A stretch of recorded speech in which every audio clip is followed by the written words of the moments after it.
Awakening the Inner Senses, Book 2. Continuing from last chapter of Book 1. Chapter 56. The Dawn of Inner Awakening. The journey inward is not one undertaken upon distant shores, but rather a profound shift in the very lens through which we perceive reality. It is the moment the veil thins, allowing the light of our own inner wisdom to pierce through the fog of ordinary consciousness. This initial awakening is often subtle, a gentle stirring beneath the surface of the mind's ceaseless chatter.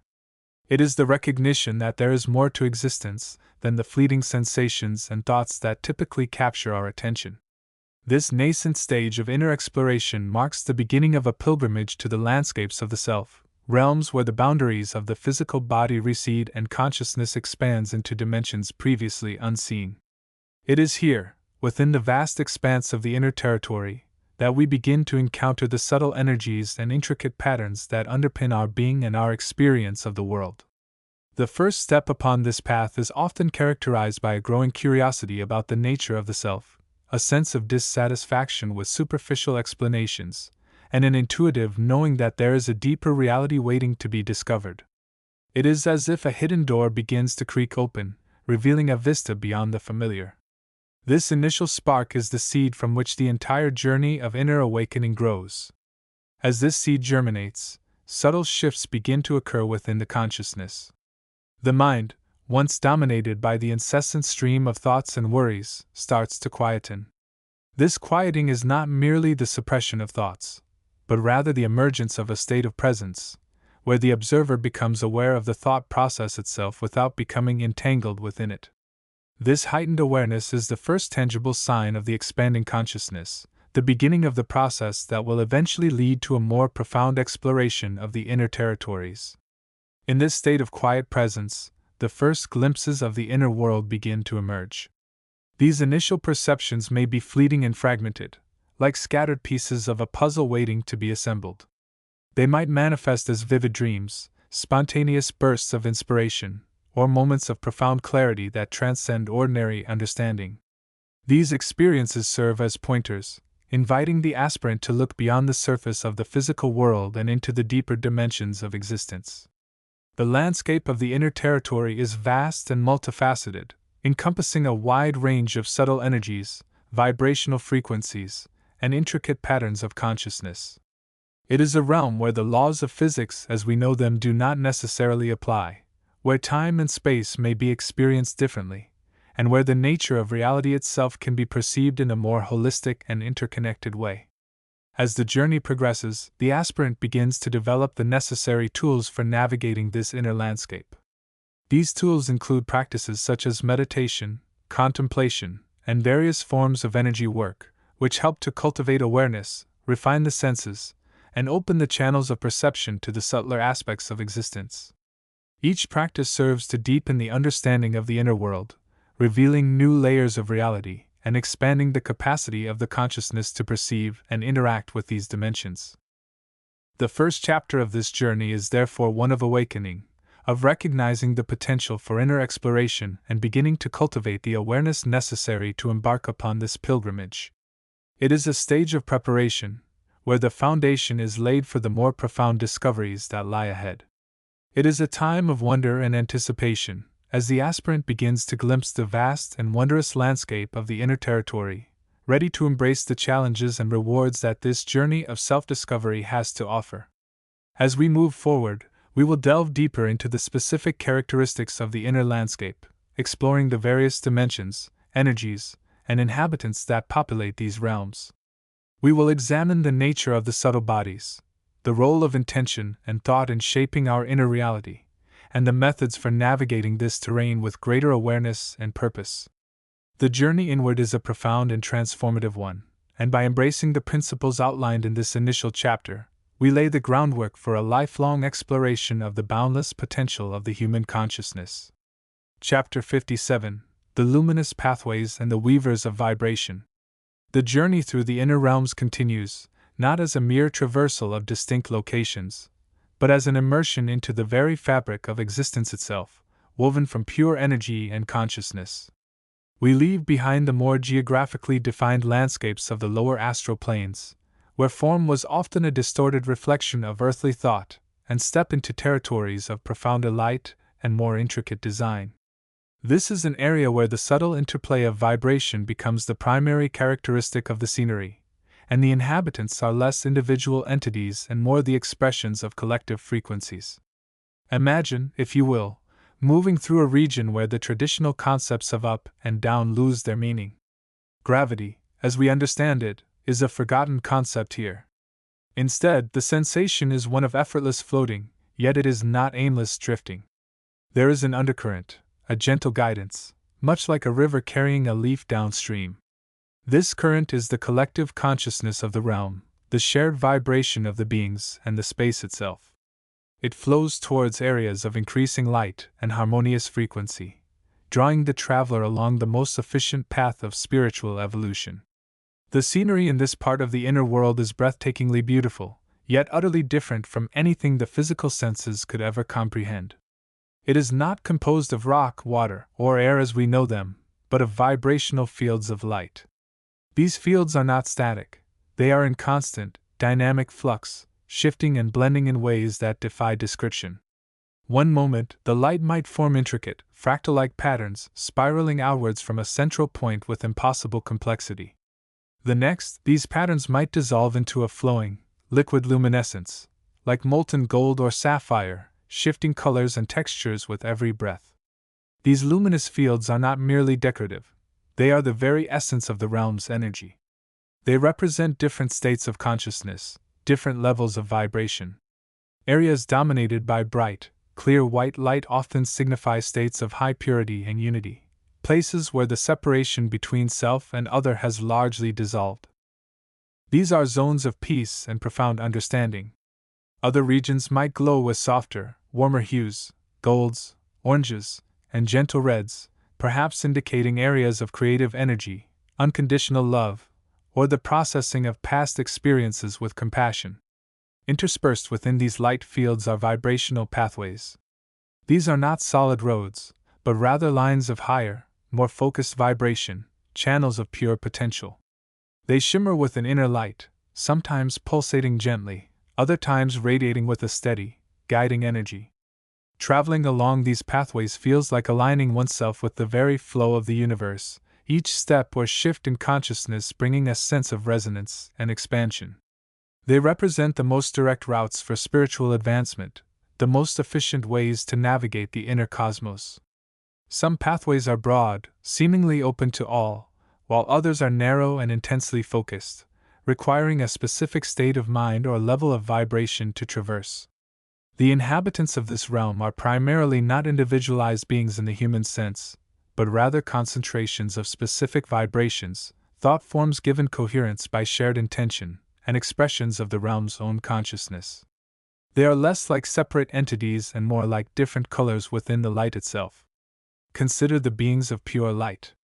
These are not necessarily angels in the traditional sense, but entities that have attained a high degree of resonance with the fundamental frequencies of this part of the inner world. They appear as luminous forms, often geometrically perfect or flowing with graceful curves. Their presence is one of immense peace and unconditional love. They do not typically communicate in the way humans do, their being is communication. To be in their presence is to feel oneself being bathed in light, purified and uplifted. They might gently guide lost souls along the pathways, their mere existence acting as a beacon of higher frequency. They are the keepers of the light, the embodiment of harmonic resonance within the inner cosmos. Then there are the weavers of vibration. These are perhaps the most fascinating inhabitants of this region. They are not necessarily focused on personal evolution in the human way, but on the creation, maintenance, and refinement of the vibrational fabric of the realm itself. Imagine them not as crafters with hands, but as consciousnesses that can directly shape energy. They perceive the world not through sight, but through vibrational sensation, feeling the flow of energy, the balance and imbalance, the harmony and discord within the light fields and pathways. Their work is subtle yet profound. They might be seen gently nudging the light fields into more harmonious configurations, liking a vast musical instrument. They could be reinforcing a weakening vibrational pathway, ensuring the continued flow of higher potential. They might be clearing areas where discordant energies have become tangled, restoring the purity of the light. In some ways, they are akin to the architects and gardeners of consciousness. They do not create forms in the solid sense, but they shape the very quality of the space, influencing the types of experiences available to those who traverse it. Their actions are guided by an understanding of the universal laws of energy and consciousness, by the principle of maximum harmony and evolution. To encounter a weaver is often to experience a profound sense of awe at the intricate beauty and interconnectedness of all things. They might offer insights not through words, but through the resonance they create in the space around them, guiding the traveler to perceive the deeper patterns of the universe. Other inhabitants might be thought forms that have achieved a degree of stability and sentience. These are often the collective expressions of emotions, ideas, or intentions that have become sufficiently focused within the inner realms. They might appear as shimmering clouds of color, reflecting the dominant vibration they embody, a cloud of gentle blue representing tranquility, a swirl of dynamic green symbolizing growth. These entities are less conscious in the self-aware sense, more like echoes of collective human experience. Interacting with them can be a powerful way to explore and understand one's own emotional and mental patterns, to see them not as fixed entities, but as dynamic energies that can be transmuted and refined. Navigating this part of the inner world requires a different set of skills than lower realms. Physical willpower is less effective. Instead, one must cultivate inner resonance, aligning one's own vibration with the frequency of the pathways and the light fields. It requires feeling the energy, not just observing it. It demands patience to allow the subtle shifts to occur naturally, and openness to perceive the nonverbal communication of the light and its inhabitants. The primary tool is the expanded consciousness itself, the ability to perceive the vibrational nature of reality and one's own place within it. This region serves as a crucial bridge. It is where the raw energy of the lower planes begins to crystallize into more refined states of awareness. It is a place of learning about the interconnectedness of all consciousness, about the power of intention to shape reality, and about the beauty of aligning oneself with the universal flow. The weavers of vibration, with their deep understanding of the vibrational fabric, offer glimpses into the underlying mechanics of creation itself, how thought shapes form, how energy coalesces into being, and how every part of the inner cosmos contributes to the whole. By perceiving and resonating with their work, the traveler begins to grasp the true nature of their own journey, not just as an individual soul, but as a vital thread within the luminous tapestry of universal consciousness. As you continue on this path, feel the light, sense the vibration, and remain open to the subtle guidance of the weavers and all the expressions of pure consciousness that populate this wondrous realm. Your own vibration is the key. Adjust it, refine it, and you will find the pathways opening ever wider, leading towards the heart of the infinite light. Chapter 58: The Luminous Gardens and the Keepers of Essence. The journey through the inner realms continues, guiding the aspirant ever deeper into the heart of their own being. Having navigated the shimmering corridors of memory and the vastness of the emotional ocean, the consciousness now finds itself approaching a region of profound peace and vibrant life, the luminous gardens. These are not mere figments of imagination, nor are they physical landscapes as understood in the third dimension. They represent the outermost, most accessible layer of the astral plane that resonates directly with the mind's faculty of imagination and the heart's faculty of love. Here, the subtle bodies, particularly the mental and emotional bodies, find a state of perfect expression and balance. As the consciousness arrives, there is no sudden transition, but rather a gentle unfolding. The air, if one could perceive it with the appropriate senses, is thick with the sweetest, most intoxicating perfume, not of flowers known to earthly senses, but of pure, conceptual essence. Thoughts, like delicate blossoms, open and close in the ethereal light. Feelings, vibrant colors and warm hues, drift through this space, creating a living tapestry of emotional possibility. The scenery of the luminous gardens is breathtaking in its beauty and complexity. It is not static, but a living, breathing expression of the collective and individual imagination interacting with the universal life force. Vast meadows of emerald and gold grasses stretch as far as the eye can perceive, their blades shimmering with captured starlight and the essence of departed souls who lived lives filled with joy and creativity. These meadows are not merely passive landscapes, they are the collective unconscious, holding the seeds of infinite possibility. Scattered throughout these meadows are gardens of extraordinary diversity. Some are lush and vibrant, bursting with flowers of every imaginable color, some radiant with inner light, others pulsating with geometric patterns that shift and change. These flowers and plants are not merely decorative, they are living thought forms, expressions of specific ideas, emotions, and intentions held in the collective or individual consciousness. To walk through these gardens is to walk through the landscape of human thought and feeling. One might encounter a garden dedicated entirely to the concept of hope, where flowers bloom in shifting blues and silvers, radiating a calming, uplifting energy. Nearby, a garden of courage might stand, its floor of fiery reds and oranges, crackling with a dynamic, empowering vibration. Gardens of love, of inspiration, of memory, of forgotten sciences, all exist here, waiting to be discovered, to be experienced. The inhabitants of these gardens are equally diverse and fascinating. They are not solid beings as understood on the physical plane, but rather entities of light, energy, and pure consciousness, attuned to the frequencies of imagination and emotion. These are the keepers of essence, the custodians of the creative and feeling forces that shape reality. These beings vary greatly in form and function. Some appear as radiant flowers themselves, their petals opening and closing in perfect harmony with the vibrational state of the garden they inhabit. Others might manifest as shimmering, translucent figures, often appearing as beautiful humans or elegant, flowing forms, their presence radiating peace and understanding. They are the embodiment of specific ideas, emotions, or creative principles. A being radiating the essence of generosity might appear as a figure surrounded by light, with arms open wide, while one embodying precision might manifest as intricate, crystalline structures that hum with a focused energy. These keepers do not merely observe, they are the gardens.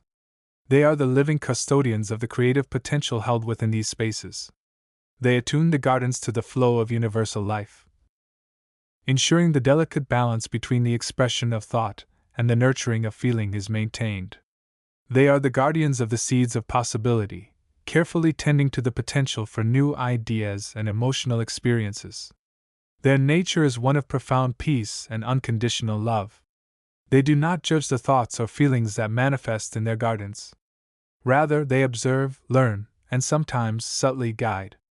They understand the power of imagination and the depth of emotion, having lived through countless cycles of creation and dissolution within the astral realms. They are ancient souls, attuned to the very fabric of the non-physical universe.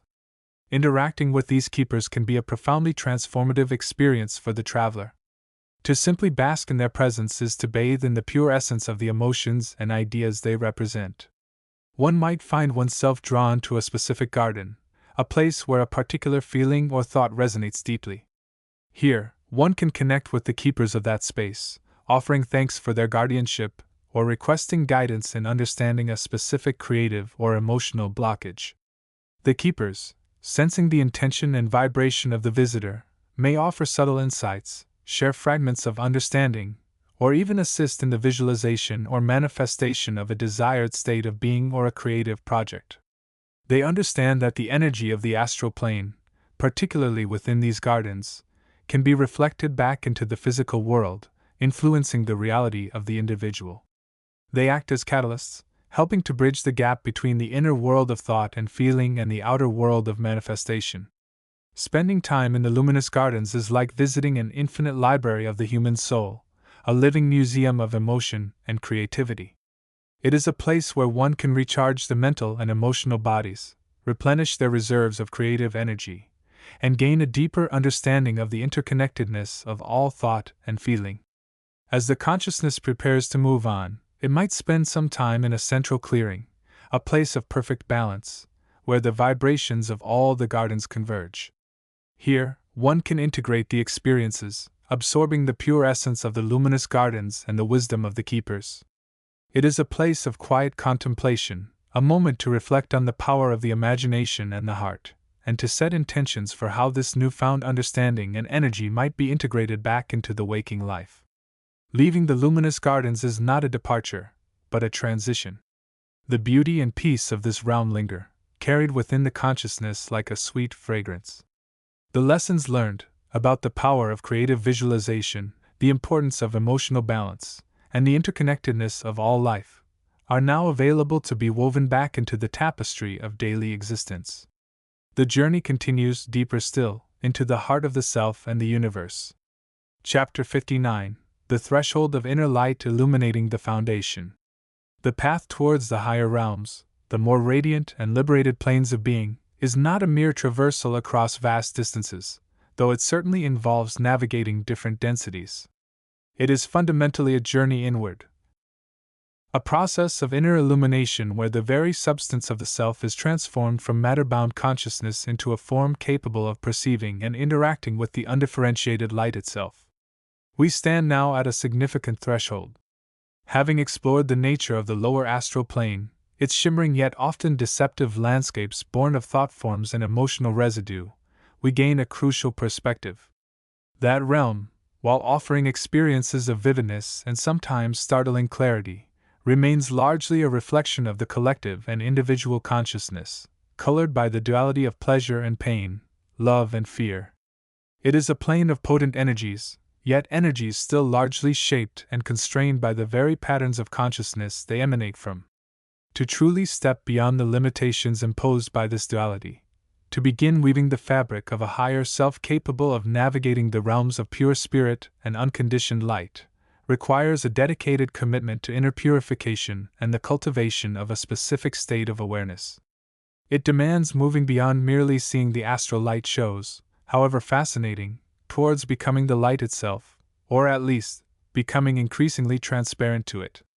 This transition is not instantaneous, nor is it merely a matter of intellectual understanding or willpower.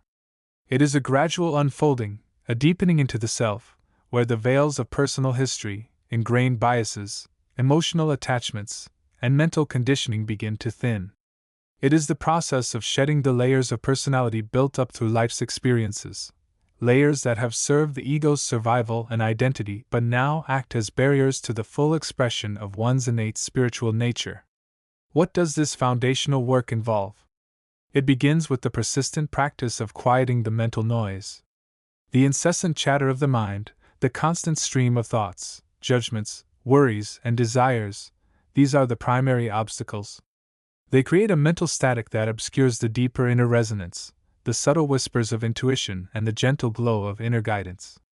By cultivating moments of stillness, through practices like focused meditation, contemplation, or even simple, mindful presence in daily activities, one begins to create the mental space necessary for the light to be perceived more clearly. This inner stillness allows the heart to become the primary faculty of perception. The mind can analyze and categorize. It can even grasp abstract concepts. But the heart, in its deeper, more intuitive capacity, is naturally attuned to the vibrations of feeling, the quality of energy. It is the seat of compassion, love, and understanding, qualities that resonate with the higher frequencies of the spiritual realms. As the mind quiets, the heart opens, becoming a sensitive antenna receptive to the love that permeates all creation. Furthermore, this foundational stage demands the conscious effort to observe and transmute emotional states. Fear, anger, jealousy, resentment, these are powerful emotional energies that create dense energetic patterns within the self. They act like clouds obscuring the inner sun. Working with these emotions, not by suppressing them, but by acknowledging their presence, understanding their root causes, and consciously choosing to release their grip on one's being, is essential. This involves recognizing how past hurts, unmet needs, or ingrained beliefs fuel these emotional states, and then applying the light of awareness and the balm of compassion to dissolve their hold. This process is often where the greatest transformation occurs, as the density of the lower self is progressively melted away. Ethical considerations also form a vital part of this purification. The development of a strong moral compass, driven by a genuine desire for harmony and well-being for oneself and others, naturally aligns one's energy with higher principles. Actions motivated by compassion, kindness, and a commitment to truth, even in small ways, help to build a positive energetic foundation. This is not about achieving perfect virtue, but about consciously moving away from actions and intentions that create disharmony and towards those that foster growth and positive resonance. By diligently engaging in these practices, quieting the mind, opening the heart, transmuting emotions, and cultivating ethical conduct, one is not merely preparing for a journey to other planes. One is becoming the vessel suitable for such an experience. One is raising one's own vibrational frequency, aligning oneself with the higher octaves of consciousness. This inner work transforms the very cells of the being, integrating the spiritual light more deeply into one's structure, making the transition from the lower astral realms to the higher spiritual planes not a sudden leap, but a natural, flowing movement.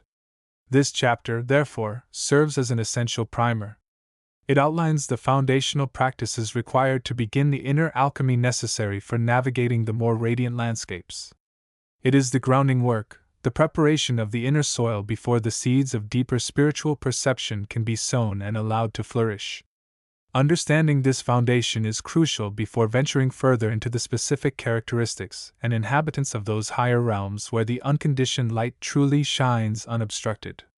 The journey inward has begun in earnest, and the first steps are centered on purification and the deliberate cultivation of awareness aligned with the love that is the very essence of the universe.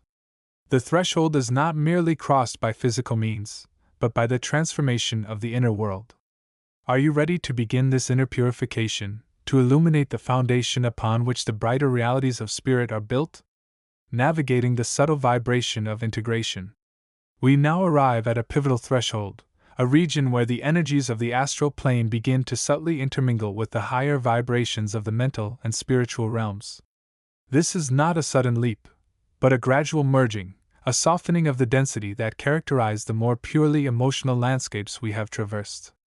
Think of it as stepping from a vibrant, flowing river into a serene lake, the water still yet imbued with life and light, yet holding a different quality of presence. This layer is often referred to as the luminous threshold, a place where the veil between the inner and outer worlds becomes exceptionally thin, almost imperceptible to the untrained consciousness.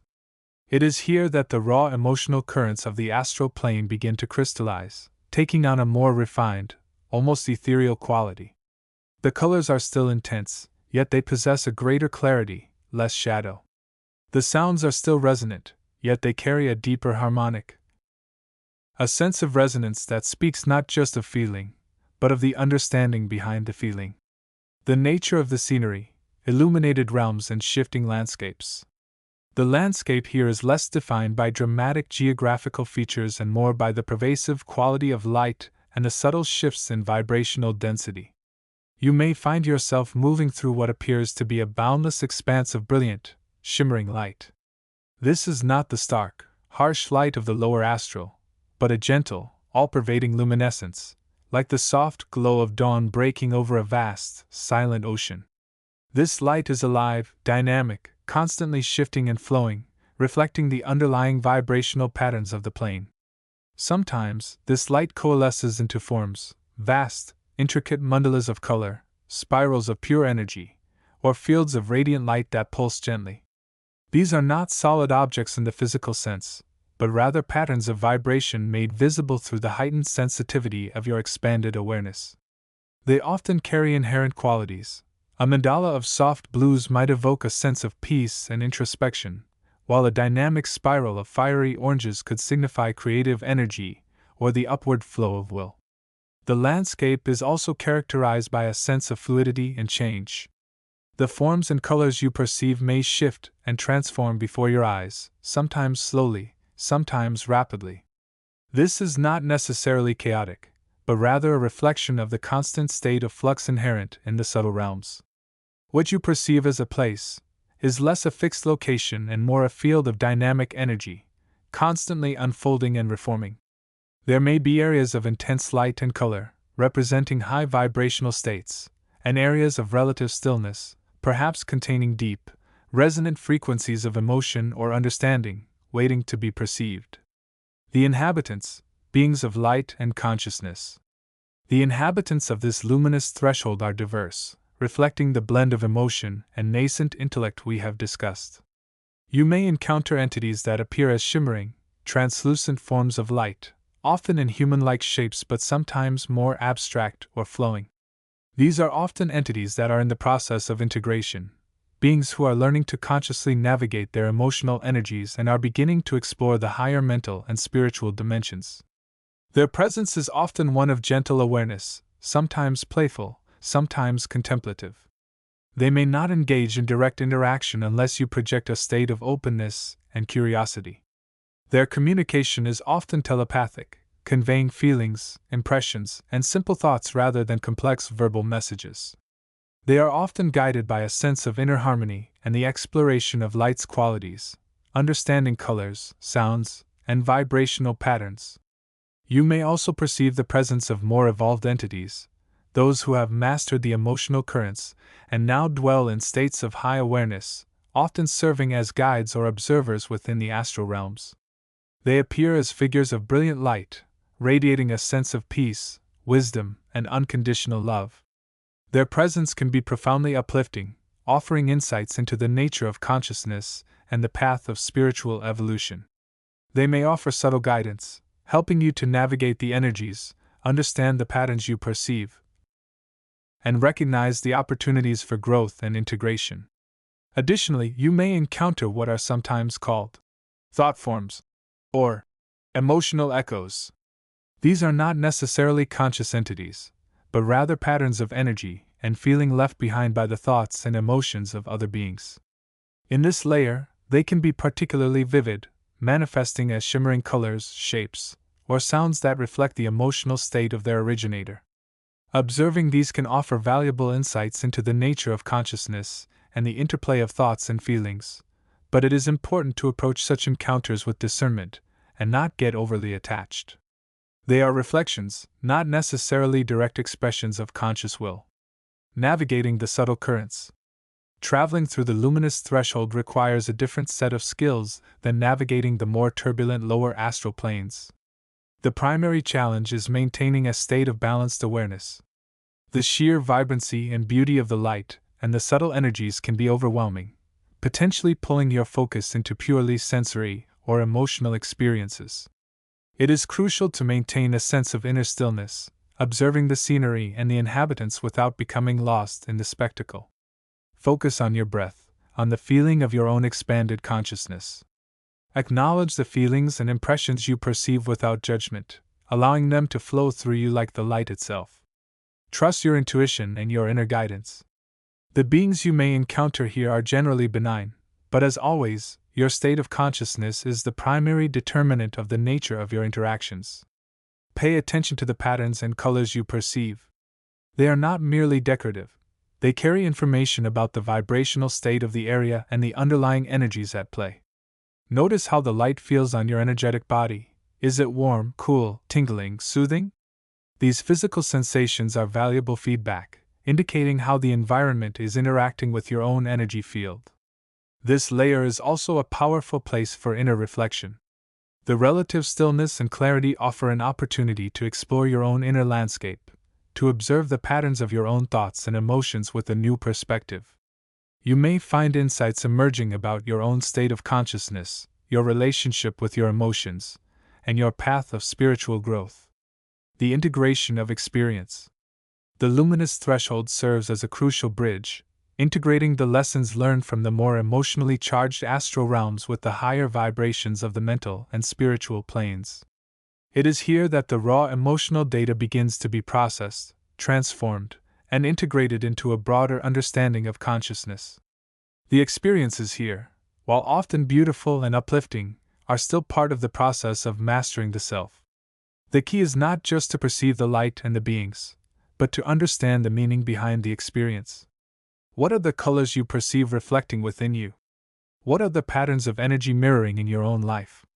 What are the impressions you receive from the beings you encounter telling you about your own state of evolution? By engaging with the environment and its inhabitants with awareness, curiosity, and a desire for understanding, you move beyond mere perception into true exploration.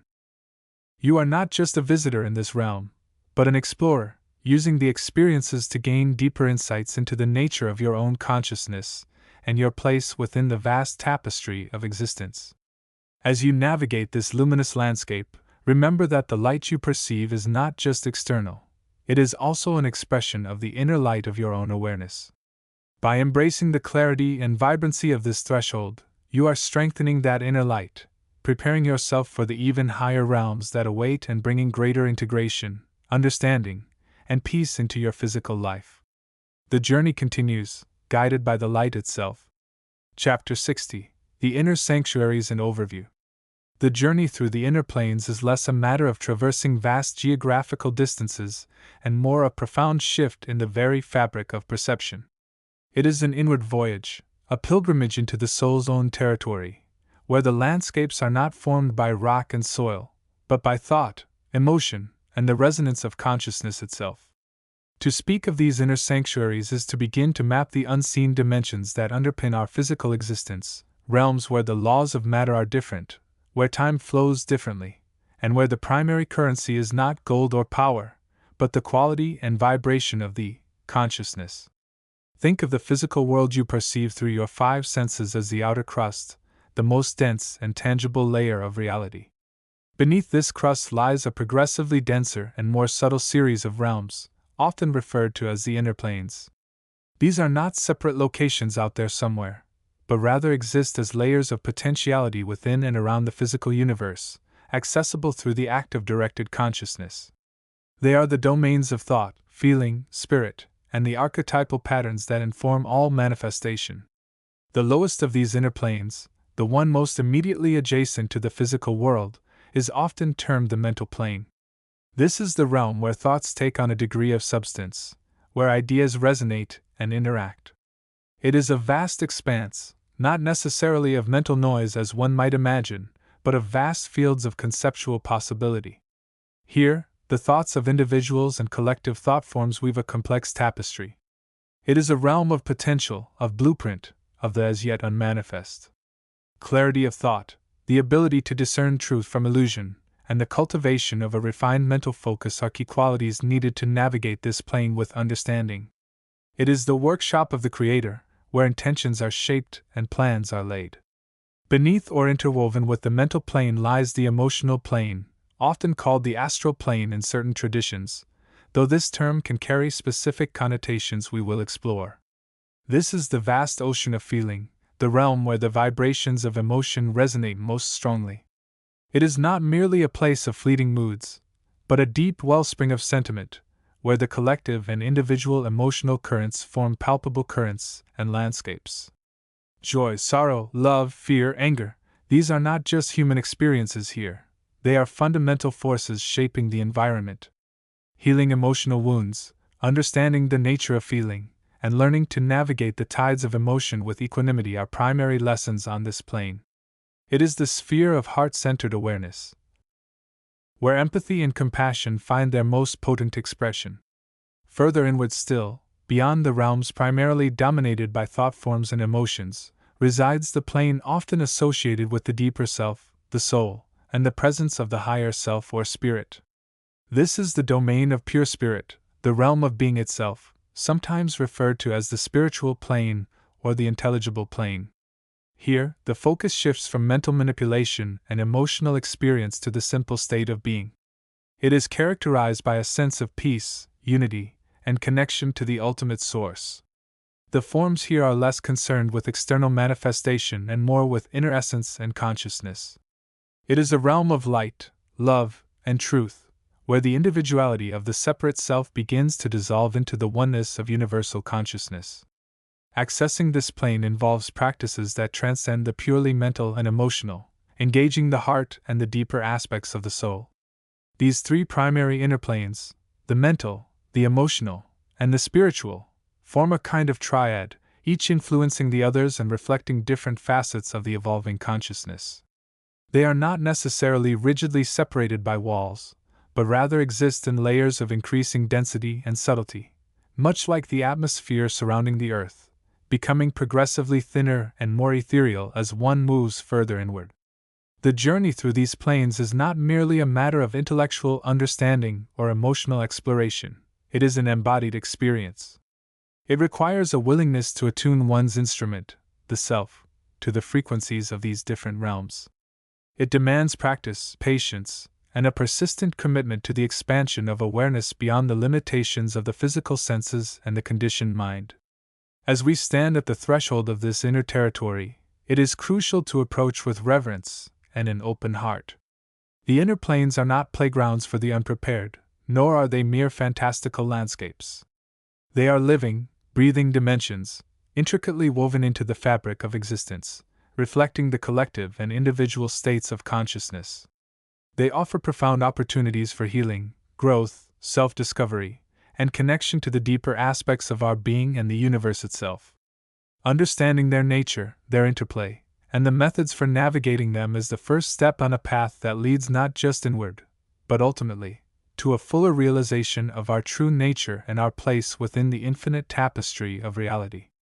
This exploration is the beginning of that understanding, a map offered to illuminate the way towards these hidden sanctuaries within. Chapter 61: The Inner Sanctuary's Gateway to the Soul's Laboratory. As the traveler navigates the shimmering veils, leaving behind the more externally focused dimensions of the astral plane, they step into a realm of profound internal resonance. This is not a place of mere landscapes and phantoms, but a vast, intricate field where the very essence of the self unfolds and is refined. This domain is often termed the inner plane, a collective term encompassing a multitude of interwoven dimensions, each resonating at a frequency closer to the core of being. It is the personal laboratory of the soul, the space where the accumulated experiences of a lifetime are processed, integrated, and transformed into higher wisdom and consciousness.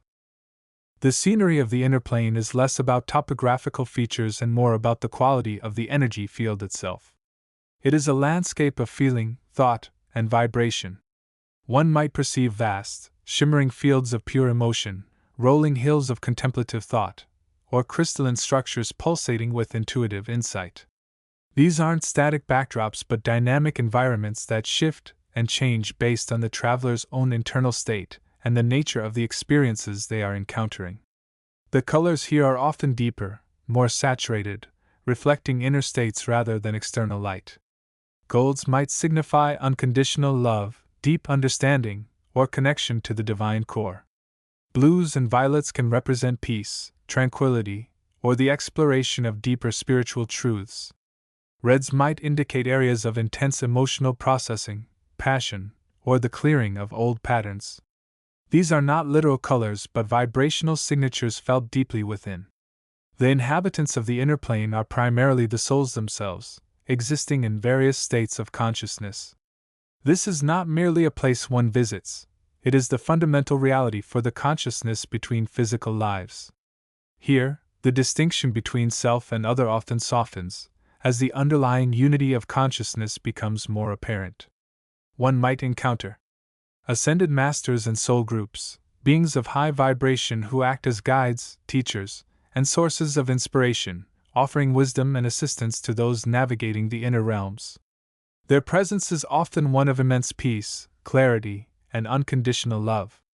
Spirit guides and entity aspects, personal or group guides that have formed a symbiotic relationship with the incarnating soul, offering support, protection, and guidance throughout life and in the inner realms. Devas and elementals of the inner world, subtle beings intricately connected to the life force and the growth of consciousness within the inner planes. They tend to the vibrational gardens of thought, emotion, and spirit, helping to maintain the delicate balance and facilitate the flow of energy. Other souls on their journey, countless individual consciousnesses moving through their own processes of learning, healing, and evolution. Encounters can range from profound connections and shared understanding to brief, fleeting meetings that leave a subtle imprint. Crucially, a significant portion of the inhabitants are not distinct entities but the traveler themselves, in different facets or aspects of their own being. The inner plane is a mirror reflecting the soul's multifaceted nature. The traveler may encounter aspects of their own higher self, shadow figures representing unresolved issues or rejected parts of the personality, or fragments of past lives holding valuable lessons. These encounters are not necessarily hostile. They are opportunities for recognition, integration, and healing. The primary scenery or landscapes within the inner plane are often associated with the different facets of consciousness and the processing of experience. The emotional vastness, vast, open fields or oceans of feeling. Here, the traveler can directly perceive and navigate the currents of their own and others' emotions. It is a place for deep emotional healing, understanding the roots of feelings, and learning to ride the waves of experience without being overwhelmed. Trauma can be processed, attachments can be released, and the capacity for empathy can be expanded.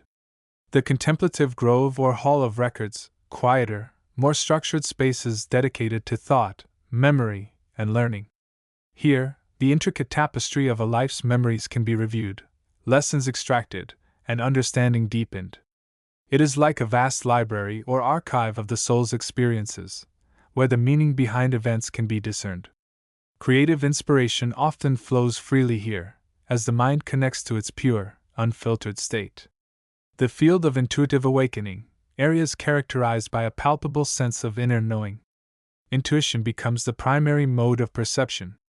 The traveler may encounter glowing symbols, receive insights directly into the nature of things, or experience a profound connection to the universal mind. This is where the third eye faculty opens more fully, allowing the perception of realities beyond the five physical senses. The crystal caverns of self-reflection, structures of light and crystal, often representing the soul's core or specific aspects of its being. Within these crystalline forms, the traveler can see their own light, patterns, and potential. It is a place for purification, where negative patterns or karmic residues can be released, and the true essence of the soul can be perceived and strengthened. Navigating the inner plane requires a different set of skills than the more externally oriented astral realms. While mental focus is still paramount, the emphasis shifts towards emotional awareness, intuitive sensitivity, and self-observation. The traveler must learn to become the explorer and the explored. Fear, confusion, or resistance encountered within these realms often points back to unresolved issues within the self, offering potent opportunities for growth. This is the laboratory where the soul works its magic. It is the space between the echoes of past lives and the potential of future ones. It is a sanctuary for deep healing, a library for infinite learning, and a vast, open space for the soul to connect with its own divinity and its place within the web of all life. The journey through the inner planes is less about external discovery and more about internal realization, the profound understanding that the universe itself is a reflection of the mind, and that the most profound exploration is the exploration of the self. Chapter 62. Awakening the Inner Senses, Navigating the Landscape of Consciousness. The journey into the inner realms, the subtle dimensions that lie beyond the veil of physical perception, is not merely a traversal of physical space, but a profound exploration of consciousness itself. It is a passage from the land of thought, often dominated by the hurried, external stimuli of the material world, into a realm where awareness itself becomes the primary tool of navigation. To venture successfully requires a fundamental shift in orientation, from focusing outward through the physical senses to tuning inward, awakening those subtle faculties that perceive the vibratory nature of reality. Imagine your consciousness as a multifaceted gemstone. In the everyday state, its facets may be dimly lit, or even obscured by layers of conditioning, fear, and the constant chatter of the mind. The physical senses act like a single, often blurred, light source, illuminating only a narrow path ahead. The inner journey begins by consciously directing the light within.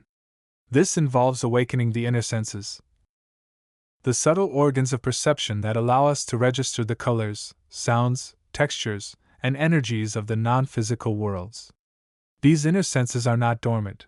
They are simply waiting for the conscious will and focused attention to bring them into play. The most readily accessible of these is the inner sight or high intuition. It is the faculty that perceives the inner landscape, the mental and emotional terrains, the subtle colors and forms that arise from the state of consciousness itself. This is not clairvoyance in the sense of seeing physical objects from afar, but rather an intuitive perception of the quality and nature of inner realities. It sees the shimmering tapestries of feeling, the intricate patterns of thought forms, and the landscapes shaped by past experiences and current emotional states.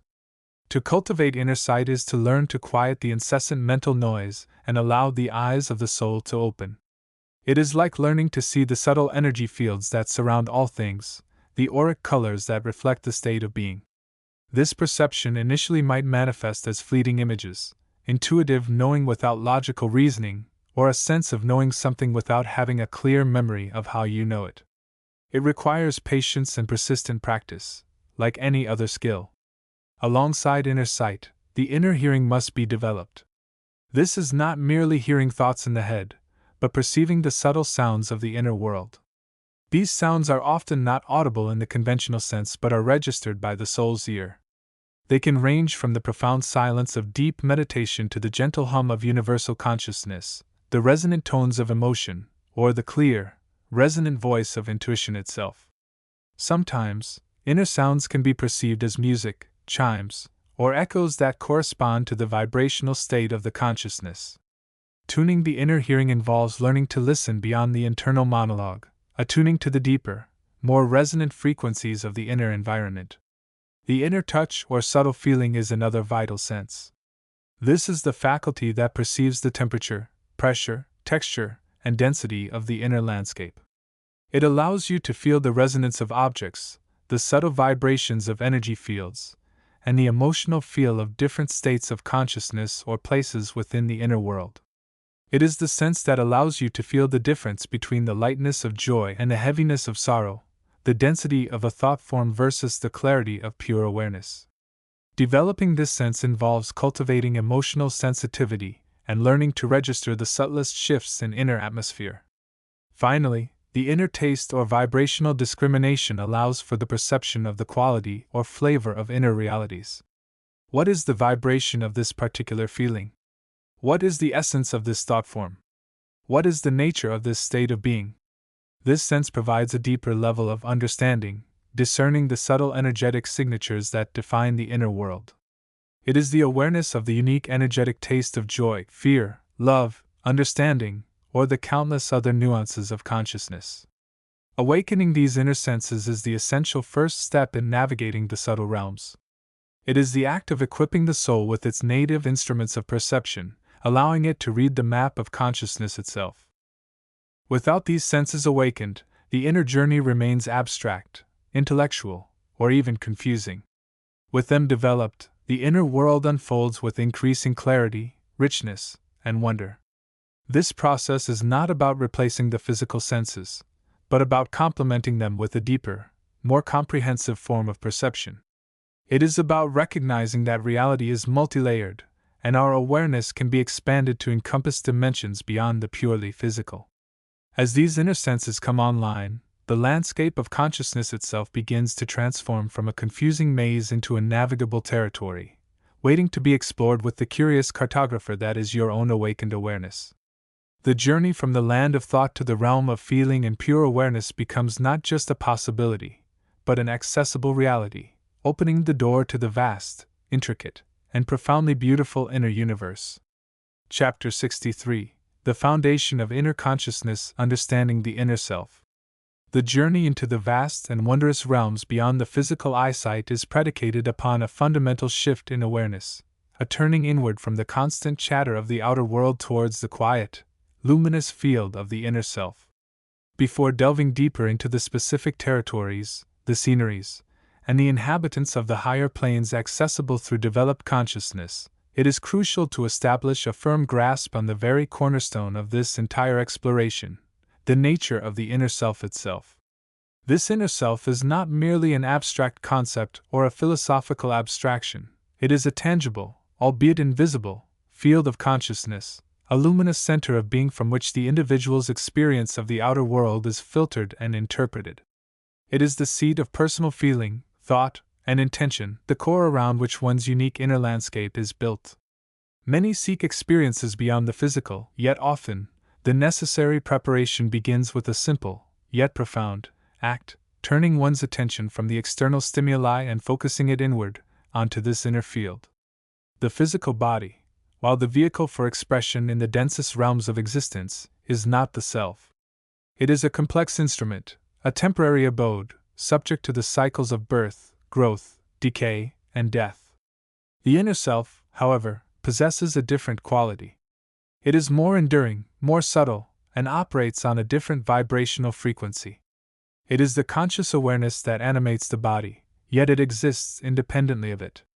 To understand this distinction is to begin demystifying the nature of the inner journey. The inner self is often described metaphorically as a luminous body, a subtle form composed of refined substances and energies, vibrating at a higher rate than the physical form. This luminous body is not static, it is dynamic, constantly shaped and refined by the individual's thoughts, emotions, intentions, and spiritual practices. It is the individual's unique energetic signature, the blueprint of their consciousness. Developing an awareness of this inner self begins with the simple practice of introspection. It involves setting aside time, even just a few moments each day, to quiet the mind and observe the inner landscape. This is not about intense analysis or forcing thoughts, but rather about gentle, compassionate observation. What arises within? What feelings are present? What thoughts surface and then recede? By observing without judgment, one begins to acquaint oneself with the terrain of the inner world. This initial exploration might reveal layers of conditioning, ingrained patterns of thought and emotion, perhaps even old wounds or unresolved issues. This is not necessarily discouraging.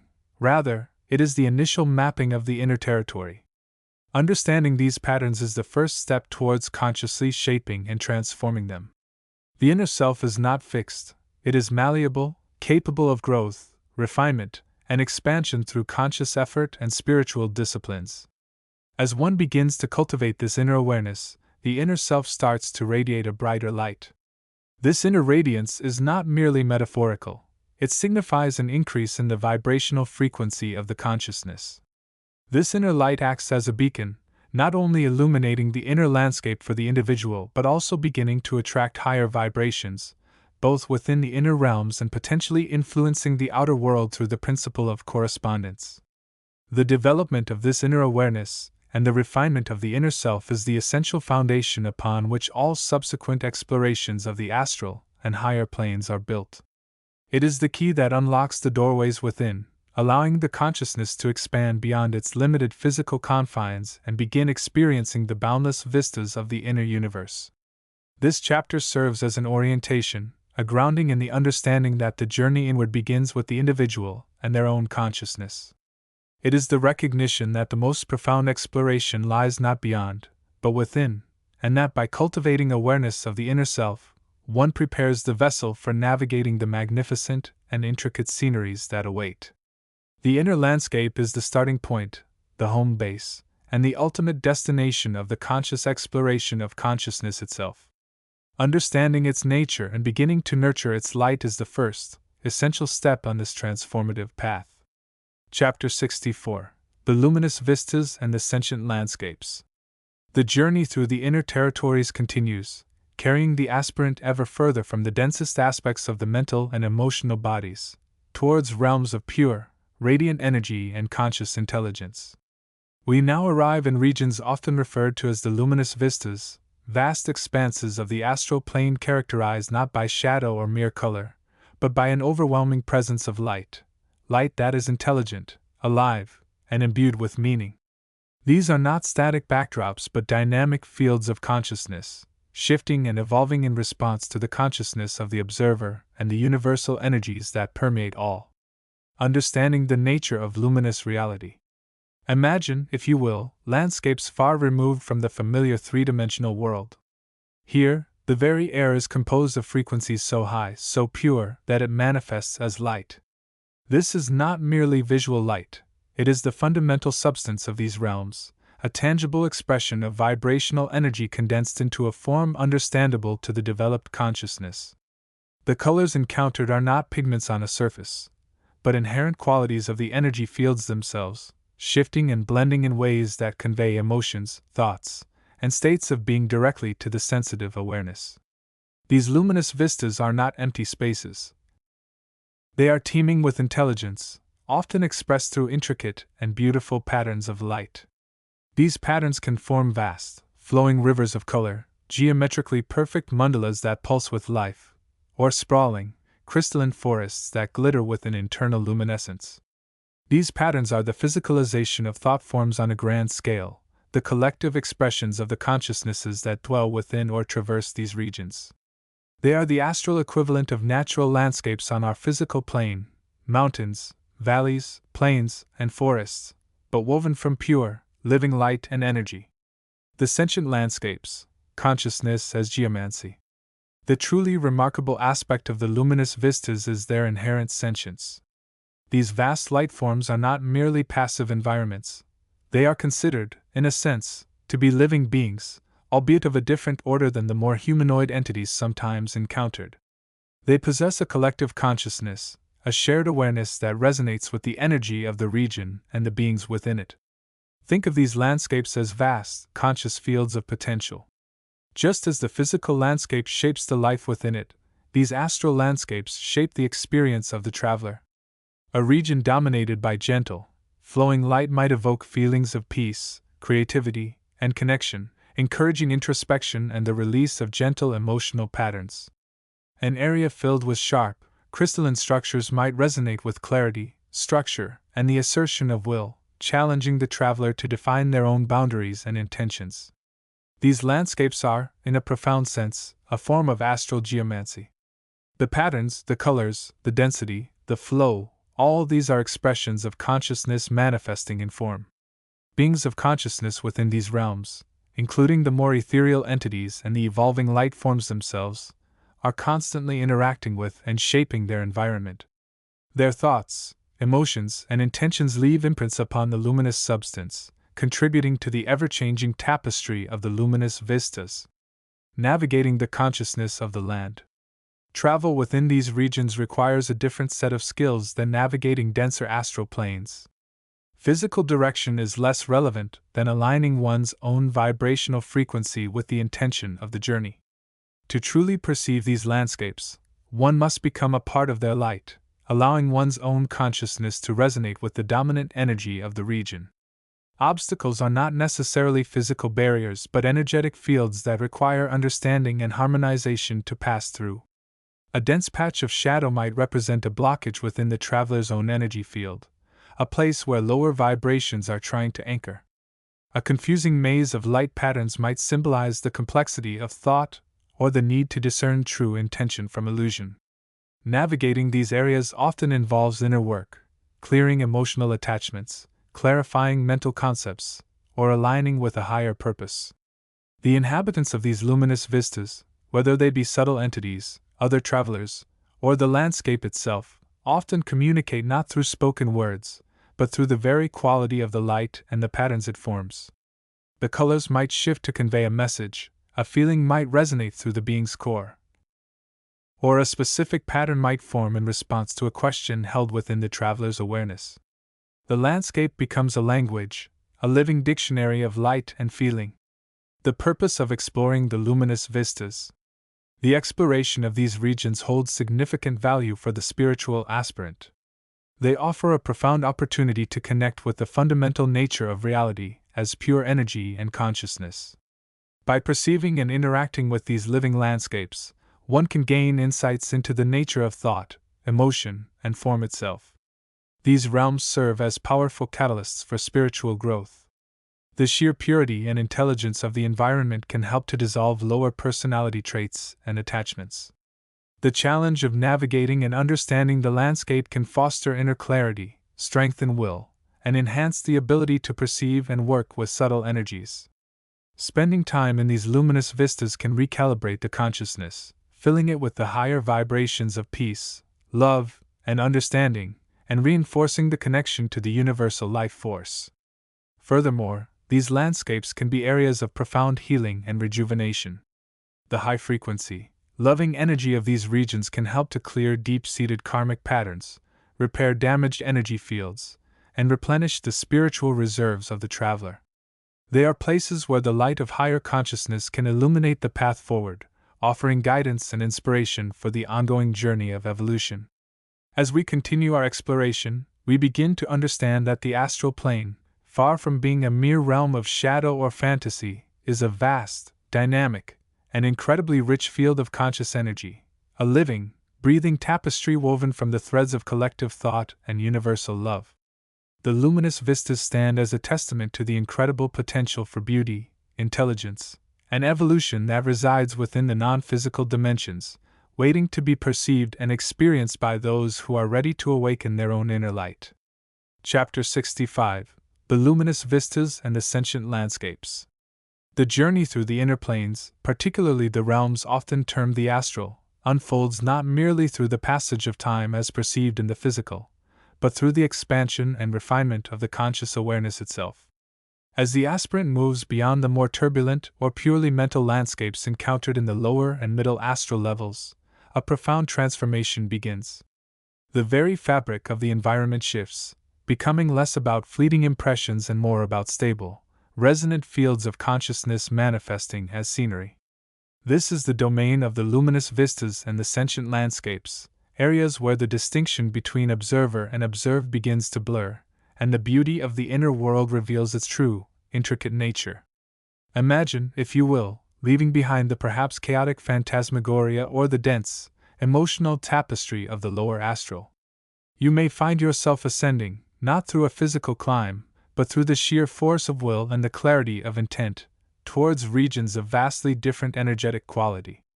The air, or rather, the subtle fluidic medium that permeates these dimensions, becomes imbued with a higher vibration.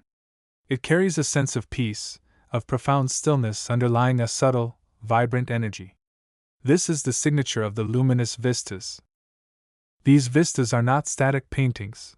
They are dynamic fields of light and consciousness, often reflecting the collective or individual states of being of those who perceive them. Think of them as vast, open fields or rolling plains, but instead of grass and dirt, you perceive layers of color, light, and shimmering forms. These colors are not mere pigments. They are pure frequencies of emotional and mental vibration. A vista might be dominated by the cool, serene blues and greens of tranquility and universal love, stretching endlessly in all directions, a perfect reflection of a mind and heart attuned to peace.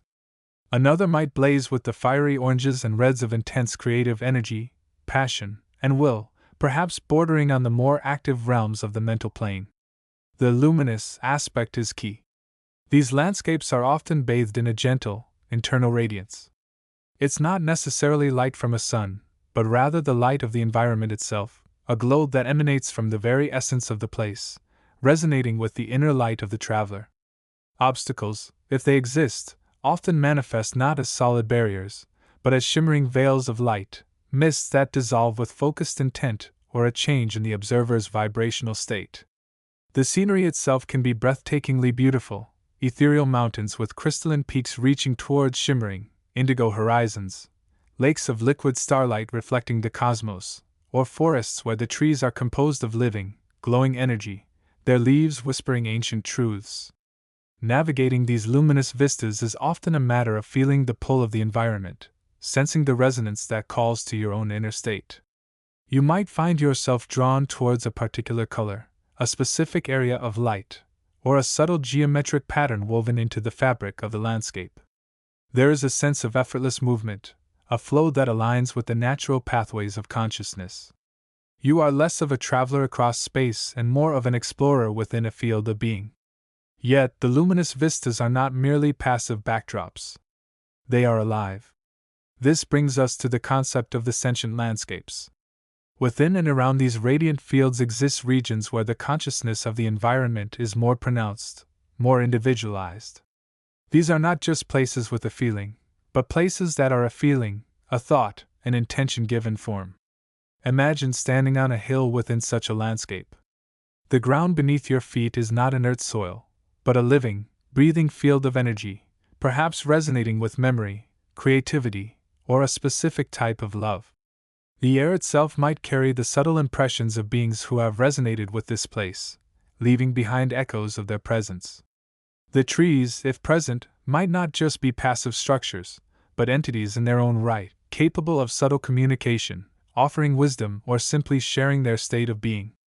These landscapes can often be found near the borders of the more commonly perceived astral realms, or deep within the heart of the higher planes.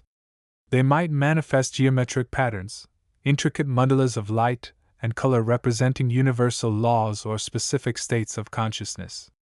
They might appear as vast, shimmering fields of pure sound, where the scenery is perceived through the inner ear as much as the inner eye.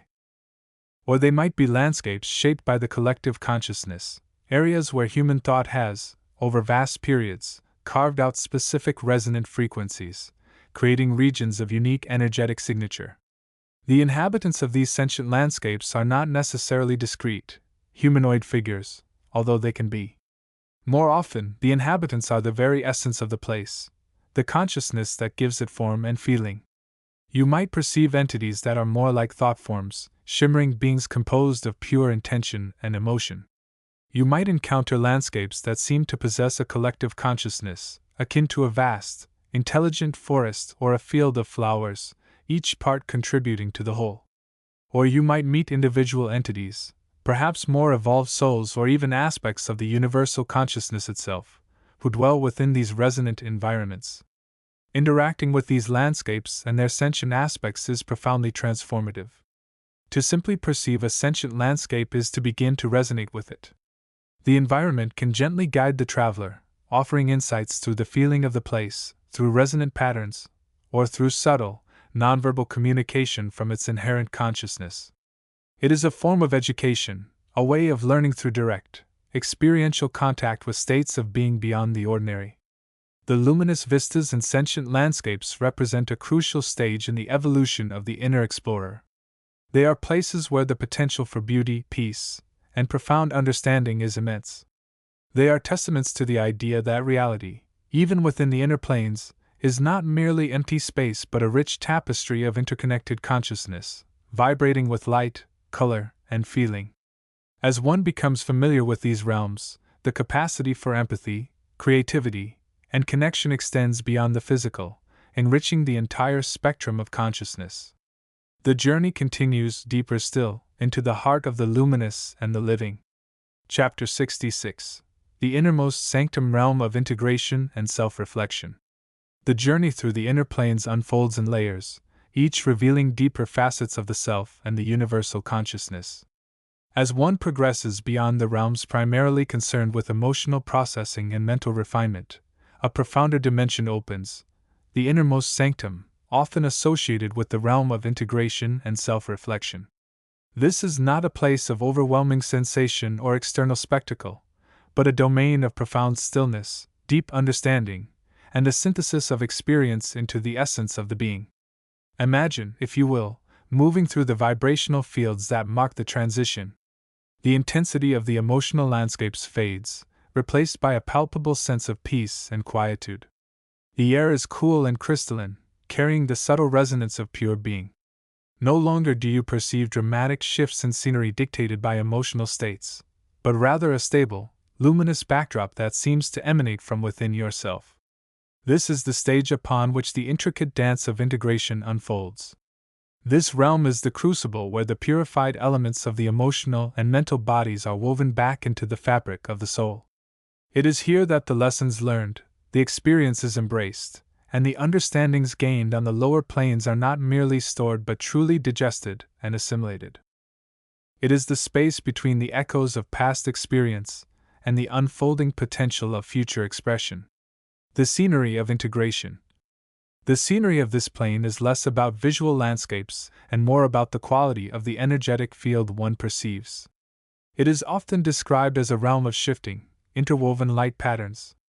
These patterns represent the interplay of different aspects of the self, now seen in their unified context.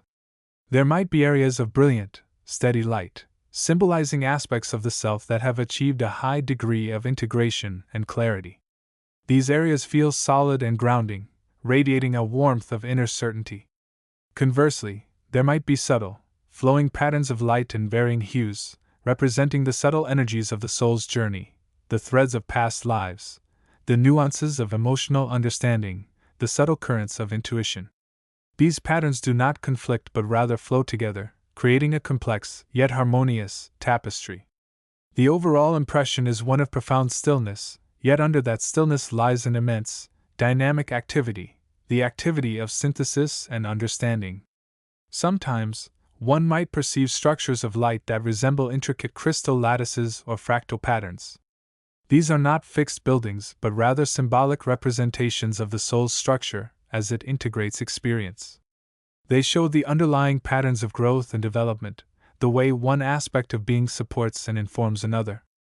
Walking through this realm can feel like navigating a vast, silent library, where the books are not pages but luminous concepts and experiences, waiting to be understood. The inhabitants of integration. The primary inhabitants of this realm are the individuals themselves, now viewed from a perspective of greater wholeness. However, this is not a realm solely populated by others. It is equally a space for profound self-exploration.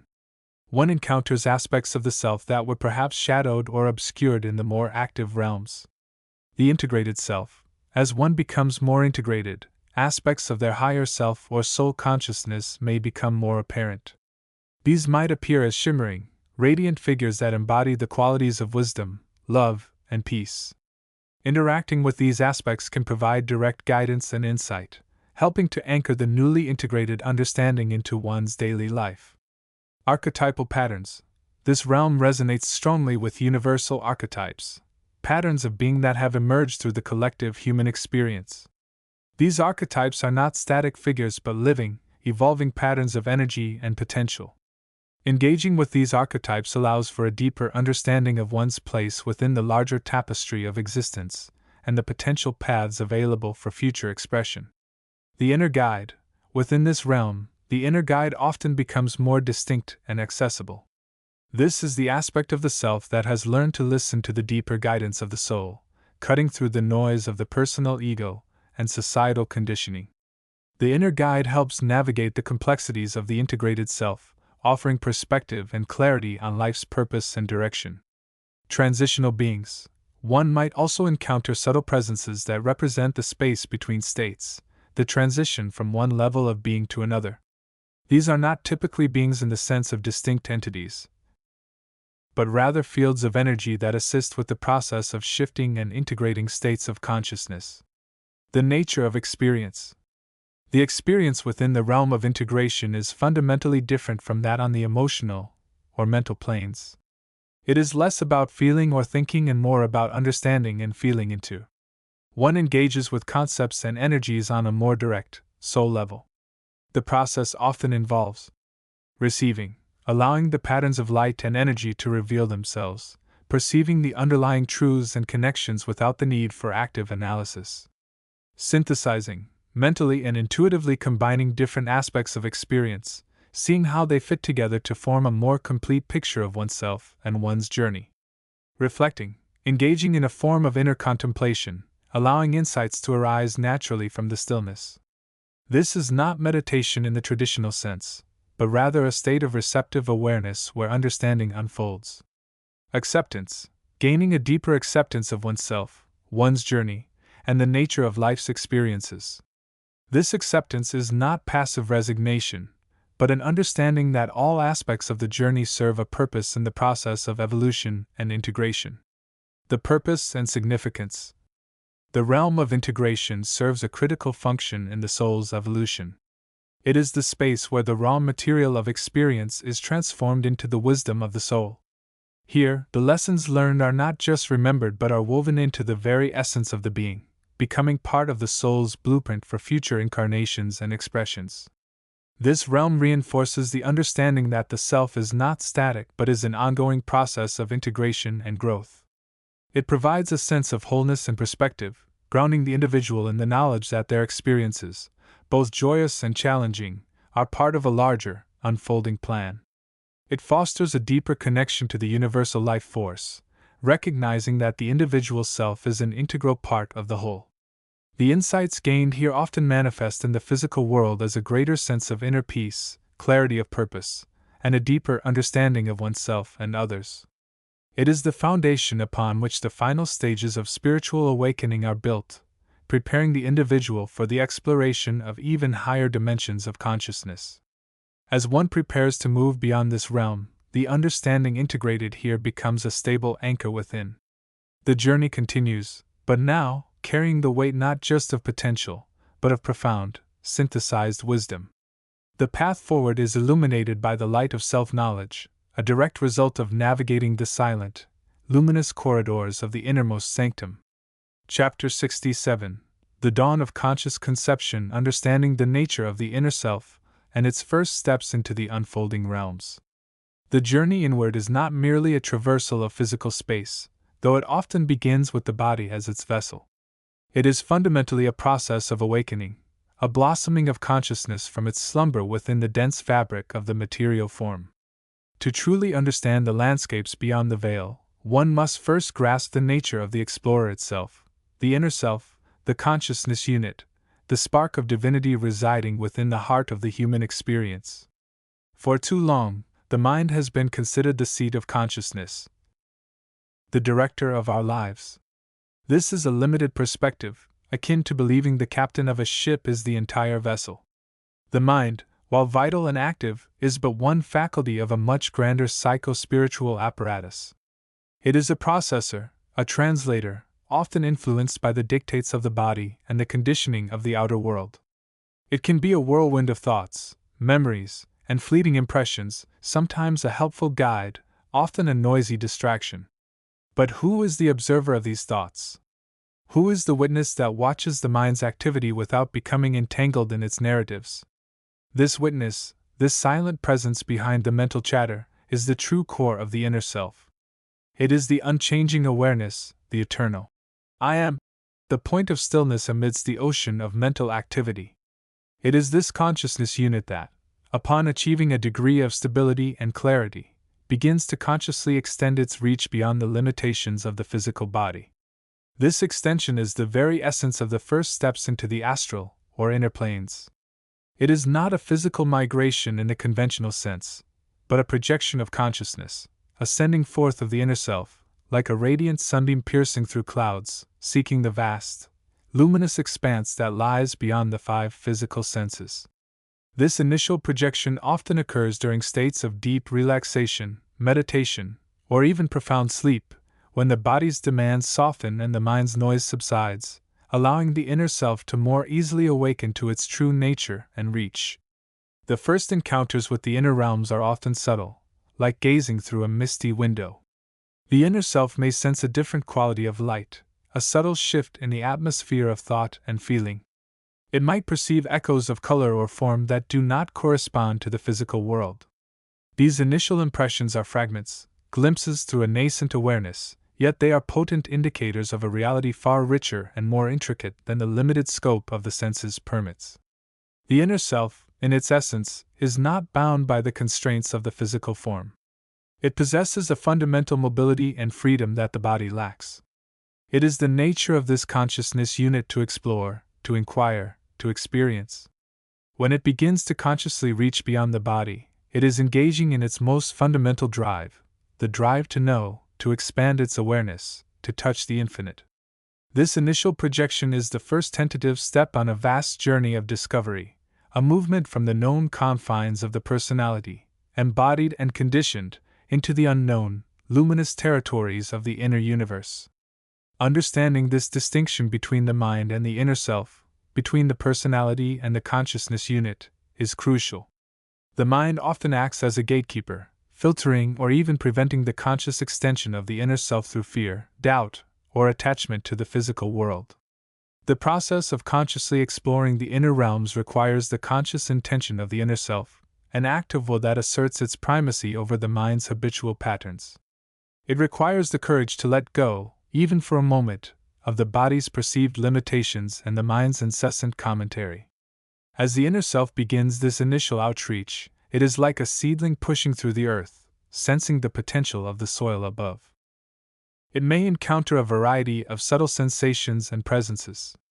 These are not necessarily external entities in the way we might envision them, but can be reflections of its own thoughts, feelings, and potentialities, manifested in a different medium, the medium of thought forms, emotional patterns, and vibrational energies that constitute the inner landscape. The quality of these initial explorations depends greatly on the state of consciousness of the explorer. If the inner self projects with fear, it may encounter discordant energies or confusing mental landscapes. If it projects with curiosity and love, guided by an open heart, the initial experiences are often harmonious, revealing glimpses of beauty and light. These early encounters serve as both a test and a foundation. They provide feedback, showing the explorer the nature of their own consciousness as it interacts with these different dimensions and encouraging the refinement of their approach. The journey into the inner realms is not a destination to be reached, but a process to be engaged with. The initial projection, this first step into the dawn of conscious conception, is merely the beginning. It is the moment the inner self consciously acknowledges its own boundless nature and begins to explore the vast, unfolding tapestry of realities that exist within and around it. It is the first breath of conscious life in a universe of infinite potential, a step towards the ultimate realization of the self and its true home, the luminous inner cosmos. This understanding forms the bedrock upon which all further exploration rests. It is the recognition that the explorer is not merely a mind within a body, but a consciousness unit, the inner self, capable of navigating realms far beyond the physical, guided by the light of its own awareness. The subsequent chapters will delve deeper into the specific characteristics of these inner landscapes, the inhabitants encountered there, and the refined techniques for navigating these fascinating and transformative territories with greater awareness and intention. The door has opened. The inner self stands at the threshold, ready to step into the light. Chapter 68: The Luminous Vortexes and the Weaving of Reality. The journey through the inner realms continues, guiding the aspirant ever deeper into the heart of being itself. Having navigated the shimmering corridors of the mental plane and witnessed the interplay of thought forms and their inhabitants, the consciousness now prepares to approach the threshold of the astral. Yet this is not a simple crossing, it is an immersion into realms of pure energy, vibration, and conscious creation. The immediate environment that greets the nascent traveler upon solidifying their presence beyond the mental subtle forms is characterized by phenomena often termed the luminous vortexes. These are not static objects in the conventional sense, but rather dynamic, living centers of energy, pulsating with a light that is both internal and externalized. They are the great furnaces and crucibles of the astral plane, where the raw stuff of consciousness is constantly being transformed, refined, and reshaped. To the uninitiated, they might appear as swirling mists of iridescent color, as spirals of pure light, or as intricate patterns of luminous dust dancing in the ethereal air. However, to the perceptive consciousness, these are revealed as the very engines of the plane. The points where intention meets manifestation and where the subtle energies flow and merge. Deciphering the nature of the vortexes. These luminous vortexes are not mere geographical features. They are states of being, expressions of the underlying vibratory patterns of the astral. Think of them as the planetary centers of the astral body, analogous to the chakras of the physical, but operating on a vastly different, more fundamental level. Each vortex resonates with a specific frequency, a particular quality of consciousness, or a specific type of energy current. They can be associated with the primary emotional and mental centers, acting as focal points for the projection and reception of feelings, thoughts, intentions, and creative impulses. The colors emanating from these vortexes are not arbitrary. They are the visual representation of their inherent vibration. A vortex glowing with a warm, golden light might be a center of creative inspiration, channeling energies related to abundance and self-expression. A swirling vortex of deep blue or indigo could signify a focus on intuition, deep emotional healing, or connection to the universal mind. Pink vortexes often relate to unconditional love and compassion, while vibrant greens might be associated with growth, healing, and nature connection. These colors are like the emotional and energetic signatures of the vortexes, guiding the traveler and indicating the type of influence they exert upon the surrounding realm and upon any consciousness navigating through them. The role of the vortexes, weavers of the astral tapestry. The primary function of the luminous vortexes is profoundly significant. They are the primary agents through which the astral plane is woven and through which the fabric of reality is subtly influenced. They are the points where the collective and individual intentions, emotions, and thoughts of the inhabitants of the plane, and indeed, the physical plane as well, though on a different scale, converge, interact, and solidify into form. Imagine the astral plane as an immense, dynamic tapestry, constantly being created and uncreated moment by moment. The vortexes are the looms upon which this tapestry is woven. They are the places where the threads of potential energy coalesce, take on substance, and manifest as landscapes, forms, entities, and experiences. What we perceive as the scenery of the astral plane, the shifting landscapes, the phantom figures, the ambient moods, is largely a product of the energies emanating from and converging within these vortexes. When a consciousness arrives in a particular region of the astral, it does not pass through an empty space. It enters an environment saturated with the specific vibrations of the vortexes present there.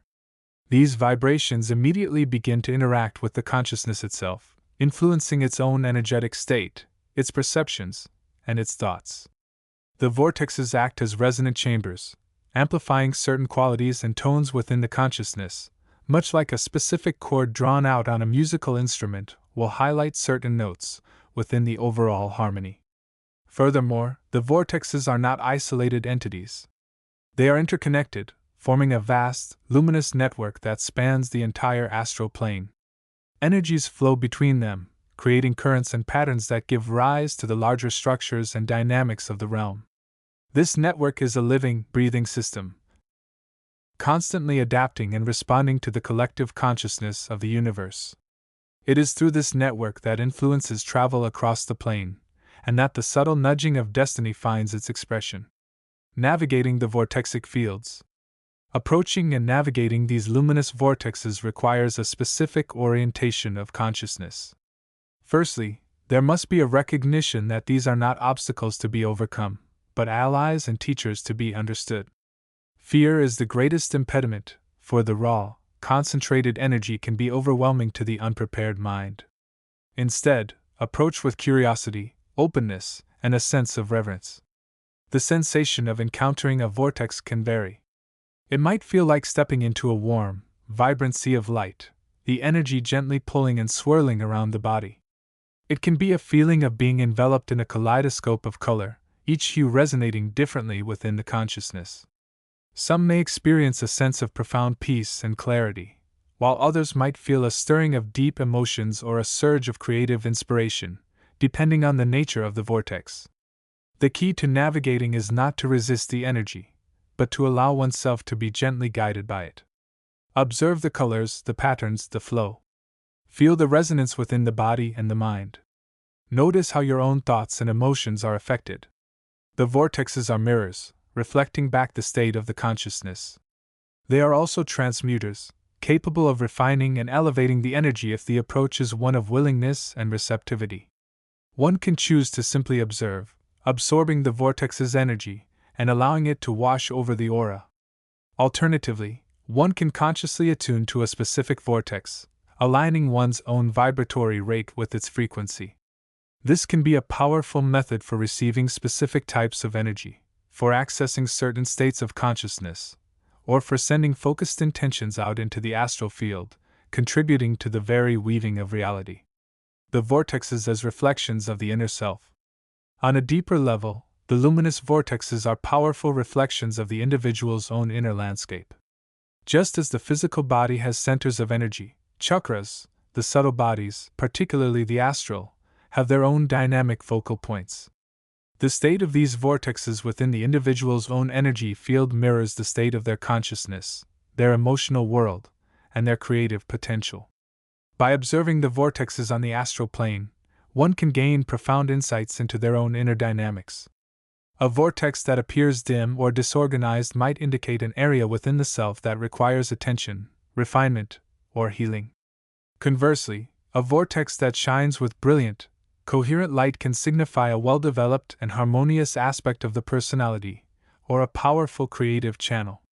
Furthermore, the interaction with external vortexes can trigger the activation and opening of corresponding centers within the individual's own subtle anatomy. Gazing upon a vortex of creative inspiration might help to unlock dormant creative potential within the self. Immersing oneself in a vortex of unconditional love can help to dissolve emotional blockages and cultivate a more compassionate state of being. Contribution to the collective field. Understanding the vortexes also opens up a profound responsibility. As conscious beings, we are not merely passive observers of the astral plane. We are participants, contributors to the vibratory tapestry of reality. Every thought, every emotion, every intention projected into the astral plane especially within the vicinity of these luminous vortexes, ripples outwards, influencing the collective consciousness and the potential realities that are constantly being formed. The vortexes act as focal points for this collective creation. When many beings hold similar intentions or emit similar emotional vibrations in a particular vortex, the energy coalesces, strengthening that particular quality or potential within the astral field. This, in turn, can influence the manifestation of events and conditions in the physical world, as the astral plane is the immediate energetic precursor to the physical. Therefore, the practice of working with the luminous vortexes is not merely for personal exploration or gain. It is a way of participating consciously in the creation of reality. By aligning with the positive vibrations, by sending forth intentions of love, light, and harmony, by refining our own energy and becoming clearer channels, we contribute to the upliftment of the collective consciousness and the weaving of a more beautiful and harmonious reality for all. The luminous vortexes, therefore, are the dynamic heartbeats of the astral plane, the luminous weavers of the subtle forms that underpin our physical existence. They are a profound mystery to be explored, a source of energy to be tapped, and a mirror reflecting the deepest truths of our being. As the consciousness continues its journey, the understanding and interaction with these magnificent centers of light and life become increasingly central to the process of awakening and realizing the full potential of the self within the multidimensional tapestry of existence. Chapter 69: The Luminous Vortex of Integration. The journey through the inner worlds unfolds not merely as a progression through distinct landscapes, but as a spiraling descent into the very heart of being itself. We have traversed realms of pure thought forms, landscapes sculpted by the collective imagination and the unresolved emotional tides of the collective consciousness. We have navigated the shimmering fields of emotional energy, witnessing the dance of joy and sorrow, love and fear, as they paint the tapestry of the emotional strata. Now, we stand at the threshold of a domain of profound transformation, a place often termed the astral plane in the teachings of inner exploration, though it is more accurately understood as a crucial layer within the multidimensional field of consciousness. This is not a place of mere sight, but a realm where the senses, as we know them, dissolve into a more direct perception of vibrational reality. It is the crucible where thought and emotion, having been experienced and observed, begin their alchemical fusion into the substance of understanding and integrated self-awareness. The transition into this domain often feels like stepping through a shimmering, multidimensional membrane. What was perceived as solid landscape now melts into a fluid, iridescent light. The air, if such a concept still applies, is thick with potential, vibrating at a frequency that resonates deeply with the core of our being. It is less a place with scenery in the conventional sense, and more a state of scenery, a living, breathing expression of the collective and individual vibrational state. The scenery of integrated consciousness. The scenery here is not static vistas painted upon a backdrop. It is an ever-flowing, self-generating field of light and color, form and void, coalescing and dissolving in a dynamic symphony. Imagine not a painting, but a living, breathing, luminescent fluid crystal. The colors are not mere pigments but pure frequencies of feeling and thought, radiant with inherent meaning. They pulse, shift, and blend, reflecting the intricate patterns of the observer's own internal landscape as it undergoes the process of integration. Sometimes, this scenery manifests as vast, shimmering oceans of pure color, each hue representing a different state of being: the deep blues of serenity and trust, the vibrant greens of growth and healing, the fiery reds of passion and activation, the golden yellows of clarity and joy. These oceans are not passive, they are alive, responding to the observer's presence and internal state. Waves of light may ripple across their surface, carrying the vibrations of collective emotions, the resonance of global joy, the undercurrent of universal sorrow, the persistent hum of fear, the hopeful glow of love. Other times, the scenery takes the form of intricate, crystalline structures that seem to grow and change before the inner eye. These are the crystallized patterns of thought forms and emotional complexes. They may appear as sharp, angular shards reflecting harsh truths or unresolved tensions, or as smooth, harmonious geometries embodying integrated understanding and balanced states. Observing these structures is like reading the blueprint of one's own consciousness. The observer learns to discern the nature of these forms, their origins, their purpose, their energetic signature, and to understand how they have shaped their perception of reality. The landscape is also alive with light beings and subtle entities, co-inhabitants of this vibrational stratum. These are not necessarily beings with physical forms as we understand them, but rather concentrations of consciousness, patterns of light and energy, embodying different aspects of the universal mind. Some are radiant points of pure awareness, acting as guides or catalysts for the observer's growth. Others might manifest as flowing streams of light, representing the movement of energy and ideas. Still others could appear as shimmering, translucent forms, reflecting the collective consciousness or specific aspects of the observer's own inner world that are ready for exploration and integration. These inhabitants are not necessarily malevolent or benevolent in a simplistic sense. They are expressions of the vibrational field itself. They might appear as aspects of the observer's own higher self, offering guidance through reflection or direct communication in the language of light and feeling. They might be entities embodying specific qualities, such as the embodiment of courage, compassion, or wisdom, appearing to offer lessons or inspiration. Or they might simply be fellow travelers on the path of consciousness, sharing the same vibrational space. The inhabitants, agents of integration. The inhabitants of this plane are multifaceted, serving as both mirrors and catalysts for the process of integration. They include 1. Inner guides and aspects of the higher self. These are perhaps the most supportive inhabitants. They are often perceived as sources of wisdom, clarity, and unconditional love. They may appear in familiar forms, archetypal figures, or simply as a felt presence of guidance. Their purpose is to assist the observer in navigating the complexities of this realm, discerning the deeper meanings of the scenery, and facilitating the release of old patterns that no longer serve integration. They help the observer connect with their own innate wisdom and strength. 2. Collective consciousness manifestations. This realm resonates deeply with the collective state of human awareness. Inhabitants of this nature might appear as shimmering fields of light representing collective emotions, global intentions, or archetypal themes. Observing these can provide profound insights into the interconnectedness of all beings and the larger evolutionary currents. Engaging with them can help the observer understand how their own consciousness is influenced by and contributes to the collective whole. It is an opportunity to step outside the egoic self and perceive the broader context of existence. 3. Energy beings and light entities. These are entities composed primarily of refined energy and light, often serving roles related to the flow and transformation of consciousness within this stratum. Some might act as gatekeepers, overseeing the transition between different layers of awareness. Others might be focused on specific tasks, such as clearing blockages, facilitating energy exchange, or recording vibrational patterns. They operate according to the laws of this dimension, which often involve direct communication through feeling, intuition, and resonance rather than verbal language. Interactions can be powerful, often leading to sudden insights, energetic downloads, or shifts in perception. 4. Reflected aspects of the observer's self. A fundamental principle of this realm is that the outer landscape reflects the inner state. Inhabitants often arise from the observer's own subconscious mind, taking forms that represent unresolved issues, suppressed emotions, ingrained beliefs, or unrealized potential.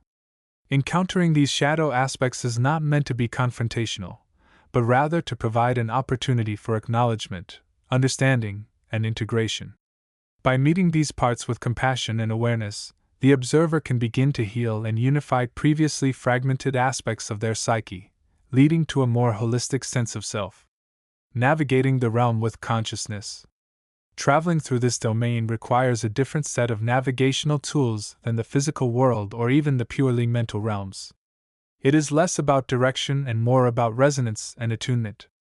The key is not to impose the mind's analytical processes too rigidly, but rather to allow the senses, particularly the intuitive and emotional senses, to open fully. Perception. Learn to perceive the scenery not just with the eyes of the mind, but with the heart and the inner body. Feel the vibrations of the colors and forms. Sense the emotional quality of the light. Notice the subtle shifts in the energy field. Engagement. instead of viewing the inhabitants as objects of observation, engage with them. Approach with curiosity, openness, and a willingness to feel. Ask for guidance not through words, but through inner stillness and attunement. Offer your own light and energy in a state of loving presence. Integration. The primary purpose of this realm is integration. This means observing the patterns of thought and emotion represented in the scenery and the inhabitants, understanding their nature and their impact on your being, and consciously choosing to release what no longer serves you while embracing what aligns with your higher self's truth. It involves acknowledging the shadow aspects and bringing them into the light of awareness, transforming them from sources of fragmentation into components of a more unified whole. Detachment.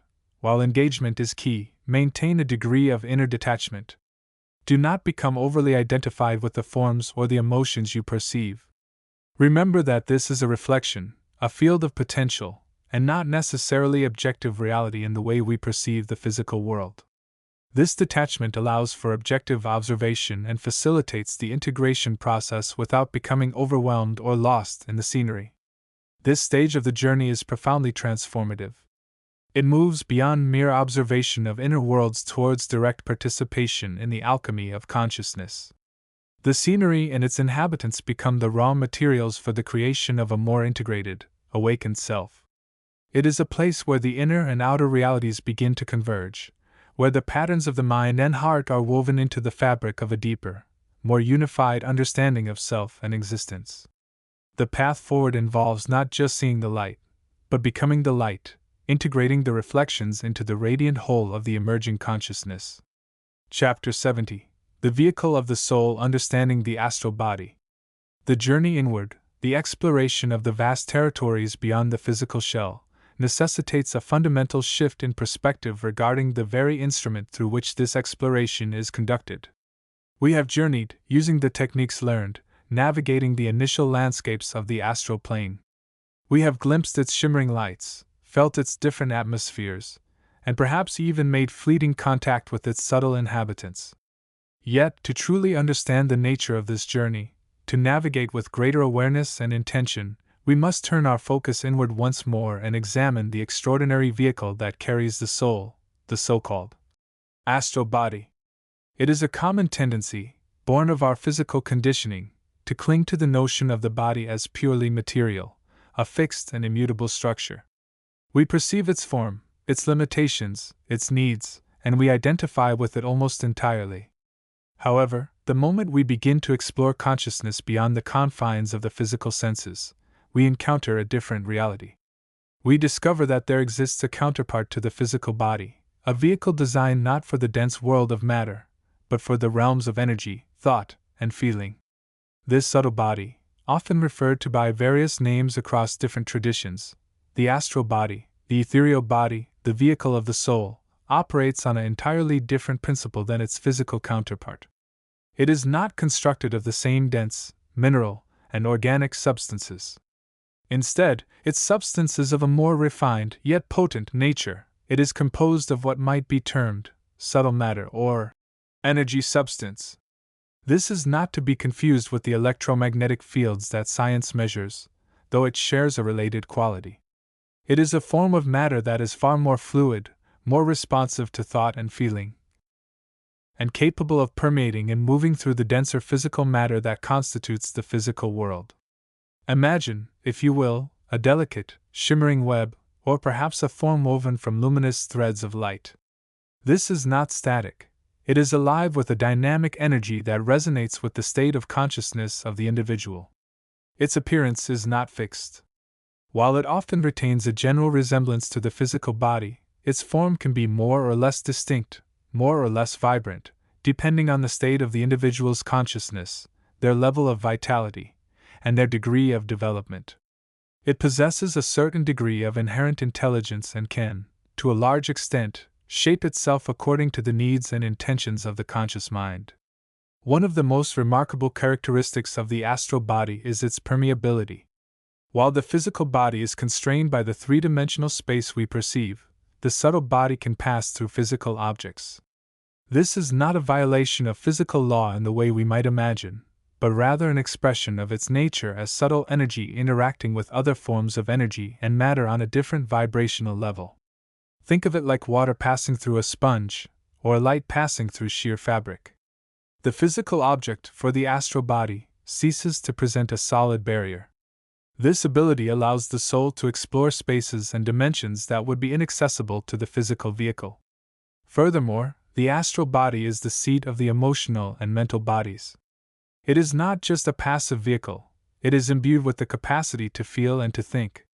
The emotional body, often perceived as a subtle energy field surrounding the astral form, resonates with the vibrations of feeling, love, joy, sorrow, fear, peace. The mental body, the aspect of the subtle form related to thought, allows for the processes of contemplation, ideation, and awareness that operate beyond the physical senses. These aspects are not separate entities within the astral body. They are integral components, interwoven with its very fabric, reflecting and influencing its state and function. The connection between the physical body and the astral body is crucial to understand. While distinct, they are intrinsically linked through a subtle etheric cord or soul thread. This cord, often described as a fine, luminous strand, extends from the physical body, typically through the crown chakra at the top of the head, connecting it to the astral body. This cord serves several vital functions. It acts as an anchor, keeping the astral body energetically linked to the physical vehicle, especially during states of deep relaxation or meditation. It facilitates the flow of prana, or life force energy, from the physical body to the astral body, providing the necessary vitality for the journey.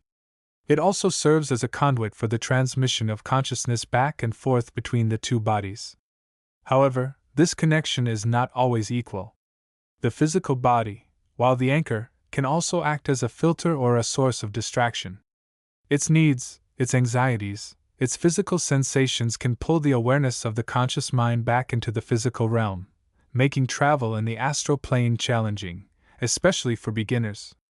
Conversely, the vibrational state of the astral body can influence the physical body, sometimes manifesting as feelings of well-being, relaxation, or even subtle physical effects after an out-of-body experience. Understanding the nature of the astral body is therefore the first step in mastering the art of conscious travel within the inner worlds.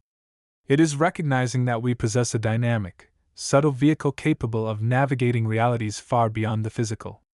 It requires cultivating awareness of this vehicle's state, its vibrational level, its clarity, its connection to the physical anchor. By working with the physical body through diet, relaxation, and particularly through the practice of breathwork and meditation, we can purify and vitalize the astral vehicle, making it stronger, more refined, and more responsive to the will of the conscious mind. This understanding lays the groundwork. It moves us from simply having experiences of the astral plane to understanding the instrument through which those experiences are mediated. It empowers the practitioner to take a more active role in their explorations, moving towards not just observation, but conscious navigation and interaction within these fascinating inner territories. The astral body is the key that unlocks the door to the vast universe within, a universe as boundless and varied as the imagination itself, waiting to be discovered, understood, and integrated into the totality of our being. As we continue our journey, this foundational knowledge will become increasingly relevant. We will explore the specific characteristics of the astral plane itself, its landscapes and energies, and how to navigate them effectively using the vehicle we now understand a little better. The path inward unfolds layer by layer, each understanding building upon the last, leading ever deeper into the heart of consciousness. Chapter 71: Exploring the Innermost Regions of the Mental Body. The Threshold Beyond Thought Forms. As we continue our journey deeper into the vast and intricate landscape of the mental body, we approach a region that transcends the more familiar fields of thought forms and mental pictures. This is an area where the density of mental substance shifts, becoming less about the content of thought and more about the quality of consciousness itself. We are moving towards the innermost core of this subtle body, a realm often referred to as the causal or spiritual mental plane by those who have explored its depths. To contemplate this region is to begin to move beyond simply observing mental phenomena. It is to start contemplating the very nature of the mind as a field of intelligent energy. Imagine the mental body not just as a canvas upon which thoughts are painted, but as a dynamic, living structure of light and feeling, constantly shaping and being shaped by our inner state. We have traversed much of its surface and its more substantial layers, where thoughts are relatively distinct and can sometimes be manipulated or observed like objects in a garden. Now we are drawn towards the heart of this garden, towards the source from which thoughts and feelings arise. This innermost region is often characterized by a profound stillness. It is not an absence of energy, but rather a state of highly refined, integrated, and purposeful vibration. Here, the chaotic flux of everyday mental activity begins to settle, revealing a deeper layer of awareness, an awareness of thought, rather than being lost in thought. It is like moving from a busy marketplace filled with diverse chatter to a quiet library, where the focus can settle on the deeper truths held within the books. The nature of causal thought. The substance of this inner region is often described as being of a more causal quality. Causal, in this context, doesn't necessarily mean deterministic or preordained in a harsh way, but rather pointing towards the causes, the fundamental roots, of manifestation, both within the mind and in the physical world. This is where intentions solidify into becoming, where subtle desires begin to crystallize, and where the deeper patterns of belief that underpin our perception take shape. In this realm, thoughts are less like fleeting bubbles and more like intricate seed crystals forming within a matrix of feeling and intention. They possess a greater weight, a greater potential for influence. A thought here, held with focused awareness and emotional resonance, can begin to ripple outwards, influencing not just our mental state, but potentially our energetic field and even our interactions with the physical world through the law of attraction, a principle we will explore more deeply. The color and vibration of this region can be quite different from the brighter, more active mental fields. It might appear as a deep, shimmering indigo, violet, or even black light, not as void, but as the fertile ground of potential. It holds the blueprint for the mental structures we will build, the subtle patterns that will influence our choices and our path forward. Encountering the beings of the causal mental plane. Just as the lower mental planes are home to entities shaped by collective thought forms and emotional residues, so too does the causal mental plane support its own forms of intelligent life. These are not necessarily beings in the traditional sense of physical bodies, but rather entities or presences of a more refined mental and spiritual nature. These inhabitants are often associated with the patterns, laws, and principles that underpin the mental universe. They might be seen as archetypes of thought, guardians of specific mental disciplines, or entities embodying particular qualities of consciousness such as wisdom, compassion, discernment, or creative potential. They are less concerned with the fleeting dramas of individual thought and more attuned to the flow of energy, the resonance of intentions, and the unfolding of causality. Their forms can be quite subtle, sometimes appearing as luminous patterns of light, shifting geometries, or figures whose outlines are more like zones of influence than solid shapes. They might communicate not through words, but through resonant feelings, intuitive insights, or direct impressions upon the mind. Some are ancient, having existed for vast cycles, holding the accumulated wisdom of the mental plane itself. Others might be more recently formed, embodying the emerging trends and insights of the current era. Interactions with these beings can be profoundly transformative. They can serve as guides, offering clarity on the nature of causality, helping us to discern the subtle intentions shaping our lives, or revealing the deeper roots of our beliefs. They might present challenges designed to refine our discernment, or help us break free from limiting mental patterns. Engaging with them requires a certain level of inner stillness, openness, and integrity of intention. Approaching them merely out of curiosity, or a desire for external validation is unlikely to yield meaningful connection. The role of the causal mental plane in evolution. Understanding this innermost region of the mental body is crucial for our spiritual evolution. It is the seat of the higher self's expression, the place where true will is formulated and intentions are set with clarity and purpose. It is the bridge between the personal mind and the universal mind, or the oversoul. The development of our causal mental plane allows us to 1. Transcend limiting beliefs. By accessing this deeper level, we can begin to see our ingrained beliefs not as absolute truths, but as specific thought forms that can be examined, understood, and transmuted. 2. Set powerful intentions. Here, intentions can be planted with a strength and clarity that resonates deeply, aligning us more closely with our true desires and life purpose. 3. Develop discernment. We learn to differentiate between true inner guidance and the noise of the external world or the lower mental processes. 4. Connect with higher wisdom. This region acts as a gateway to the vast reservoir of knowledge and insight available through the collective unconscious or the universal mind. 5. Assume responsibility. Recognizing the power of causal thought fosters a deeper sense of responsibility for our thoughts, knowing that they are indeed seeds of future experience. Navigating this inner region requires practice. It involves cultivating the ability to quiet the mind not just superficially, but at a deep level, allowing the stillness to reveal the underlying structure of consciousness. It means learning to meet thoughts not with judgment, but with curiosity and understanding, seeing them as expressions of a deeper, underlying energy field. Moving forward. As we contemplate the innermost regions of the mental body, we stand at a threshold. We have mapped its outer landscapes and explored its middle layers, now gazing towards the core, the causal seat of consciousness. This is a realm of profound potential, where the subtle becomes significant, where intention shapes reality, and where connection with deeper wisdom is possible. The inhabitants we might encounter here are not merely abstract concepts, they are expressions of the very principles of mind and energy we are exploring. Engaging with them, understanding their nature and the nature of the realm they inhabit, is key to unlocking the higher potential of our own mental bodies. In the next chapter, we will begin to explore the final, most subtle layer of the mental body, and how its refinement leads to the direct experience of unity with the infinite. We will touch upon the transition point where the mental merges into the spiritual, opening the door to realms beyond the purely mental construct. Chapter 72: The Innermost Sheath and the Ego Complex. Illuminating the innermost veil. We now arrive at the innermost of the subtle sheaths that encase the evolving consciousness.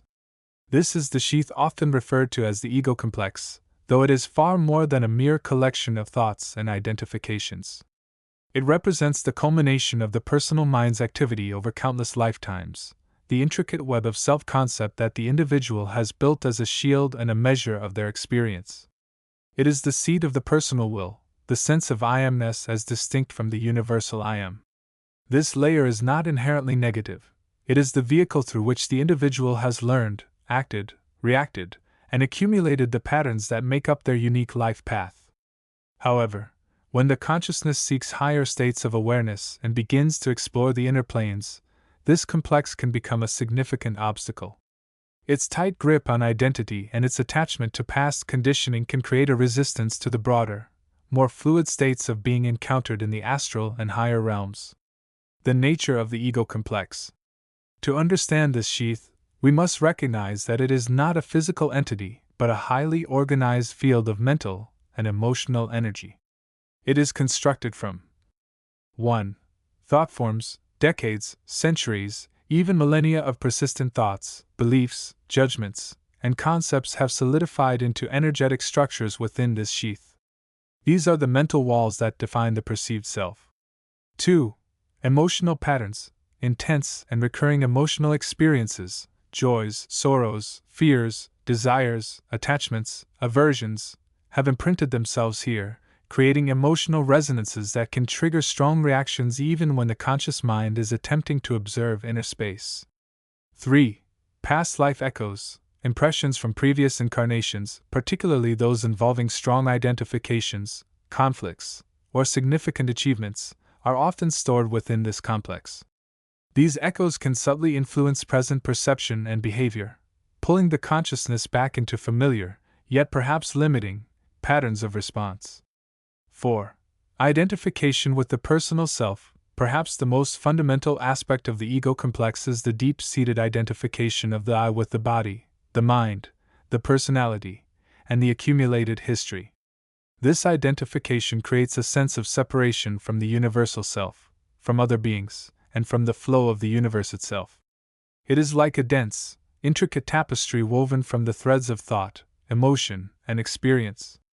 Each thread contributes to the overall pattern, creating a seemingly solid and distinct picture of the individual.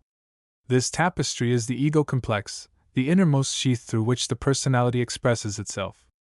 The ego complex as a gateway and a filter. From the perspective of the evolving consciousness, the ego complex serves several functions, both helpful and hindering. Function as vehicle. It provides the necessary structure and identity for the individual to navigate the physical world and engage in the lessons of life. It is the field within which the mind operates and through which the will expresses itself. Function as shield. Built over time to protect the underlying spiritual self from perceived hurts, failures, or the complexities of existence, the ego complex acts as a psychological armor. It can buffer against emotional pain and external criticism. Function as filter. However, this same armor and structure also filters perception. It colors how the individual sees themselves, others, and the world. Beliefs held within the ego complex become lenses through which all experience is interpreted, often unconsciously. Fear, for instance, can be a dominant emotional pattern within this sheath, filtering experience through a lens of threat and limitation. Function as obstacle. When the consciousness begins to explore beyond the familiar realms of thought and emotion associated with the personality, the ego complex can resist. It may trigger defensive mechanisms, emotional outbursts, or mental rationalizations designed to keep the awareness anchored in the known territory of the personal self. The attachment to the identity built within this complex can make it difficult to simply be in the present moment without the constant commentary and interpretation of the mind. Illuminating the path through the innermost sheath. To progress on the inner journey, the consciousness must learn to relate to the ego complex not as the absolute self, but as a complex of energies and patterns, a tool to be understood and refined, rather than the master of consciousness. This involves several key steps. 1. Awareness and observation. The first step is to become aware of the ego complex's influence. This means observing the mental chatter, the emotional tides, and the sense of personal identity without immediate judgment or engagement. It is learning to witness the patterns as they arise and pass, like clouds moving across the sky. 2.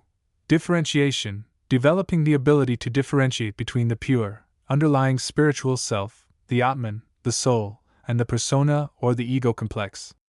The true self is unchanging, universal, and resides beyond the fluctuations of thought and emotion that constitute the complex. Recognizing this distinction is crucial for liberation. 3. Detachment with love. This is perhaps the most challenging aspect.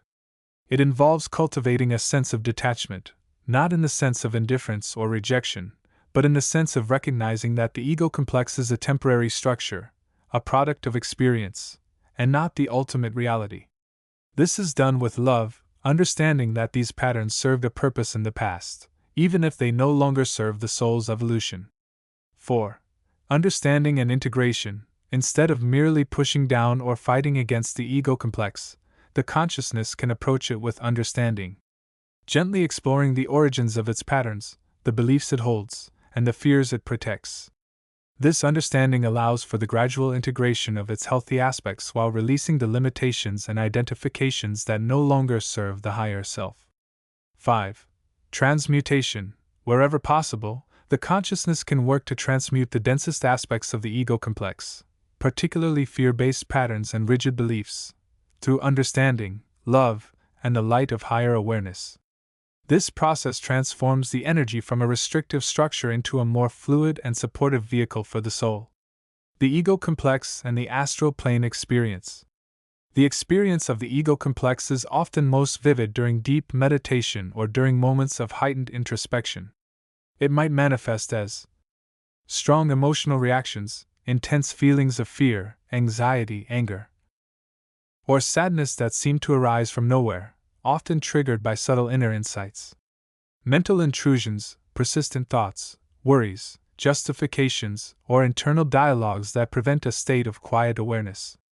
Sense of limitation, a feeling of being trapped, judged, or defined by past actions or perceived shortcomings.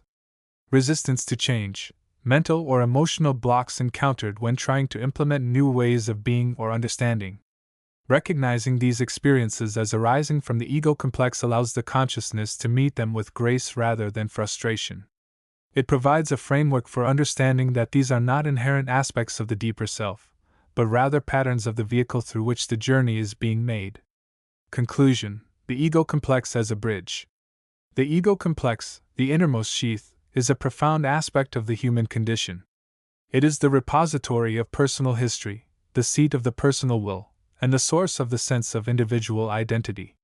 While it can be a formidable obstacle on the path to higher consciousness, it is also the very structure that has allowed for the accumulation of experience necessary for evolution. The key to navigating this complex lies not in destroying it, but in understanding it, differentiating the self from it, and gradually transmuting its limitations through awareness, love, and the light of spiritual understanding. It is the final major sheath through which the consciousness must pass, refining its vehicle before moving still deeper into the universal ocean of consciousness. As this complex is understood and integrated, the sense of identity expands, becoming less bound to the personal self and more aligned with the infinite potential of the soul. The journey through the innermost sheath is the final refinement, preparing the vessel for the ultimate destination of unity with the All. Chapter 73: The Subtle Vibrations of Inner Attunement. The journey through the inner landscape is not merely a matter of willpower or determined focus. It is, first and foremost, an art of attunement. Before the conscious mind can truly begin to navigate the shimmering veils of the astral plane, a profound resonance must be established with the subtle energies that underpin all existence within that realm. This initial phase is less about grand intentions and more about becoming a sensitive instrument, capable of detecting the delicate vibrations that inform the inner world. Think of it not as climbing a mountain, but as learning to dance upon its surface, moving with the rhythm rather than against it. The first step in this process of attunement lies in cultivating a deep awareness of the subtle bodies, particularly the etheric form, which serves as the primary vehicle for exploration in the astral realms. The etheric form is a fascinating structure. It is often described as a luminous, semi-transparent double of the physical body, mirroring its shape but composed of a substance far more refined. This is not the dense, mineral substance of the physical frame, nor the emotional fluidity of the astral body, but a vital, energetic template that permeates and interpenetrates the physical. It is the body of life itself, resonating with the vibrational frequencies of the universe. To attune to this subtle vehicle requires a gentle, persistent practice. One might begin by visualizing a thread of light extending from the heart center, down through the physical body, anchoring securely into the earth, and simultaneously reaching upwards, connecting to a radiant sphere of light, the etheric form, surrounding the physical body. The intention is to feel a sense of unity, a flow of energy between the physical self and this ethereal counterpart. This attunement process involves more than just visualization. It demands a heightened sensitivity to the subtle sensations within the physical body. These are often faint at first, like the whisper of a breeze in the distance. One might become aware of a tingling warmth, a gentle pulsation, or a subtle sense of expansion, particularly around the chakra points, the major energy centers that act as conduits for vital force, prana or chi, and serve as gateways between the physical, astral, and higher planes. Developing this sensitivity is akin to training the ear of a musician to discern the nuances of a complex melody. It requires patience and consistent practice. One might sit quietly, focusing attention on the feet, noticing any subtle energy sensations there before slowly moving the awareness upwards through the legs, the pelvis, the abdomen, the chest, the arms, and finally the head. By becoming intimately familiar with the baseline subtle sensations of the etheric body within the physical vessel, one builds a foundation of inner awareness. This inner sensitivity acts as a form of biofeedback, indicating the state of one's energy field. Fatigue, stress, or emotional turmoil can manifest as blockages or disturbances in the subtle energy flow, felt as tension, constriction, or dullness within the etheric body. Conversely, states of calm, relaxation, and positive emotion tend to create a sense of openness, lightness, and flow. Attuning to these subtle signals allows for conscious energetic hygiene, clearing blockages and maintaining a harmonious state before embarking on deeper explorations. Beyond the physical sensations, attunement involves tuning the mental and emotional aspects of the self. The conscious mind must learn to quiet its incessant chatter, the constant stream of thoughts, judgments, and worries that can create mental static and interfere with the perception of subtler realities. This is not about suppressing thought, but about observing it without attachment, allowing it to pass like clouds in the sky, freeing up mental bandwidth for deeper perception. The emotions also play a crucial role. While the astral plane is often associated with the realm of feeling, the path to it begins with emotional balance. Intense, unprocessed emotions can be like turbulent weather within the energy field, making clear perception difficult. Practices that cultivate inner peace, compassion, love, and gratitude help to smooth the emotional waters, creating a more receptive state for attuning to the higher vibrational frequencies of the inner world. As this multifaceted attunement deepens, one begins to develop a subtle inner listening. It's like learning to hear the music that underlies the surface of ordinary reality. The physical body, the etheric form, the mind, and the emotions all vibrate at specific frequencies. By bringing these aspects into harmony, one raises the overall vibrational pitch of the individual consciousness. This raising of vibration is not merely a psychological exercise, it has a tangible effect on the inner environment. As the consciousness becomes more resonant with the higher frequencies characteristic of the astral plane, the subtle bodies, particularly the etheric form, begin to glow more brightly and intensely. The energy channels, or nadis, within the etheric body become more open and vibrant, allowing for a freer flow of prana. This increased energetic conductivity is the crucial bridge. It is through the refined etheric form, vibrating in harmony with the higher realms, that the consciousness begins to pass through the subtle veils that separate the physical inner world from the more ethereal astral landscape. The process of attunement is, therefore, the essential preparatory work, the tuning of the inner instrument, that makes the journey possible. It is a journey inward into the heart of the self, where the subtle energies are the language of communication. By learning to speak this language through sensitivity, awareness, and harmonious resonance, one prepares to step beyond the familiar boundaries of the physical form and begin exploring the breathtaking vistas of the astral plane. This is not an end in itself, but the crucial first step upon the path of inner exploration, a path that leads ultimately to greater self-understanding and connection with the vast, interconnected tapestry of universal consciousness. Chapter 74: The Innermost Sheath, the Body of the Self.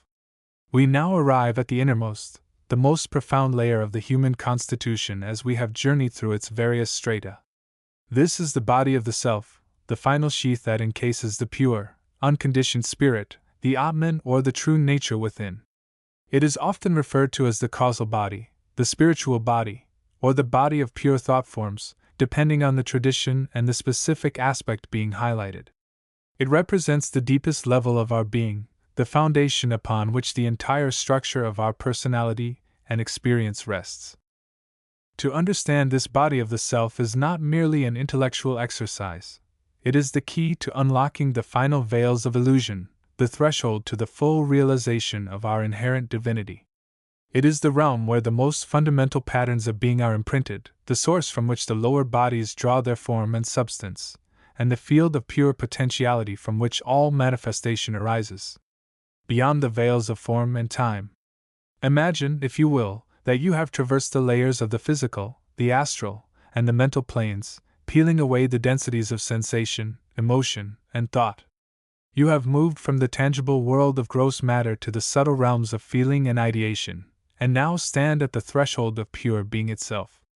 This final body, the body of the self, is not bound by the limitations of the three-dimensional world we perceive with our physical senses. It exists in a dimension where the concepts of form, time, and space as we know them cease to apply in the same way. It is not a physical body, nor is it purely a mental construct. It is a field of pure, intelligent energy, a luminous matrix of infinite potential, resonating with the vibration of the Absolute. Think of it not as a solid structure, but as a vast, interconnected web of pure thought forms, intention, and potential realities. These are not mere ideas floating in the void. They are dynamic, living structures of energy and consciousness that underpin and condition the entire personality. This body is the repository of our deepest soul memories, the impressions left by experiences that transcend the ordinary consciousness. It holds the blueprint of our being, the essential pattern of our soul's evolution. It is the source of our innate talents, our intuitive insights, and our profound sense of purpose or destiny, even when these feel obscure or unformed in our waking life. It is the seed of that deep, resonant feeling of I am, distinct from the ego's identification with thoughts, feelings, or physical sensations. The nature of the body of the self. This inner body is characterized by its purity and intentionality.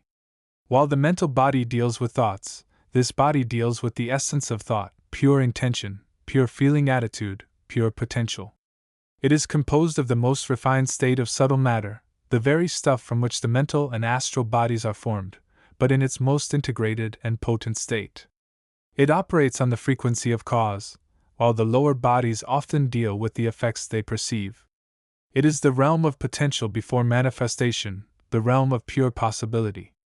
It is not static, it is constantly vibrating with the energy of our deepest longings, our highest aspirations, and our fundamental beliefs about ourselves and the nature of reality. Imagine it as the unseen architect of your life, holding the blueprints for your soul's expression in the physical world. It is the field from which the mental body draws its concepts, and the astral body its emotional patterns. What happens within this body has a profound, often instantaneous, impact on the lower structures and the physical vehicle. Accessing the body of the self. Accessing this deepest layer of being is not achieved through forceful will or intellectual analysis alone. It requires a shift in consciousness, a turning inward from the external world and the chatter of the mind towards a state of receptivity and silence. It is often entered through deep states of meditation, profound relaxation, or moments of intense inspiration or love, where the mind becomes still and the personality's grip loosens. In these states, one may begin to perceive this body not as a concept, but as a felt sense of presence, a field of luminous energy, or a vast inner landscape of pure potential. It might be experienced as a deep inner peace, a sense of unity with all things, or a direct connection to a deeper knowingness. The practice of meditation becomes the primary tool for exploration and purification here. By sitting quietly and directing awareness towards the innermost self, one can begin to discern the nature of these deep-seated patterns, intentions, and beliefs. It involves observing the subtle undercurrents of thought and feeling without judgment, allowing them to arise and pass like clouds in the vast sky of consciousness. The role of intention and belief. Within the body of the self, intention and belief hold immense power. It is here that the seeds of new realities are sown. By holding a clear, focused intention aligned with one's highest good, one begins to shape the subtle structures of this body, which in turn influence the mental and astral bodies, and ultimately, the physical world. Similarly, our deepest beliefs about ourselves, our capabilities, and the nature of life are encoded within this body. Limiting beliefs, self-doubts, and ingrained patterns of negativity can be deeply rooted here, acting as unseen anchors that pull us away from our full potential. Conversely, by cultivating beliefs of empowerment, abundance, and love, we can begin to rewrite the script held within this innermost body. Working with intention and belief in this realm is not about wishful thinking, it is about aligning consciousness with the fundamental nature of reality, a reality that is infinitely responsive to the quality of consciousness. It is about becoming the conscious co-creator of one's own experience by working from the level of pure potentiality. The path of self-realization. The exploration and refinement of the body of the self is the final major step on the path towards self-realization. It is the journey from identifying with the limited personality, the physical body, the emotional reactions, the mental chatter, towards recognizing the vast, infinite, and unconditioned self that resides within. As we become more consciously aware of this inner body, we begin to experience a profound shift in our relationship with reality. The sense of separation diminishes, replaced by a felt sense of interconnectedness and unity. The fear of limitation gives way to the understanding of infinite potential. The personality, no longer needing to constantly defend or define itself, becomes a transparent vehicle through which the light of the self can shine. This is the culmination of the process of self-transformation, where the lower bodies are refined and aligned with the higher, leading to a state of inner harmony, peace, and purpose. It is the realization that the deepest truth of who you are is not found in the roles you play or the experiences you have, but in the unchanging, luminous core of being that resides within, held within the sacred architecture of the body of the self. This chapter marks the threshold of the final stage of our exploration. Having understood the structure and function of these inner vehicles, the next steps involve not just intellectual comprehension, but the direct experience and conscious mastery of these realms, leading towards the ultimate flowering of consciousness.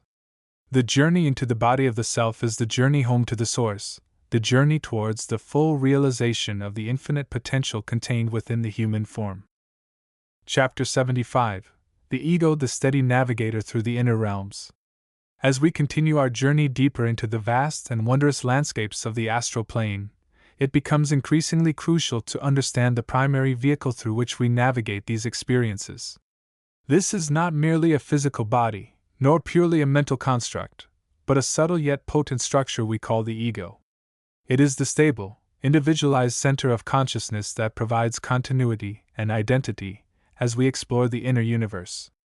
Think of the ego not as a fixed entity, but as a dynamic field of energy and thought forms, constantly being built and refined by our experiences, both in the physical world and the inner planes.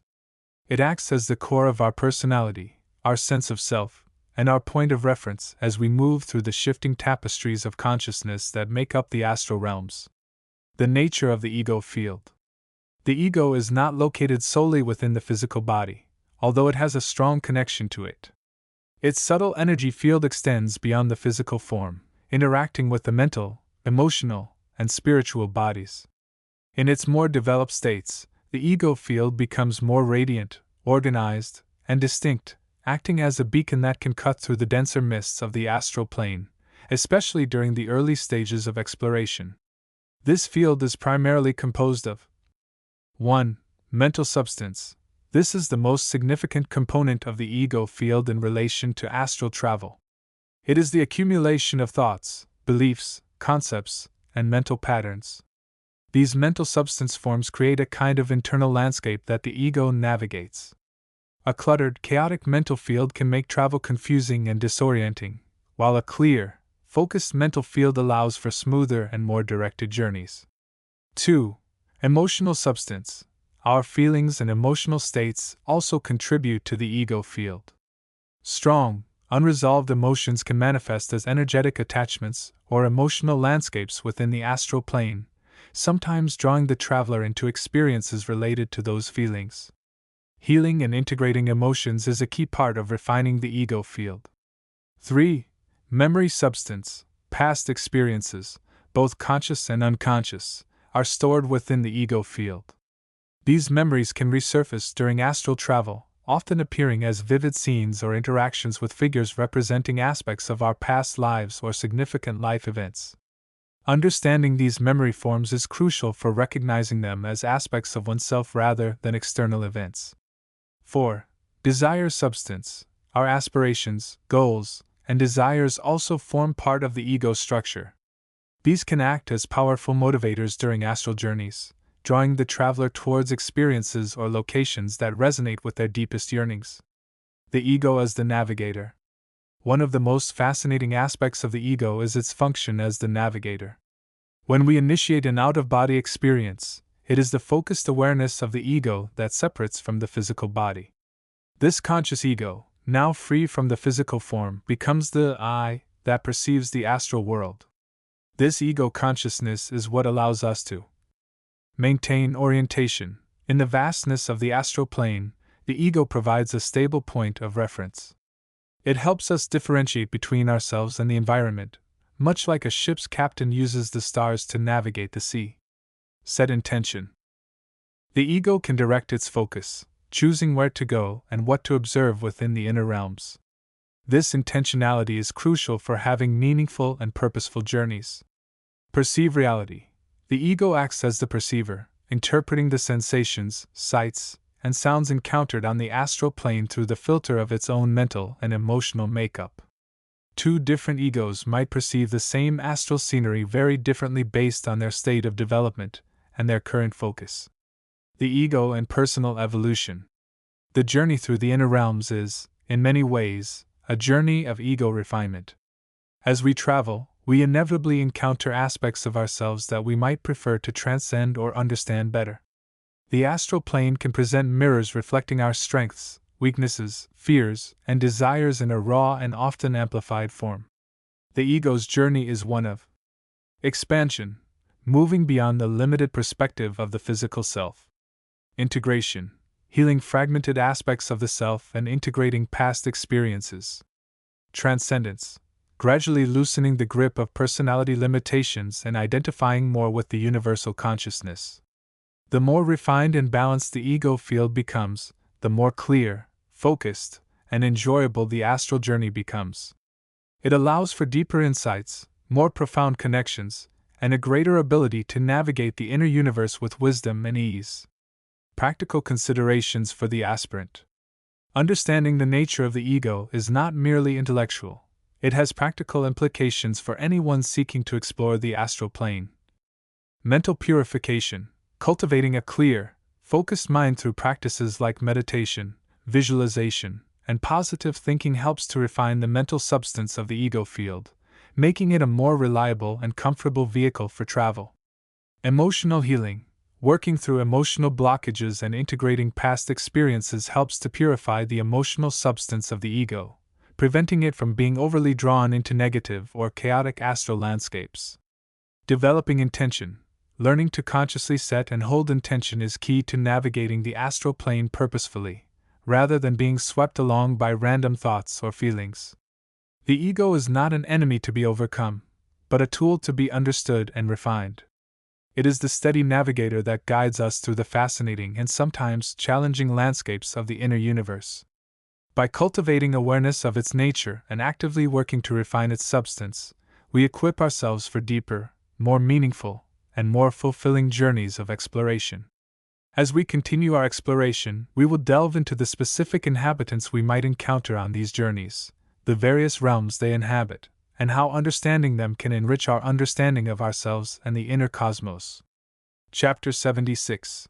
The Threshold of the Inner Mental Plane, Illuminating the Path to Higher Consciousness. Greetings, fellow traveler on the path of inner exploration and spiritual awakening. As we traverse the vast landscapes of the subtle realms, we arrive at a significant juncture, the threshold marking the transition from the astral plane, with its often vivid and emotionally resonant energies, into the inner mental plane. This is not merely a geographical shift across subtle dimensions, but a profound leap in the quality of consciousness. A passage from realms largely governed by feeling and impression towards those dominated by thought, understanding, and the very structure of mental form itself. The astral plane, as we have explored, is rich in sensation, color, and emotional nuance. Its scenery can be breathtakingly beautiful or starkly challenging, mirroring our own inner emotional states with remarkable fidelity. However, the vibrations on the inner mental plane are of a different order. They are less about overwhelming sensation and more about the subtle interplay of ideas, the resonance of archetypes, and the luminous quality of pure thought forms.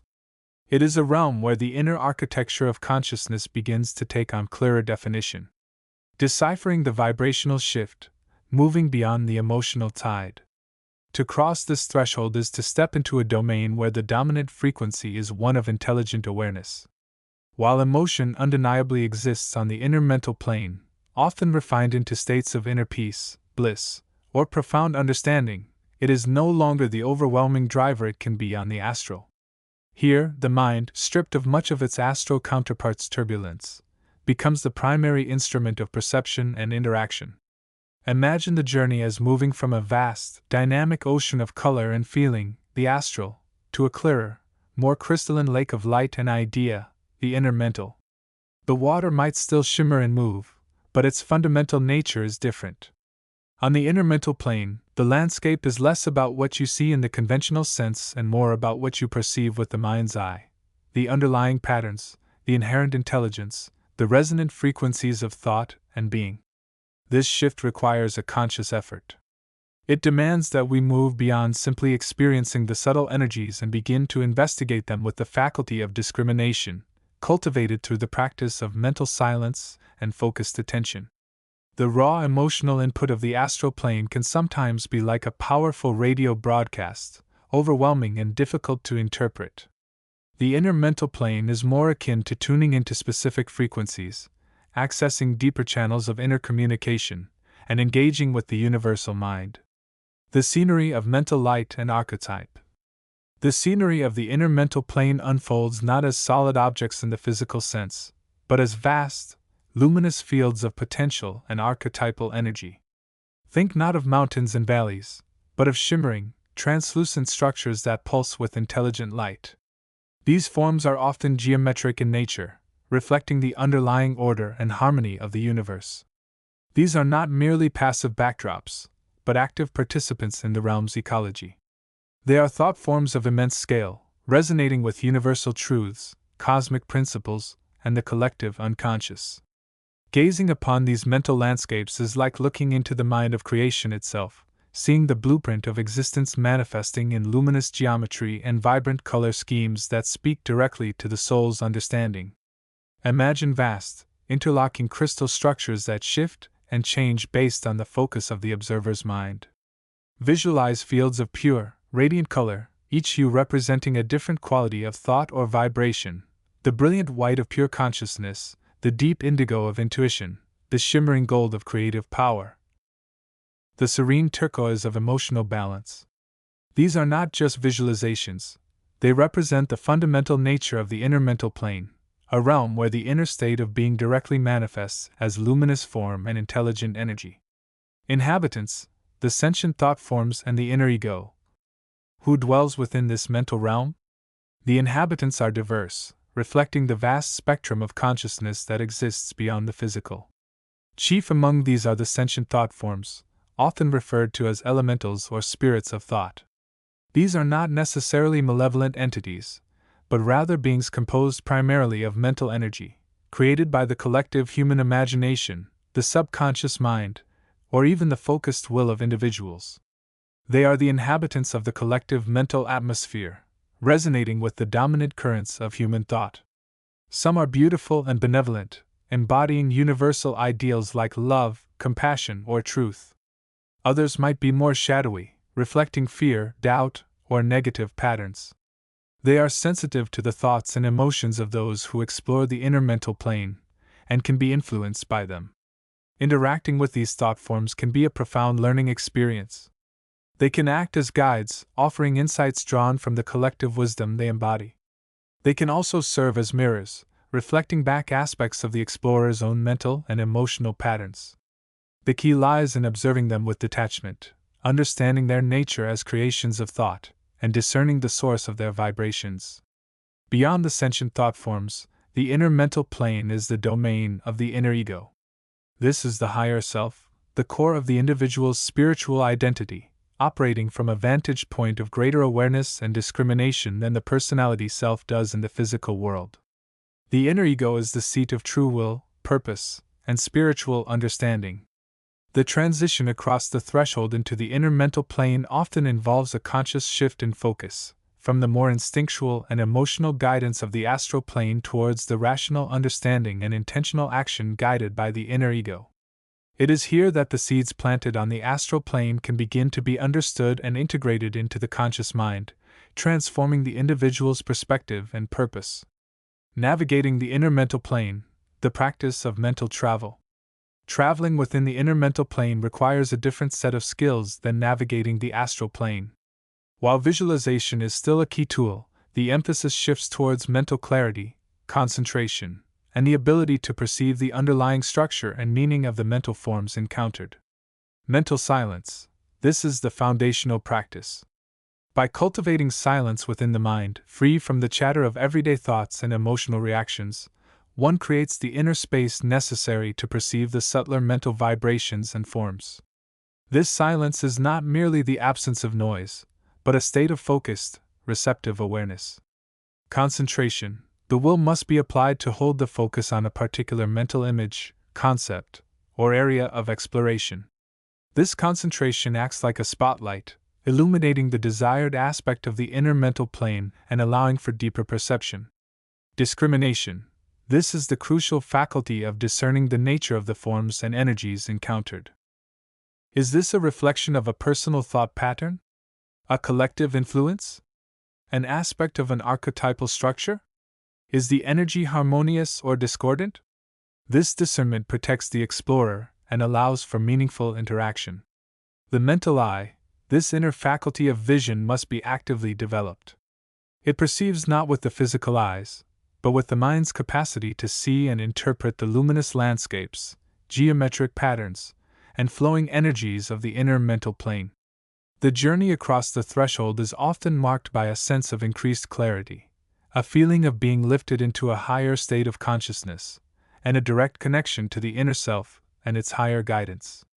It is a pivotal moment, opening the door to deeper self-understanding, access to universal knowledge, and the practical application of spiritual principles in the transformation of the personality. As we stand at this threshold, filled with anticipation and intention, we embrace the shift from the realm of feeling to the realm of understanding. We prepare to explore the luminous structures of the inner mental plane, guided by the inner ego and interacting with the sentient thought forms, weaving our own path towards greater consciousness and integration with the universal whole. The path ahead is one of light, intelligence, and profound inner discovery. Chapter 77: The Luminous Vistas and the Beings of the Crystal Mind. As one progresses further beyond the realms of purely mental activity, even the subtle vibrations of thought begin to thin, allowing a different quality of perception to dawn. The landscape shifts once more, moving away from the shimmering, thought-form-heavy fields of the mental plane and into vast territories characterized by an even higher degree of vibration and crystalline structure. Imagine, if you will, moving through an expanse that feels less like a landscape sculpted by thought and more like a vista carved from pure, living light. The air, or rather, the substance of this dimension, is thick with the essence of pure consciousness, vibrating at a frequency that resonates deeply with the soul's true nature. There are no more mists of unresolved emotion, no lingering echoes of strong mental concepts. Instead, there is a profound clarity, a brilliance that is not harsh but illuminating, revealing the underlying structure of reality with stunning precision. This is the realm often referred to as the crystal mind, a domain where the collective and individual thought forms of the mental plane have coalesced, crystallized into structures of immense beauty and intelligence. It is less a place of inhabitants in the way the emotional plane was, and more a place as inhabitant. The very substance is alive with intelligent light patterns, resonant geometries, and flowing streams of pure thought energy. The scenery here is breathtakingly vast and intricate. One might perceive immense, translucent crystal formations stretching towards impossible heights, their facets catching and refracting the internal light of the realm, creating patterns that shift and evolve like living kaleidoscopes. These are not inanimate rocks, they are the physicalized expression of collective ideas, universal principles, and the enduring structures of cosmic law. They hum with a gentle, resonant energy, acting as beacons and stabilizers for the consciousness that traverses this space. Vast planes of luminous energy stretch out, like fields of polished gemstones under an internal sun. These planes might represent the vastness of potential, the unformed space between concepts, or the vast stores of universal knowledge waiting to be accessed. They feel immense, infinitely extendable, holding a quiet power that encourages contemplation and connection to the deeper self. Flowing through this crystalline landscape are streams and rivers of pure thought energy. These are not random currents but often represent the great currents of human experience, the collective unconscious, or the flow of universal intelligence, the logos, through the realms. They shimmer with color and vibration, sometimes turbulent with the energy of unresolved cosmic patterns, and sometimes serene, reflecting the peace of perfected understanding. Navigating these currents can be a powerful way to learn and grow, picking up the vibrations and integrating them into one's own energy field. The inhabitants of this plane, or perhaps more accurately, the expressions of intelligence within it, are fundamentally different from those encountered on the emotional plane. They are not beings with distinct bodies in the conventional sense. Instead, they are often perceived as patterns of light, configurations of color and vibration, radiating a specific intelligence and state of being. These luminous forms might represent 1. Archetypes and universal patterns, manifestations of fundamental ideas and principles that underpin all creation, the archetypes of creation, destruction, love, wisdom, courage. They are not personalities but pure, resonant patterns of energy embodying a specific quality. Interacting with them can provide deep insights into the mechanics of existence and one's own place within the grand design. 2. Collective consciousness manifestations, concentrations of thought energy from the planetary consciousness or even the consciousness of the cosmos. These can appear as vast, shimmering fields of light, sometimes holding the memory of past events, the collective aspirations of humanity, or the ongoing evolutionary processes of the universe. 3. Highly evolved states of consciousness, beings whose individual consciousness has achieved a state of such crystalline purity and balance that their very essence resonates with the structure of this plane. They might appear as radiant points of light, intricate geometries of energy, or fields of harmonious vibration. They often serve as guides, teachers, or simply as living examples of the potential state of the evolving soul. 4. The intelligence of the realm itself. One might even perceive the landscape itself as being alive, responding to the presence of a conscious explorer. The crystals might shift, the light patterns might change, and specific configurations of energy might seem to reach out or offer guidance, reflecting the inherent intelligence and consciousness that permeates this dimension. Interacting with these inhabitants is less about communication in the verbal sense and more about resonance and attunement. One perceives their nature by tuning one's own vibrational frequency. Approaching with an open heart and a clear mind, allowing one's own light to shine, can invite these patterns of intelligence to reveal themselves. One might feel a resonance with a particular crystal formation, receive an intuitive understanding from a flowing light stream, or have a profound sense of peace and guidance from a radiant being. The lessons of this plane revolve around understanding the nature of pure thought, the power of intention, and the interconnectedness of all consciousness within the cosmic structure. It is a realm for those seeking clarity, for those ready to move beyond personal emotional landscapes towards a comprehension of universal principles. It challenges the explorer to perceive patterns, to understand the underlying geometry of reality, and to align their own consciousness with the higher, more crystalline structures of existence. Navigating this vast, luminous territory requires a degree of inner stillness and focus. The sheer beauty and complexity can be overwhelming if one is not centered. However, for those who can maintain their inner balance, it offers a profound sense of connection to the deeper structures of reality and access to wisdom that resonates directly with the soul's evolutionary path. It is a bridge, connecting the personal journey of consciousness to the vast, luminous tapestry of the cosmos itself. Chapter 78: The Luminous Realms and the Beings of High Vibrational Light. As one continues the journey through the inner worlds, navigating the intricate pathways of the astral plane, a profound transformation begins to manifest not only within the consciousness of the traveler but also in the very nature of the realms encountered.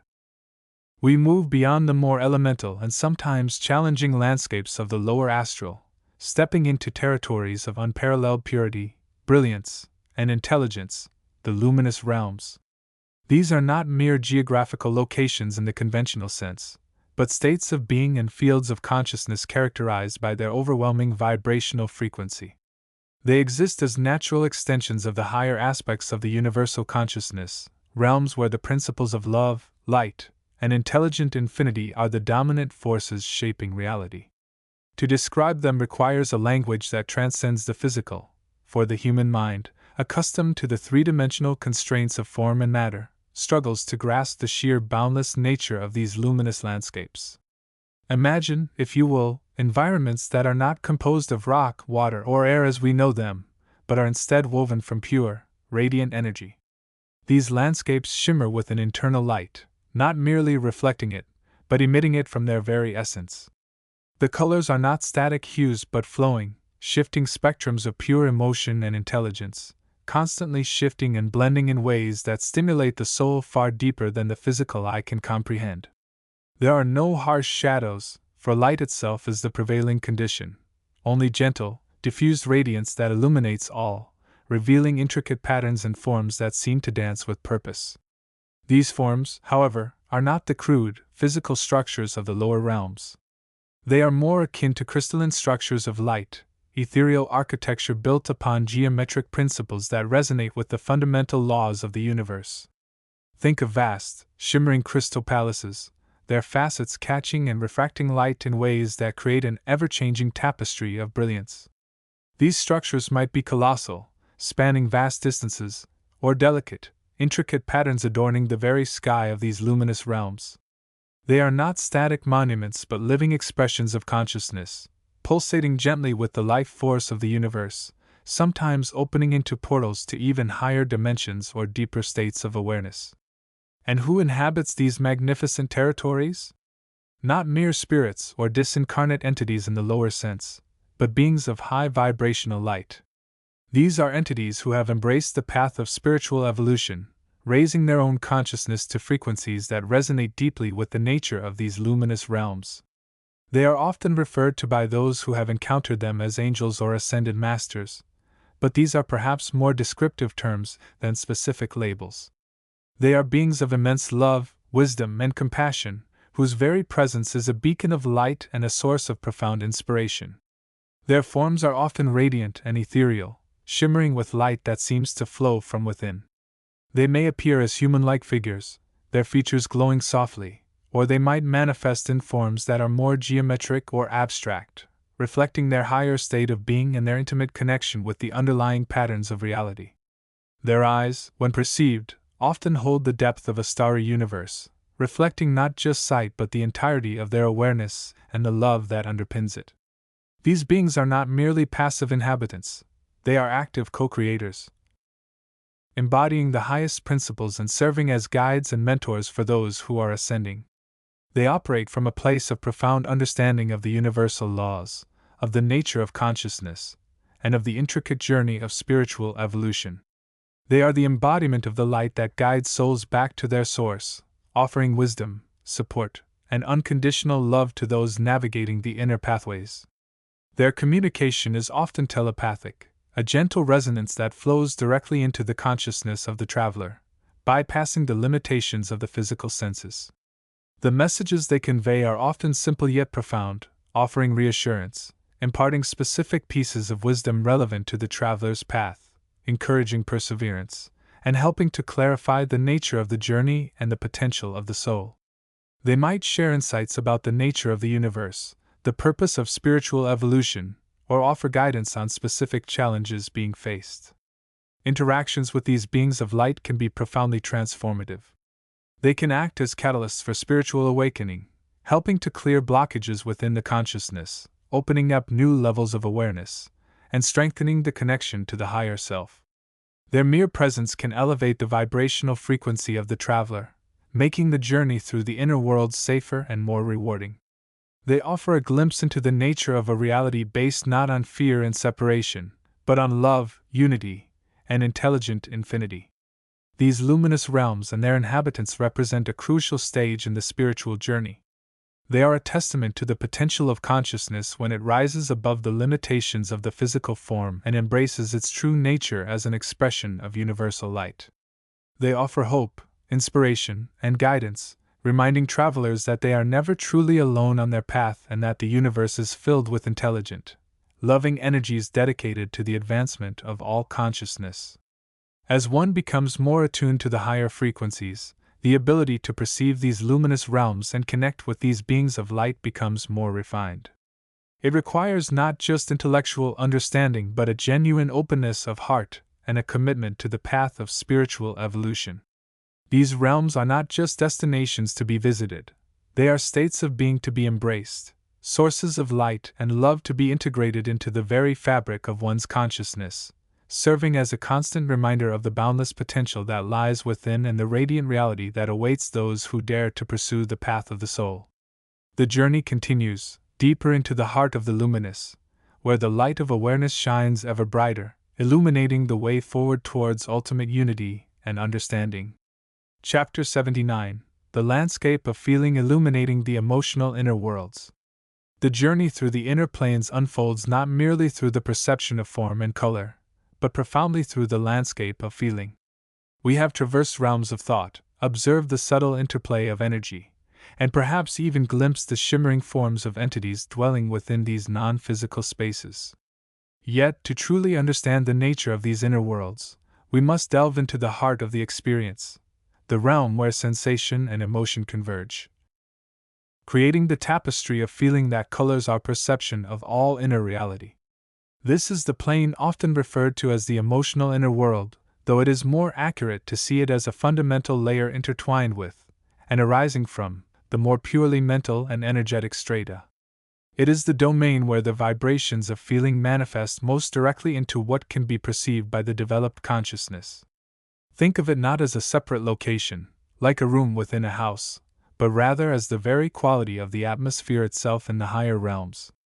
It is the weather of the soul's environment. To navigate this landscape, the first essential tool is the awakened sensory mechanism of the emotional body. This is not the physical body's five senses, but a subtle system of perception attuned to the vibrations of feeling. As the mental body's eye perceives light and form, and the energy body's sensitivity registers vibrational nuances, the emotional body's senses apprehend the quality of feeling itself, its nature, its intensity, its color, and its texture. Imagine, if you will, stepping into an inner environment. Perhaps you find yourself in a vast, luminous space. Initially, you might focus on the light, the shapes, the sense of peace or energy. But as your awareness deepens, you begin to notice the feeling that permeates the space. Is it a feeling of boundless joy, vibrating with a golden light?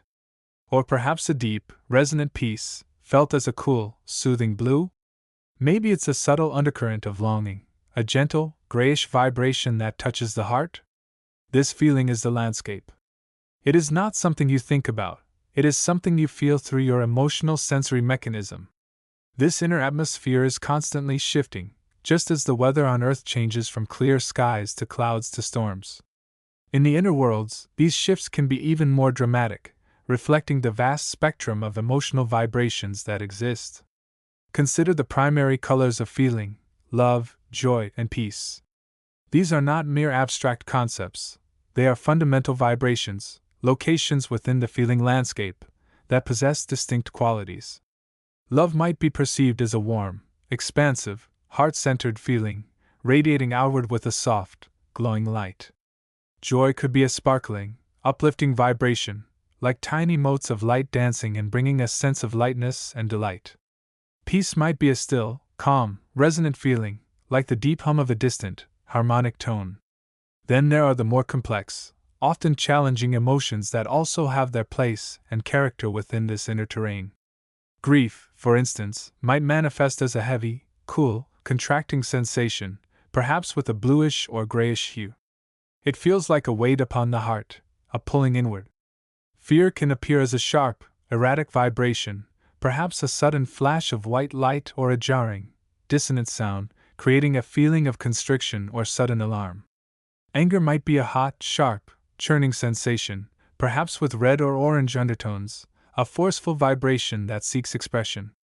These are not merely negative feelings, to be avoided. They are simply different facets of the feeling spectrum, each carrying its own vibration and energetic signature.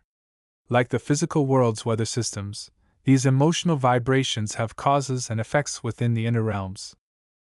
A strong wave of fear might arise in response to perceiving a dissonant vibration or an entity expressing fear. A surge of joy might follow an encounter with a being radiating unconditional love. Grief might be felt when separating from a beloved entity, or when perceiving a vibration of loss. The landscape of feeling is also shaped by your own state of being. Your own vibration, your emotional resonance, acts like a lens, filtering and highlighting certain aspects of the inner environment. If your own emotional body is filled with calm and openness, you might perceive the feeling landscape with greater clarity and neutrality. If you are carrying strong attachments or aversions from the physical world, these can color your perception, making it harder to simply observe the feeling as it is, rather than interpreting it through the lens of past experiences. Developing sensitivity to this inner emotional landscape requires practice and conscious effort. It involves quieting the mental chatter, Chapter 78, and focusing awareness on the sensation of feeling itself. It means becoming an observer, noting the qualities of the emotional atmosphere without immediately judging or reacting to them. It is learning to feel the weather of the inner realms, recognizing the different vibrations as they arise and pass. This sensitivity is invaluable. It allows you to navigate the inner worlds with greater awareness and compassion. It helps you understand the nature of the inhabitants you encounter, their joys, their sorrows, their states of being. It provides a deeper layer of understanding than simply observing form or energy. It connects you directly to the heart of the inner experience. Furthermore, by understanding and learning to work with the feeling landscape, you can begin to consciously shape your own vibration and, in turn, influence the inner environment around you. Cultivating feelings of love, joy, and peace from within can elevate the quality of the inner atmosphere you perceive and contribute to. Conversely, becoming aware of negative emotional states within yourself can allow you to transmute them before they become anchors, pulling you down into less desirable inner locations. This plane of feeling is not just a passive backdrop, it is an active, resonant field that interacts with thought, energy, and form. It is the vibrational signature of consciousness expressed through emotion. To explore it is to explore the very soul of the inner worlds, to touch the heart of the non-physical existence that lies just beyond the veil of ordinary perception. As you continue your journey, bring your awareness to the quality of feeling in the spaces you explore. Listen to the emotional music of the inner realms. Observe how different entities express themselves through feeling. Notice how your own emotional state affects what you perceive. By doing so, you will illuminate the landscape of feeling, adding a profound and vital dimension to your understanding of the inner universe and your place within it. You are not just seeing the inner worlds, you are beginning to feel them, truly. Chapter 80, The Luminous Threshold Navigating the Energetic Fringe. As we traverse the vast inner territories, we arrive at a significant juncture, a threshold not of physical walls, but of profound energetic distinction. This is the borderland between the more densely structured realms of the inner planes we have explored and the even more subtle, yet equally profound, dimensions that lie deeper within the heart of the self.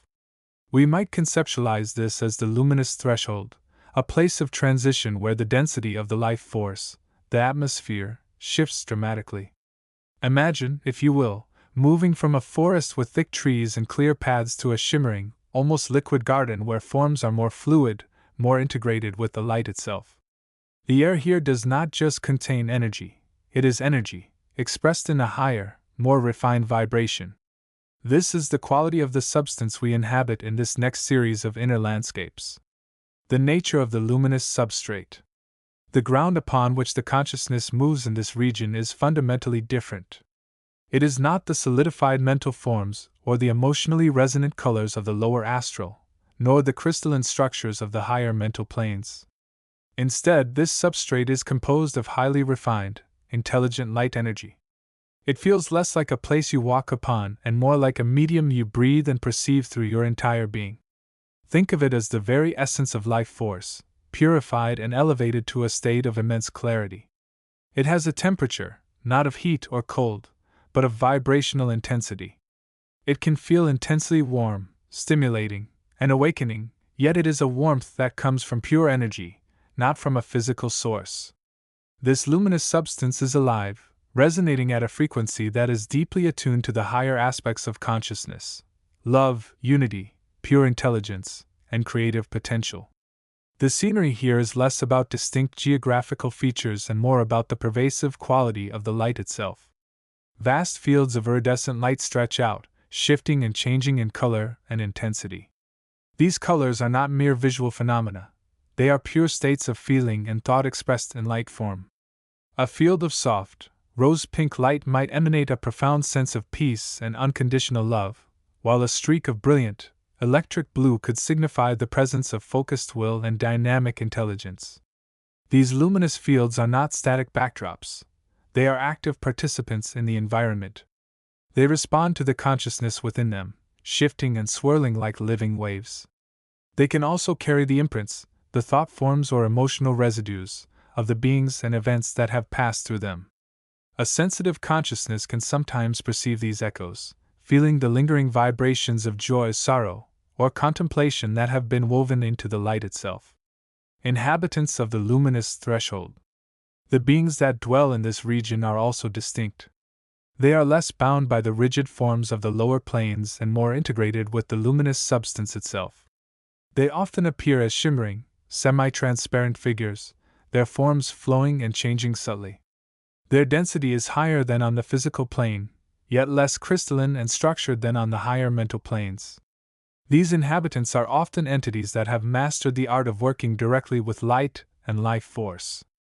We might think of them as 1.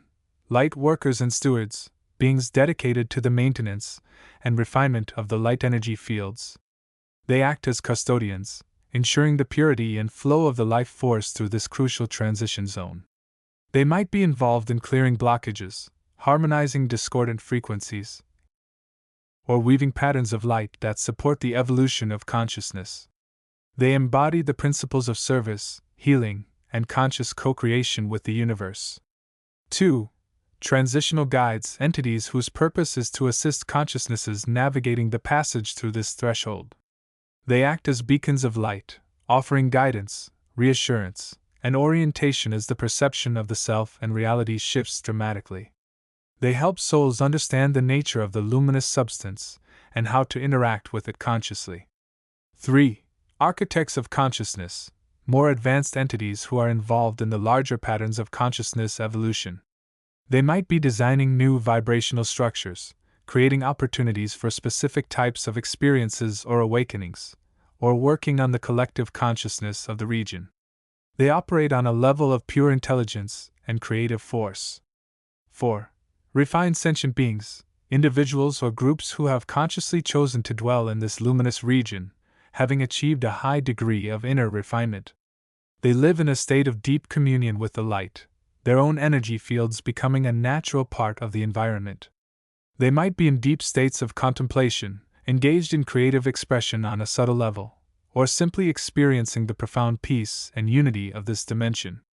These inhabitants are generally benevolent, embodying the higher frequencies of consciousness that predominate in this region. They often communicate through feeling, intuition, and the resonant language of light and color. Direct verbal communication might be less common, as their mode of being is more about resonance and shared energetic understanding. Perception and interaction. Perceiving the luminous threshold requires a different kind of sensitivity than we used on the lower planes. The physical senses are largely inactive here, but the inner senses, the senses of the soul, must be awakened and refined. Inner vision, this is the primary tool. It's not about seeing with the physical eyes, but perceiving the colors, patterns, and movements of the luminous substance directly with the mind's eye. This requires focusing the attention gently, allowing the inner gaze to become receptive to the visual light impressions. Inner hearing, this perceives the subtle sounds of the region, not as audible noises, but as feelings, impressions, and resonances that register within the consciousness. These might be feelings of peace, expansion, or the subtle hum of the life force itself. Inner feeling, this is paramount.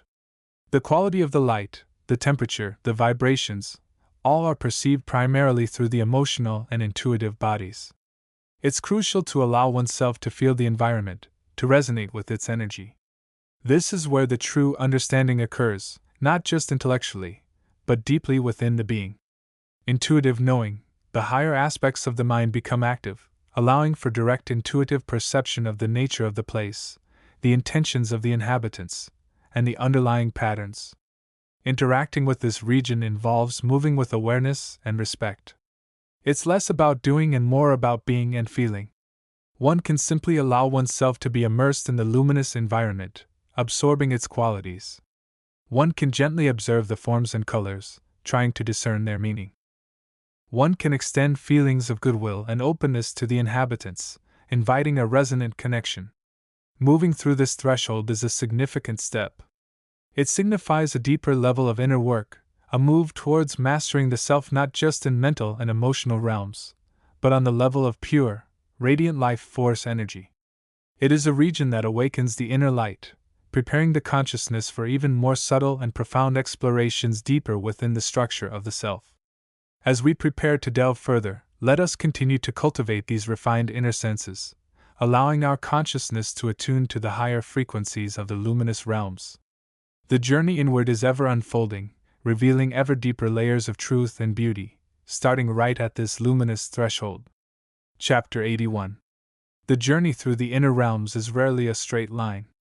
It is more akin to navigating a vast, shimmering ocean of light and feeling, where the truest guidance often comes not from a map etched in stone, but from the subtle undercurrents of the soul's own resonance.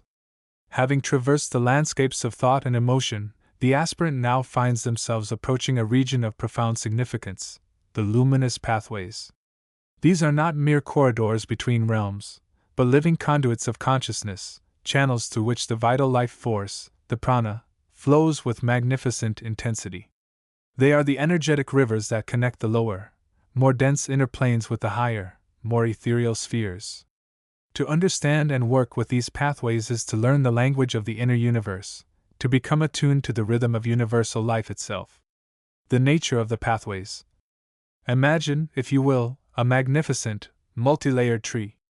Its roots delve deep into the earth, drawing up the primordial life essence. Its trunk stands strong and central, a pillar of stability and strength. Its branches reach upwards, towards the light, forming a vast canopy of interconnected leaves. The luminous pathways are akin to this, the intricate network of veins and nerves that pulsate with energy, connecting every part of the inner being to the central core of consciousness and to the higher realms. They are not static structures. They are dynamic forces, constantly shifting and changing based on the state of the individual's consciousness. When the mind is cluttered, the pathways can become constricted, thick with mental static. When the emotions are turbulent, they may vibrate with discordant frequencies. But as the inner house is cleaned and refined, these pathways naturally become clearer, brighter, and more resonant. They glow with an inner light, a luminescence that is both personal and universal. The experience of navigation. To navigate these pathways is to learn the art of inner flow. It begins with a conscious decision to shift one's focus from the external chatter of the mind and the pulls of the emotional body towards the subtle sensation of energy moving within. This is not about forcing energy, but about observing it, becoming aware of its direction and intensity. The initial experience might be one of gentle tingling, a subtle warmth, or a feeling of gentle pressure along a specific line of energy. These are the inner sensations that guide the way. The aspirant learns to follow these sensations with intention, like a sailor feeling the subtle shifts in wind and water. As one moves along a pathway, the experience can vary greatly. Some pathways feel like smooth, polished streams of light, cool and refreshing, carrying high vibrations of love and understanding. Others might feel like powerful rivers, surging with creative life force, suitable for those seeking to manifest or energize aspects of their being. Yet others might be more like quiet, reflective canals, ideal for deep contemplation and inner listening. The key is not to become attached to any single sensation or experience. The pathways are vast, and their nature reflects the infinite diversity of consciousness. The journey is one of openness, curiosity, and sensitivity. It requires the inner equivalent of balancing on a tightrope, walking the fine line between conscious awareness and effortless flow. The role of intention and attitude. Intention acts as the inner compass, guiding the aspirant towards specific pathways or states of being.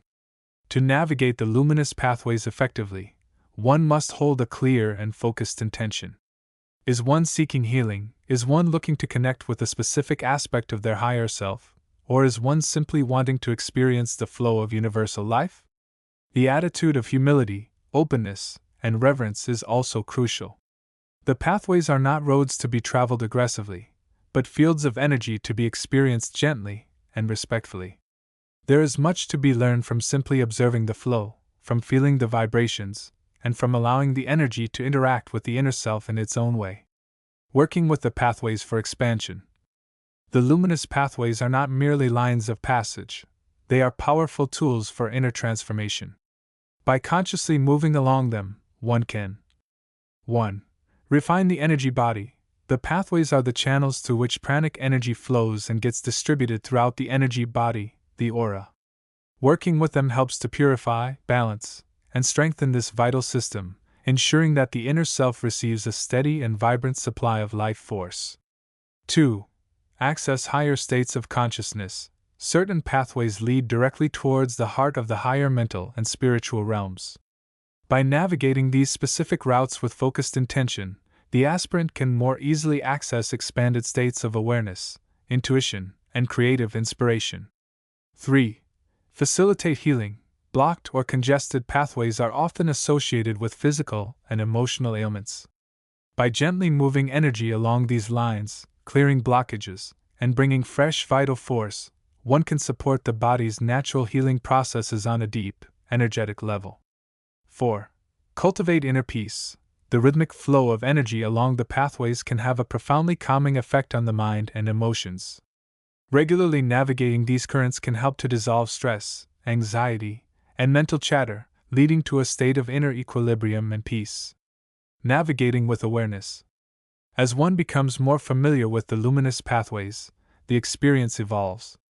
The initial focus might be simply on following the energy, but eventually, one learns to interact with it.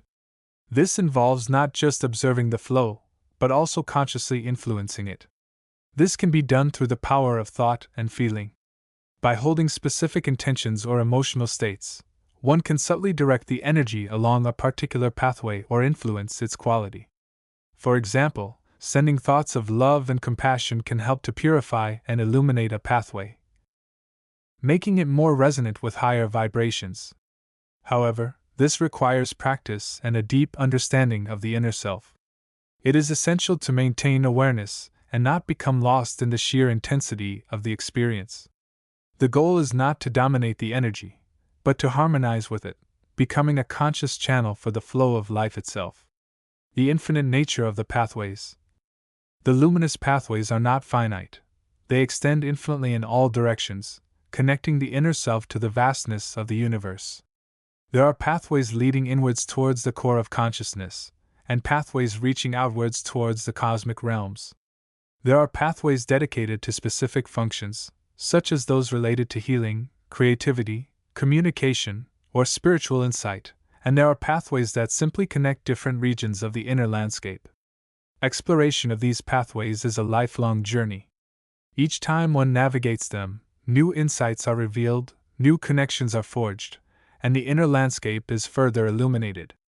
It is a path of constant discovery, a testament to the boundless potential of human consciousness when it opens itself to the flow of universal life. As the aspirant stands at the threshold of this region of vibrant energy, feeling the gentle hum of the inner currents, a profound sense of possibility unfolds. The luminous pathways are the bridges between the known and the unknown, the lower and the higher, the personal and the universal.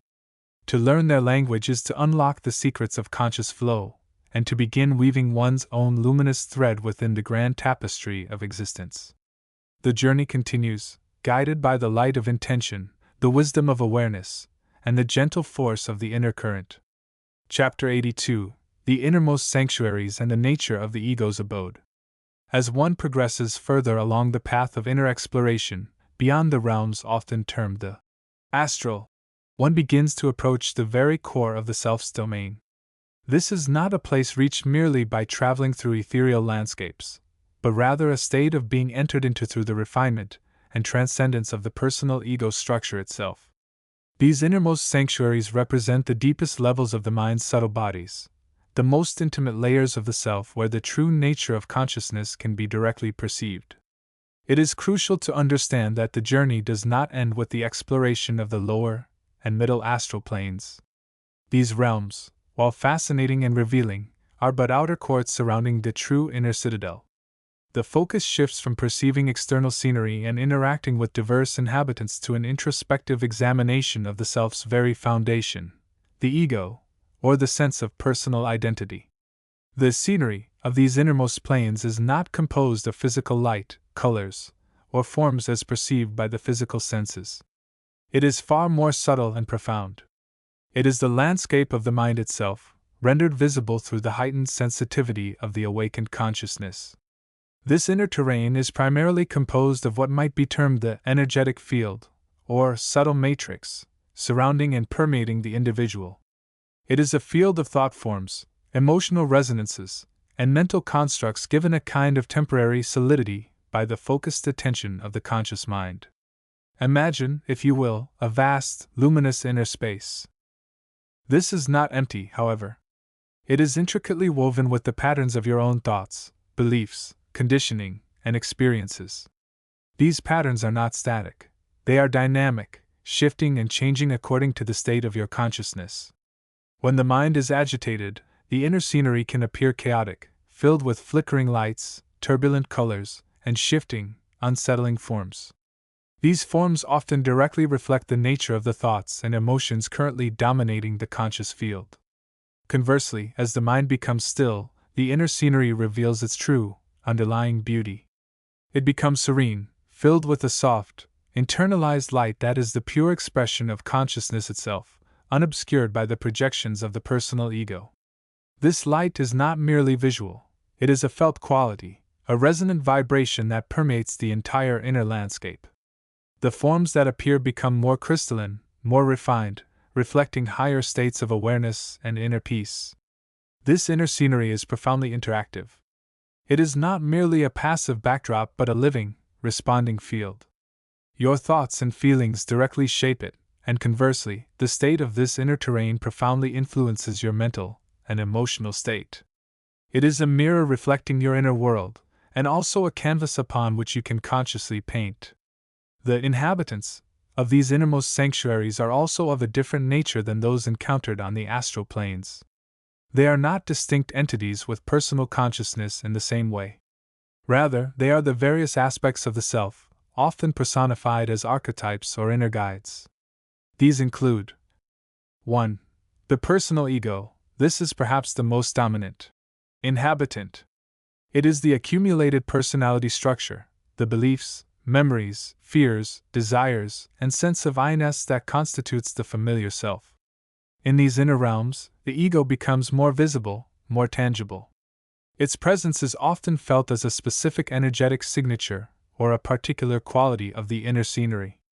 Working with the ego in these realms involves observing its patterns, understanding its origins, and learning to transmute its limitations, rather than merely interacting with it as an external entity. It is a process of disentanglement and refinement. 2. Inner guides and aspects of higher self. As the consciousness becomes more refined, it may connect with aspects of its higher self or with specific inner guides dedicated to its evolution. These are not external beings visiting the inner realms, but rather awakened potentials residing within the individual's own subtle structure. They appear as luminous figures, sources of wisdom, or clear points of light, offering guidance, insight, and assistance in navigating the inner landscape and overcoming personal challenges. Their presence is often characterized by a feeling of love, peace, and infinite possibility. 3. Archetypal patterns. The collective unconscious, the vast pool of shared human experience, manifests within these inner realms as powerful archetypal patterns.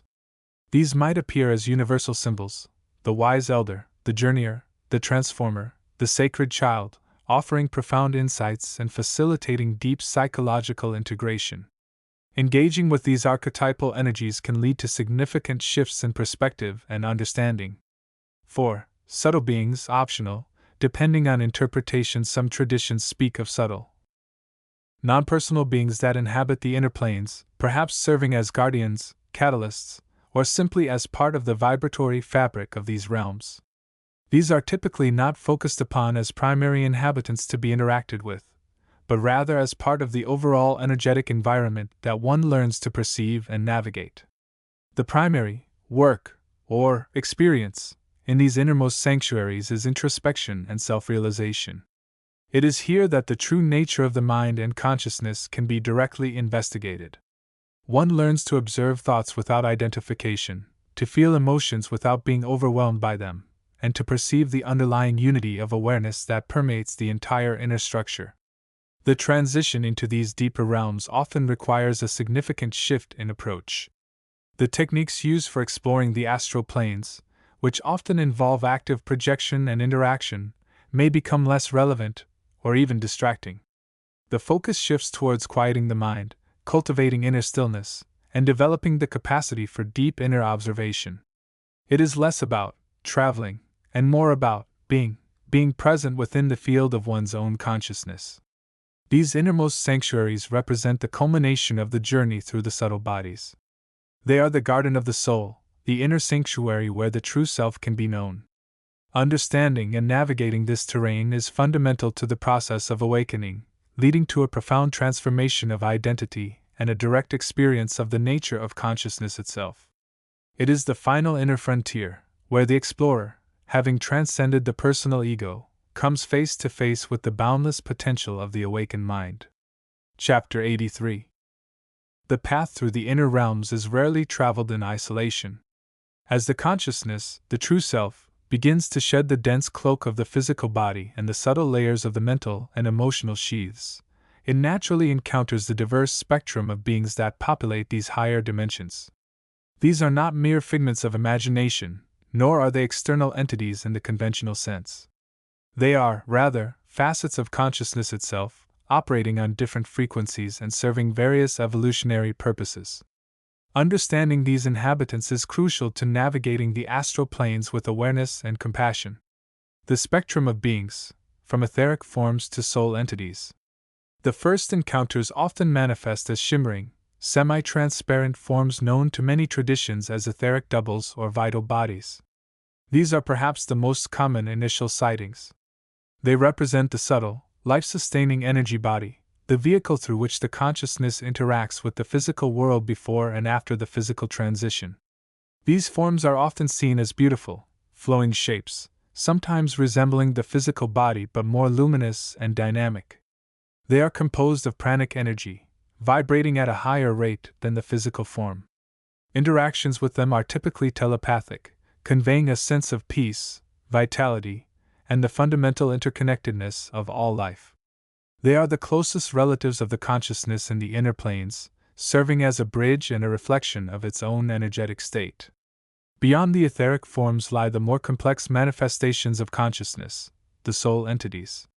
These are not separate entities in the traditional spiritual sense, but rather different aspects, expressions, and potentialities of the individual soul itself.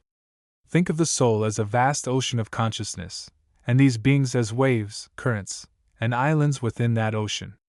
Each soul entity carries the resonance of specific experiences, learnings, intentions, and states of being.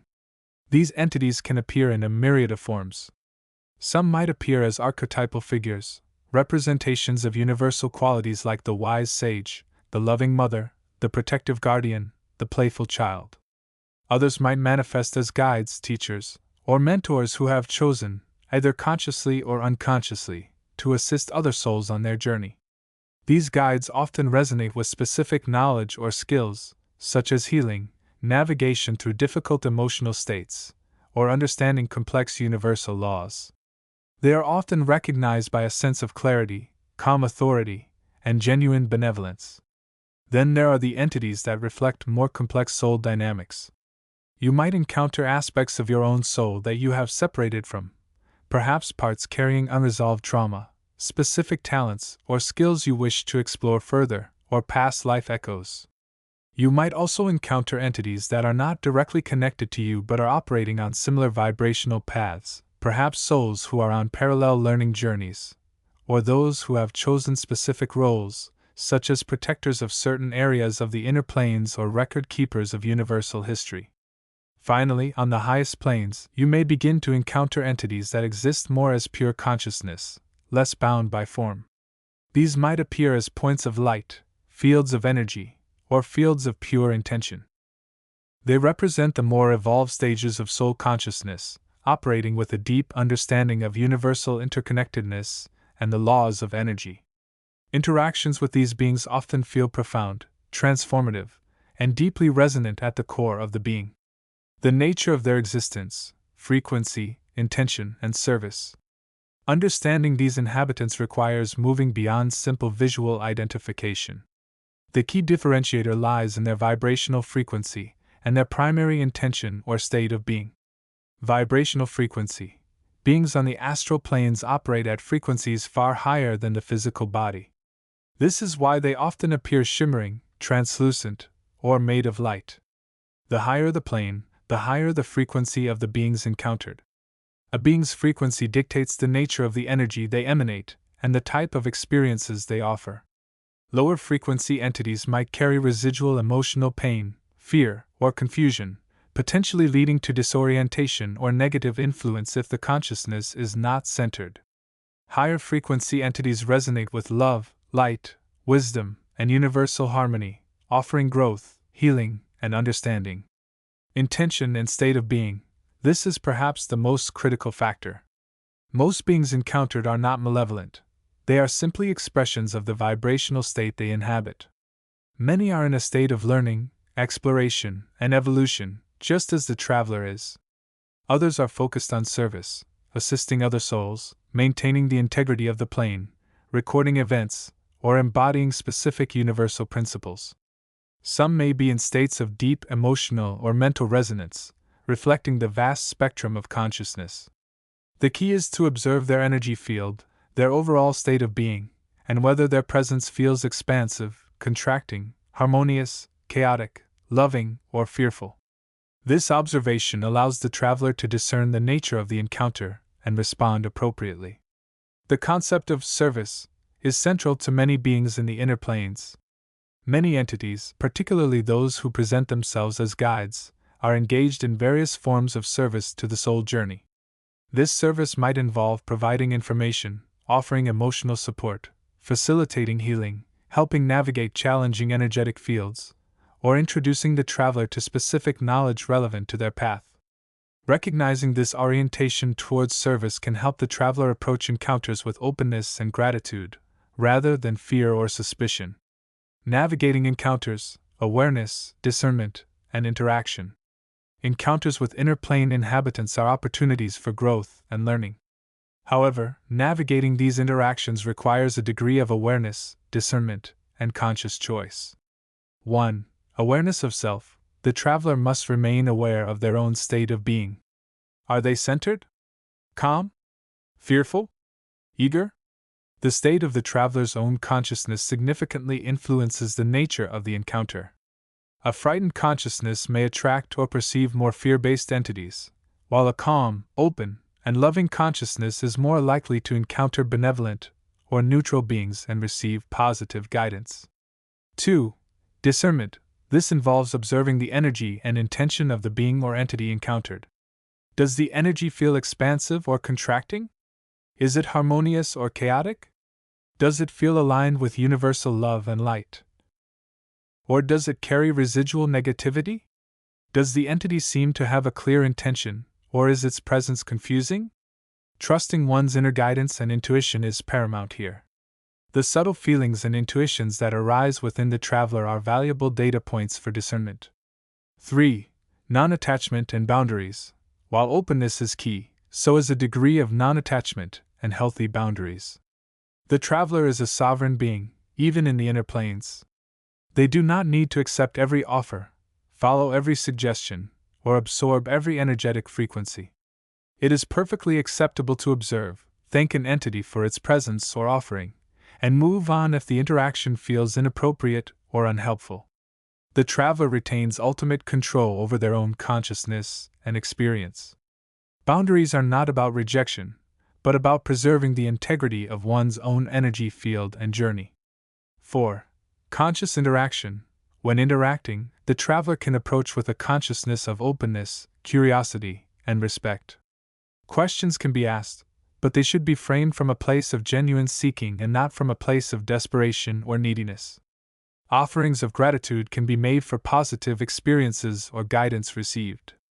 Interaction can be as simple as observing, acknowledging the presence, and allowing the energy to flow, while remaining centered within one's own core of light and love. The role of the inhabitants in the soul's journey.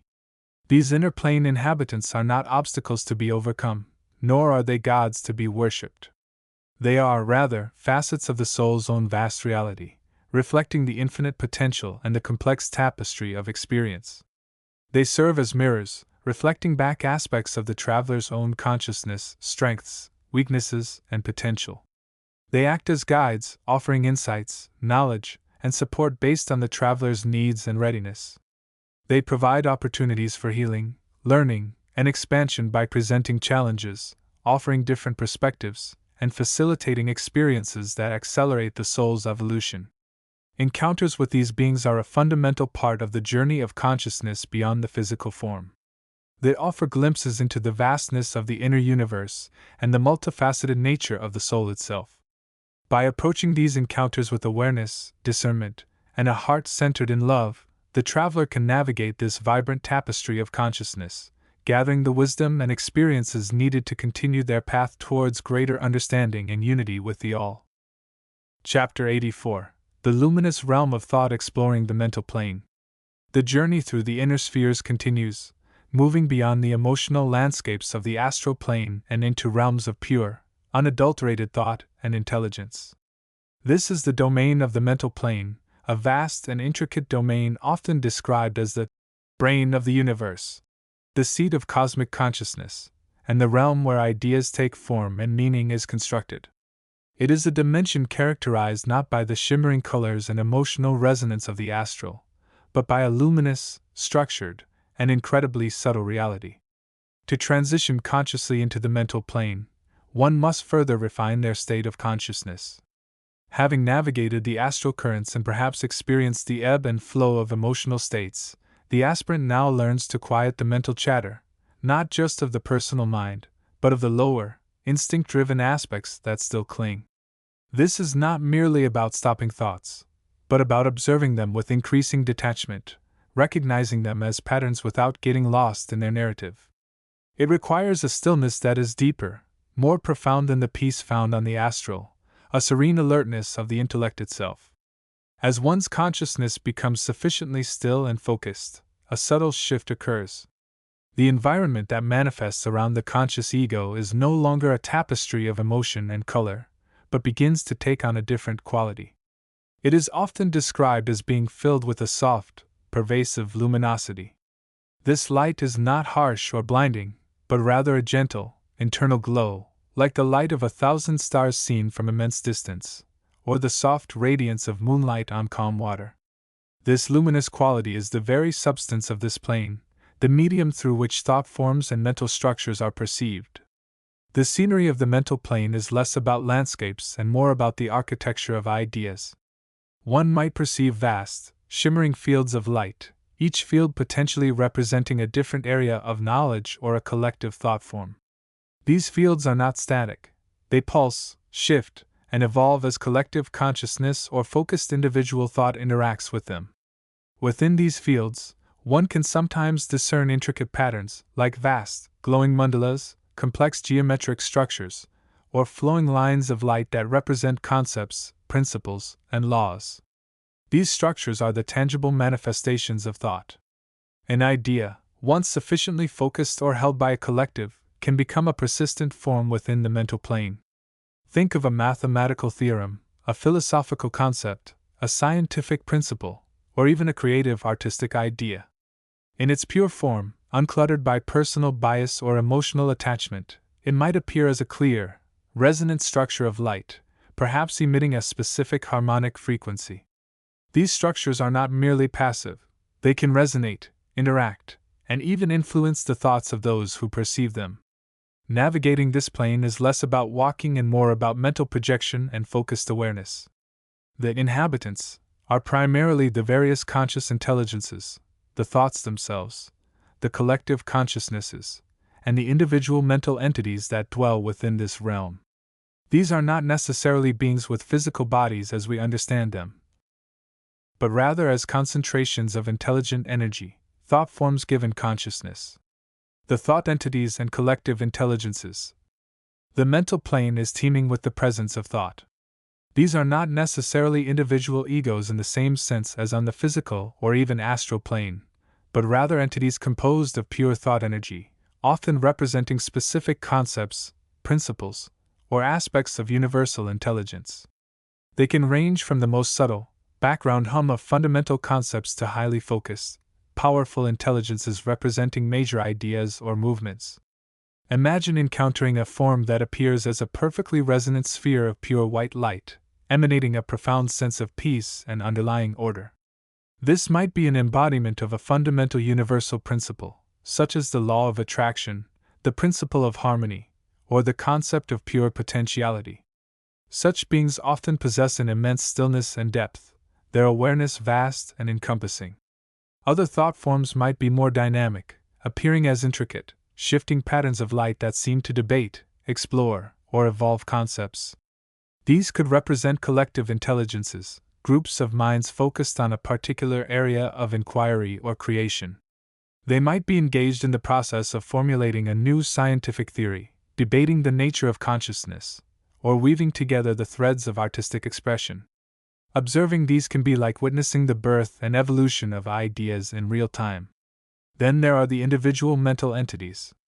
These are the conscious expressions of focused thought, often the result of individuals who have spent significant time cultivating their mental awareness and developing specific areas of knowledge or expertise. They might appear as distinct figures composed of glowing energy, their form reflecting their dominant mental characteristics, perhaps sharp angles and bright focus for an intellect, or flowing lines and gentle hues for a mind attuned to subtle nuances. These beings are often engaged in learning, creating, contemplating, or exploring the vast landscape of knowledge that the mental plane offers. The nature of perception and interaction. Perceiving the mental plane requires a different set of senses, or perhaps a more refined form of inner sensing. Instead of sight in the physical sense, it is more about seeing, with the mind's eye, perceiving the resonant frequencies and structural patterns of light and thought. Hearing might manifest as perceiving the subtle harmonics and vibrations of ideas, the sound of concepts resonating and interacting.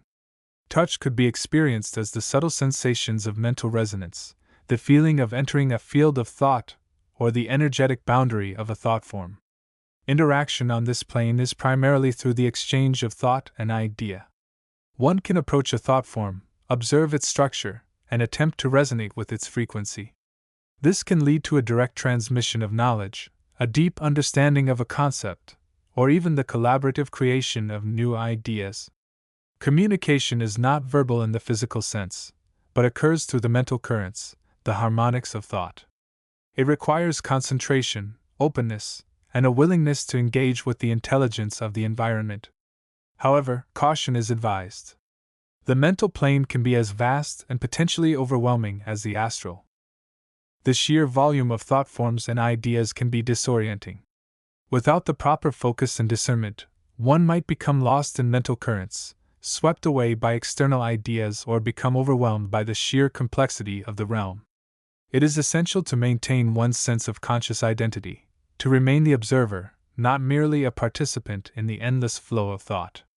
The mental plane serves as a crucial bridge. It is the realm where the personal mind connects with universal intelligence, where abstract concepts gain form and meaning, and where the seeds of creation are sown. It is a place of profound learning, deep understanding, and intellectual exploration, offering insights that can profoundly transform one's perception of reality and one's place within it. It is the first step into the higher realms of consciousness, a luminous realm where the power of thought itself becomes manifest. As one prepares to integrate the experiences of the mental plane and move towards even higher frequencies, the foundation laid here becomes invaluable. The ability to navigate the currents of thought, to perceive and interact with the structures of ideas, and to connect with the collective intelligences provides the tools necessary for further exploration into the realms of pure spirit and cosmic awareness. The journey continues, deeper into the heart of consciousness itself. Okay, let's begin expanding Chapter 85, keeping in mind the New Age language and the goal of making these concepts accessible to a modern audience. Chapter 85, The Luminous Threshold, Navigating the Initial Astral Landscape. The journey into the subtle realms, often termed the astral plane, marks a profound transition. It is less a departure into an entirely separate dimension and more like stepping through a shimmering veil into a dimension woven from pure energy and consciousness. Chapter 85 delves into the very first landscapes encountered upon crossing this threshold, the initial stages of this luminous threshold experience. Crossing the threshold, the birth of astral awareness. The moment of transition from the physical body's slumber to the astral body's exploration is rarely abrupt. It often unfolds with a gentle easing, a subtle shift in the fabric of perception. Imagine the physical body resting like a vessel, while the conscious awareness, the inner self, begins to detach and extend. This initial separation is not one of fear or disconnection, but rather an awakening to a broader field of existence. The first sensation is often a profound sense of peace, an absence of the physical weight and tension that anchors us during waking hours. This peace is profound because it stems from a release from the limitations of the dense physical form. The inner self, now free, begins to perceive through a different lens, one attuned to the vibrational frequencies of energy and thought. This initial crossing is akin to birth, not just for the astral body, but for a new mode of awareness. The senses, as we know them in the physical world, transform. Sight becomes the perception of light and color not bound by physical distance or opacity. Hearing might translate into the perception of sounds of pure emotion, intention, or the resonance of thought forms. Touch could manifest as feelings of energy flow, warmth, coolness, or subtle vibrations. This threshold is the point where the familiar physical constraints dissolve, revealing a vast, unseen ocean of potential.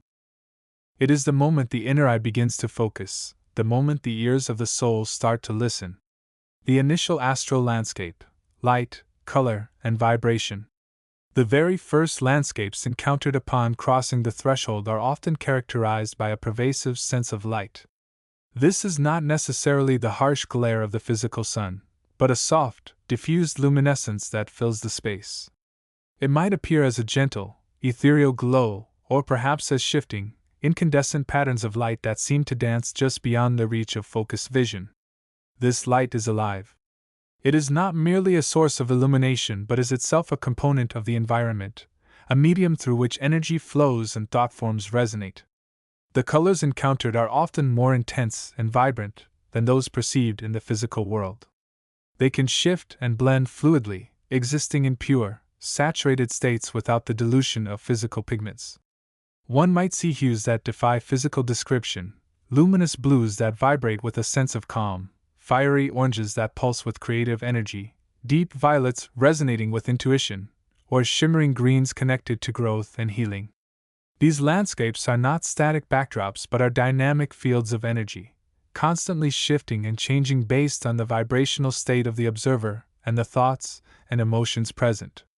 The weather of the astral plane can be felt as much as seen. One might experience a gentle, uplifting breeze of pure joy, a heavy, melancholic mist of sorrowful thought forms, or a static charge of conflicting emotions. The landscape itself is often less defined by solid objects and more by regions of varying light, color, and vibration. There might be areas of smooth, flowing light, representing fields of pure consciousness or emotion. Other areas might feature intricate, shimmering patterns, like cosmic mandalas, reflecting complex thought forms or universal archetypes. Sometimes, the landscape can appear almost liquid, with forms and colors shifting and dissolving like ripples on a pond of pure energy. Encountering the inhabitants, thought forms, and energetic beings. The initial astral landscape is rarely empty. It is a vibrant social arena, populated by a diverse array of energetic inhabitants. These beings, too, exist on planes of reality tuned to vibration and thought, much like the explorer themselves. Perhaps the most common inhabitants encountered are thought forms. These are not conscious entities in the same way humans are, but rather patterns of energy and emotion created by the collective thoughts and feelings of beings across the physical and subtle realms. Think of them as ripples on the astral ocean created by the waves of human consciousness. Thought forms can range from simple, fleeting impressions, a momentary feeling of kindness left behind, a lingering echo of anger, to complex, persistent structures. They might manifest as shimmering shapes, colored clouds, or intricate geometries. Some are beautiful and harmonious, resonating with peace and creativity, while others are discordant and unsettling, reflecting fear, negativity, or unresolved conflict. Encountering these forms is often the first test of discernment for the astral traveler. The explorer must learn to distinguish between a neutral energy field and a thought form, between a natural astral phenomenon and an echo of another's emotional state. This requires developing a sensitivity to the vibrations and intentions behind these patterns. A genuine energy field might feel balanced and natural, while a thought form might carry a distinct emotional signature or a sense of artificiality. Beyond thought forms, the explorer may encounter more distinct entities. These are often beings whose consciousness has adapted to exist primarily in the astral dimensions. They might appear as shimmering lights, human-like figures of varying clarity and vibrancy, or even more abstract energy patterns. These beings can range from highly evolved souls engaging in spiritual work to more nascent expressions of consciousness. Initial encounters with these beings can be varied. Some may be indifferent, going about their own paths, perhaps aware of the explorer but not interacting. Others might be curious, observing the new arrival with gentle curiosity. A few might be mischievous, playing pranks or offering tests. Rarely, one might encounter a being whose vibration is significantly discordant, potentially projecting negative energy or attempting to mislead. Interactions, when they occur, are often telepathic or based on shared vibration and understanding rather than physical communication. The quality of the interaction is heavily influenced by the explorer's own state of consciousness, vibration, and intent. An explorer operating from a place of peace, curiosity, and respect is far more likely to have positive or neutral encounters than one driven by fear, attachment, or judgment. Navigating the luminous threshold, initial steps and challenges. Navigating the initial astral landscape requires a conscious approach, different from the often automatic nature of physical perception. The explorer is no longer anchored by the physical body's limitations but must learn to guide the astral form and direct their awareness.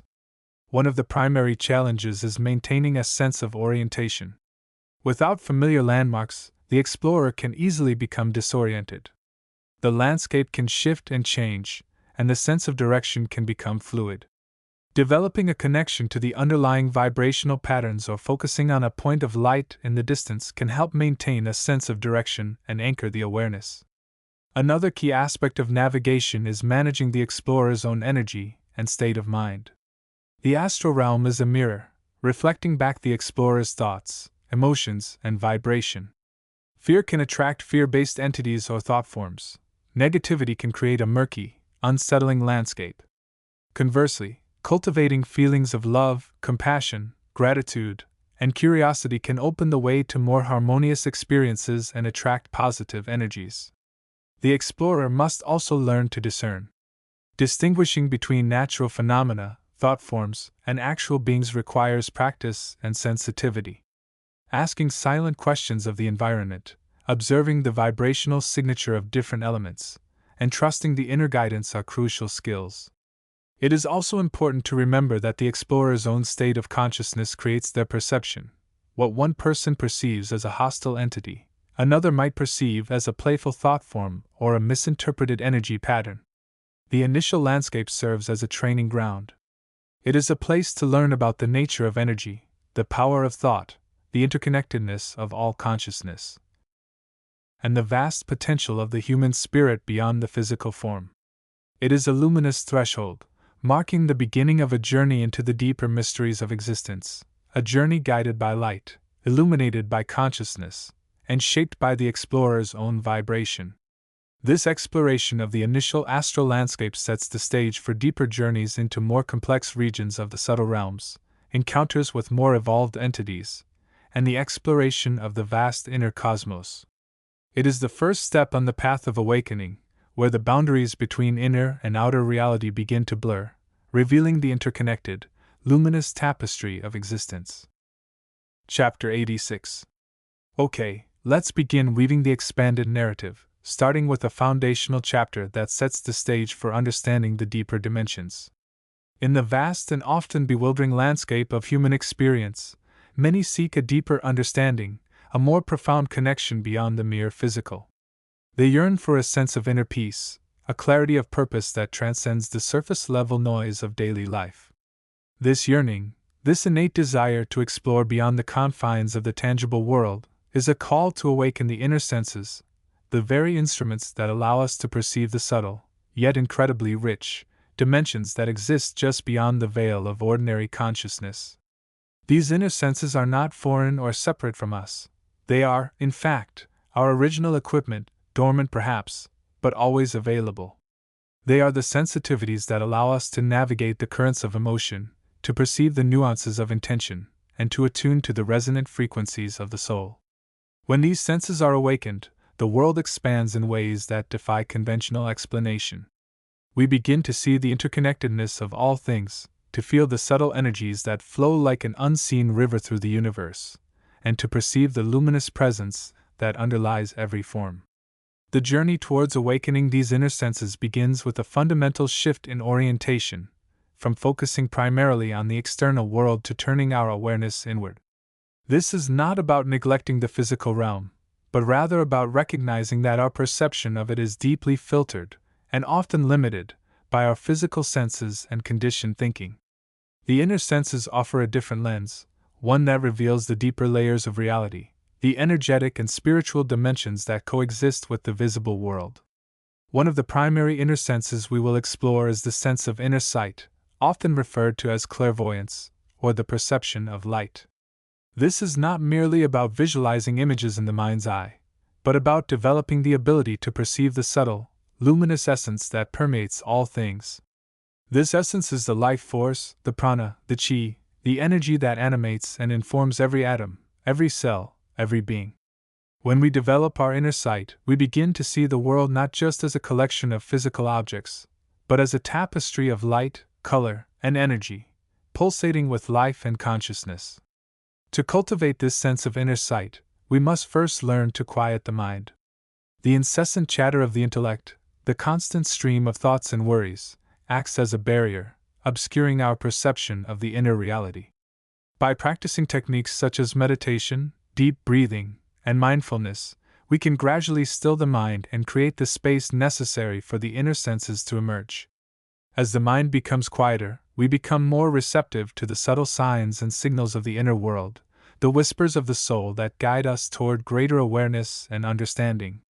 Once we have begun to quiet the mind, we can start to focus our attention on the inner landscape, on the regions within ourselves that are rich with light and energy.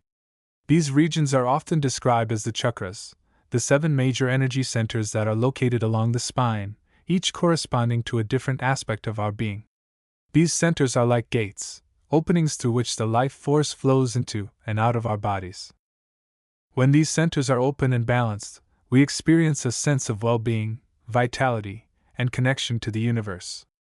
When they are closed or imbalanced, we may feel stressed, anxious, or disconnected. The chakras are not just theoretical constructs. They are real, dynamic centers of energy that can be perceived with the inner senses. Each chakra has its own color, its own vibration, its own set of associated qualities and emotions. By learning to perceive and work with these centers, we can begin to heal and balance our energy field, promoting greater physical health, emotional well-being, and spiritual awareness. As we develop our inner sight and begin to perceive the subtle energies of the inner world, we may also begin to develop other inner senses, such as clairaudience, the ability to perceive sounds within the inner realm, and clairsentience, the ability to perceive feelings and emotions on a deeper level. These senses, like inner sight, are not separate from each other but are interconnected aspects of a single, unified field of perception. The development of the inner senses is a gradual process, one that requires patience, dedication, and an open heart. It is not something that can be rushed or forced, but rather something that unfolds naturally as we cultivate awareness and sensitivity within ourselves. As we journey along this path, we will begin to discover the profound beauty and richness of the inner world, a world that is infinitely more vast and fascinating than anything we could ever have imagined. In the next chapter, we will delve deeper into the first of these inner senses, inner sight, exploring the mechanics of how it works and the various techniques that can be used to cultivate and develop this remarkable faculty.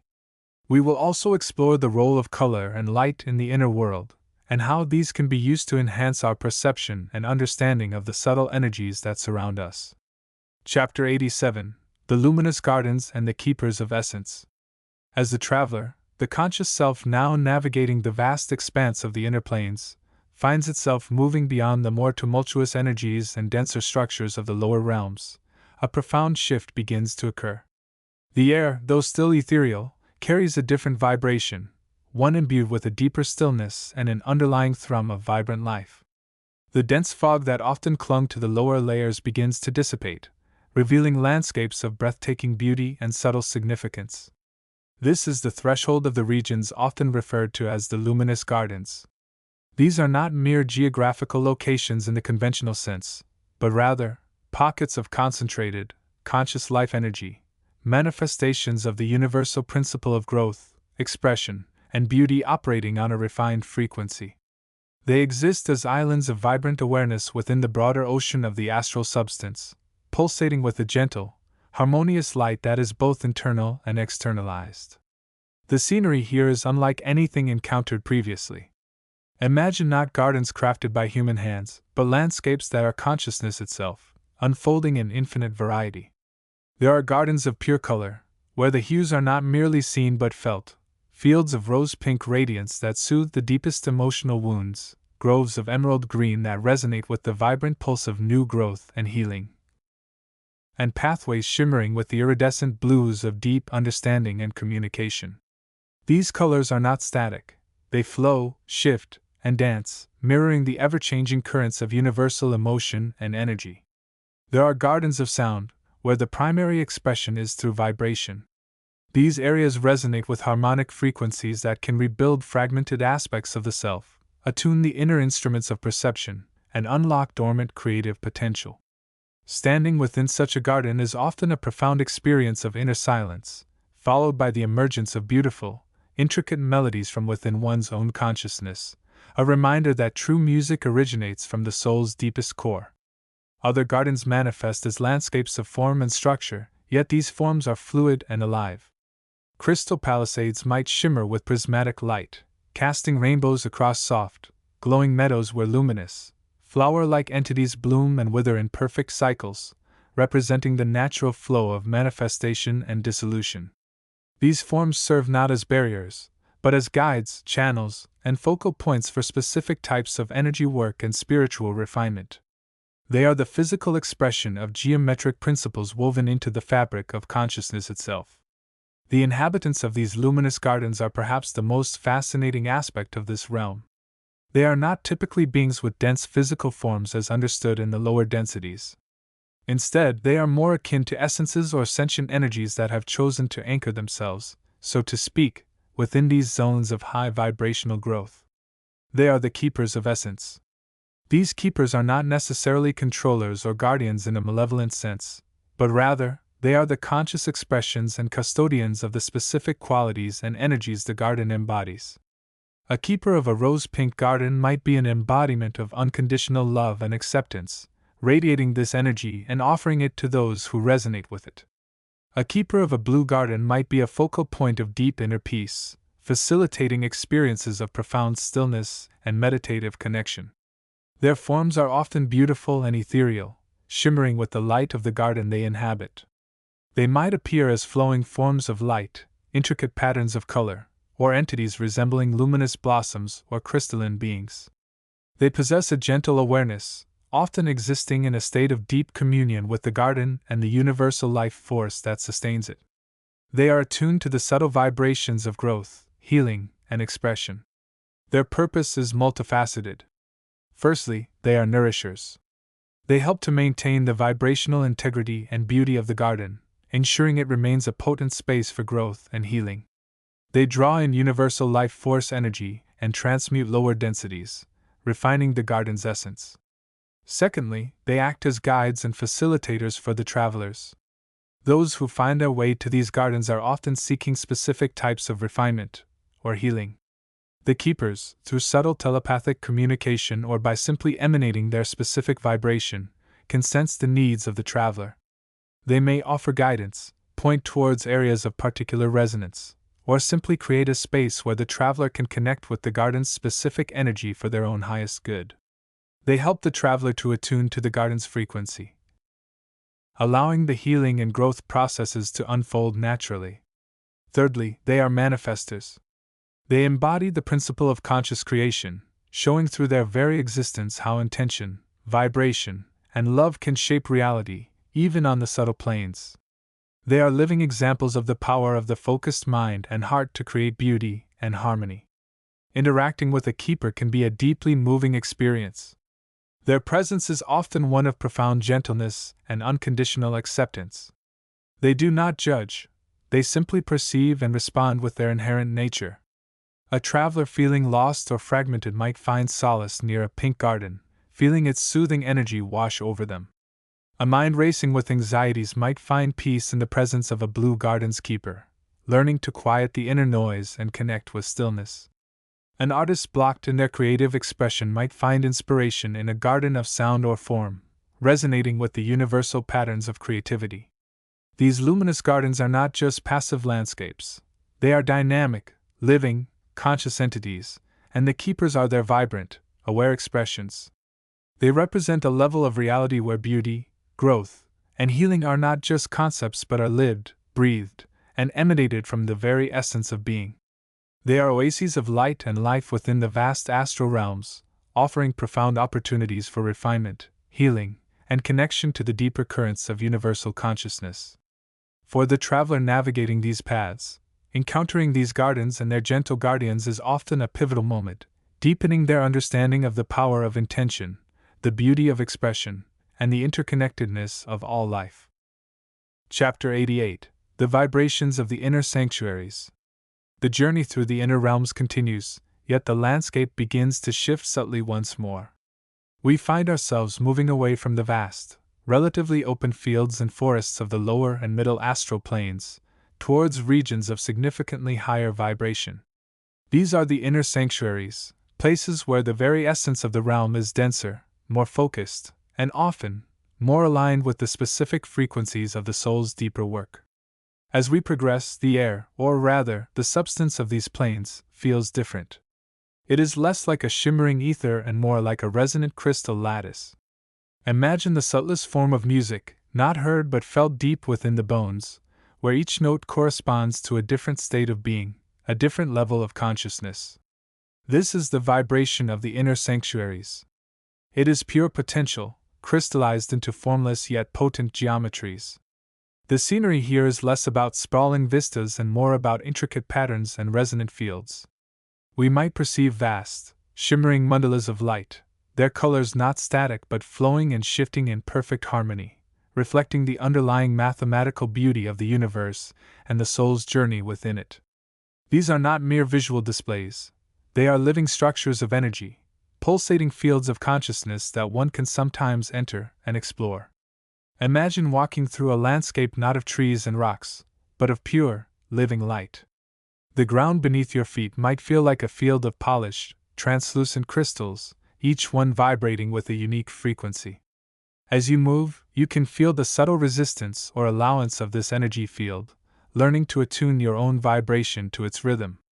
The colors here are often beyond the scope of the physical spectrum, hues that resonate deep within the soul, radiant whites, shimmering violets, piercing golds, and deep, resonant indigos, each carrying its own meaning and frequency. The inhabitants of these higher realms are also different. While the term inhabitant might seem less applicable, as these beings are often more integrated with the fabric of the plane itself, we can perceive presences. These are not typically the dense entities or thought forms common in the lower planes. Instead, we might encounter what could be described as archetypes of consciousness, pure expressions of specific qualities: love, wisdom, courage, compassion, creativity. These are not necessarily individualized beings in the human sense, but more like focal points of vibration, areas where a particular quality of consciousness has become highly concentrated and crystallized. They exist in a state of what might be termed superconsciousness, not separate from the all, but fully expressing a specific facet of its infinite nature. Interacting with these fields can be profoundly uplifting and clarifying, offering insights and inspiration that resonate directly with the soul's current path of evolution. These inner sanctuaries can be seen as the soul's training grounds, the places where the refined energies learned in the lower planes are integrated and elevated. It is here that the subtle arts of consciousness are practiced: the art of pure feeling, the art of unwavering intent, the art of silent witnessing, the art of creative expression from a place of inner stillness. Navigating these realms requires a different kind of sensitivity. The physical body, as we know it, cannot traverse these planes, but the conscious awareness, the focused mind, can. It requires a state of inner quietude, a willingness to attune not just the ears, but the entire being, to the subtle vibrations of the environment. It asks us to become not just observers, but resonators, participants in the living symphony of the inner cosmos. One might perceive these regions as layers or concentric circles of increasing intensity, each layer demanding a higher level of vibration from the explorer. The innermost sanctuaries are perhaps the closest to the heart of the soul's journey, reflecting the most fundamental truths and potentialities. They are not places to be feared, but rather embraced as opportunities for profound transformation and alignment. As we continue to explore, we might find ourselves drawn towards the most vibrant centers of these fields, the focal points where the energies converge most powerfully. These are often the most potent places for meditation and inner work, offering opportunities to attune more deeply to the higher frequencies of the universe and to connect with the deeper aspects of our own being. Here, in the heart of the inner sanctuaries, the veil between the inner and outer worlds feels thin, and the potential for connection and transformation is immense. The journey through these higher vibrations is a process of refinement, of aligning the personal frequency with the cosmic rhythm. It is an awakening to the crystalline structure of reality itself, and an invitation to become a conscious participant in the luminous tapestry of the universe. The scenery may be less varied in form, but the vibrational richness and the potential for soul growth are unparalleled. This is where the inner architecture of being unfolds, revealing the intricate, resonant patterns that underpin all existence. Chapter 89: The Luminous Realms of the Innermost Sheaths, Deepening the Vision.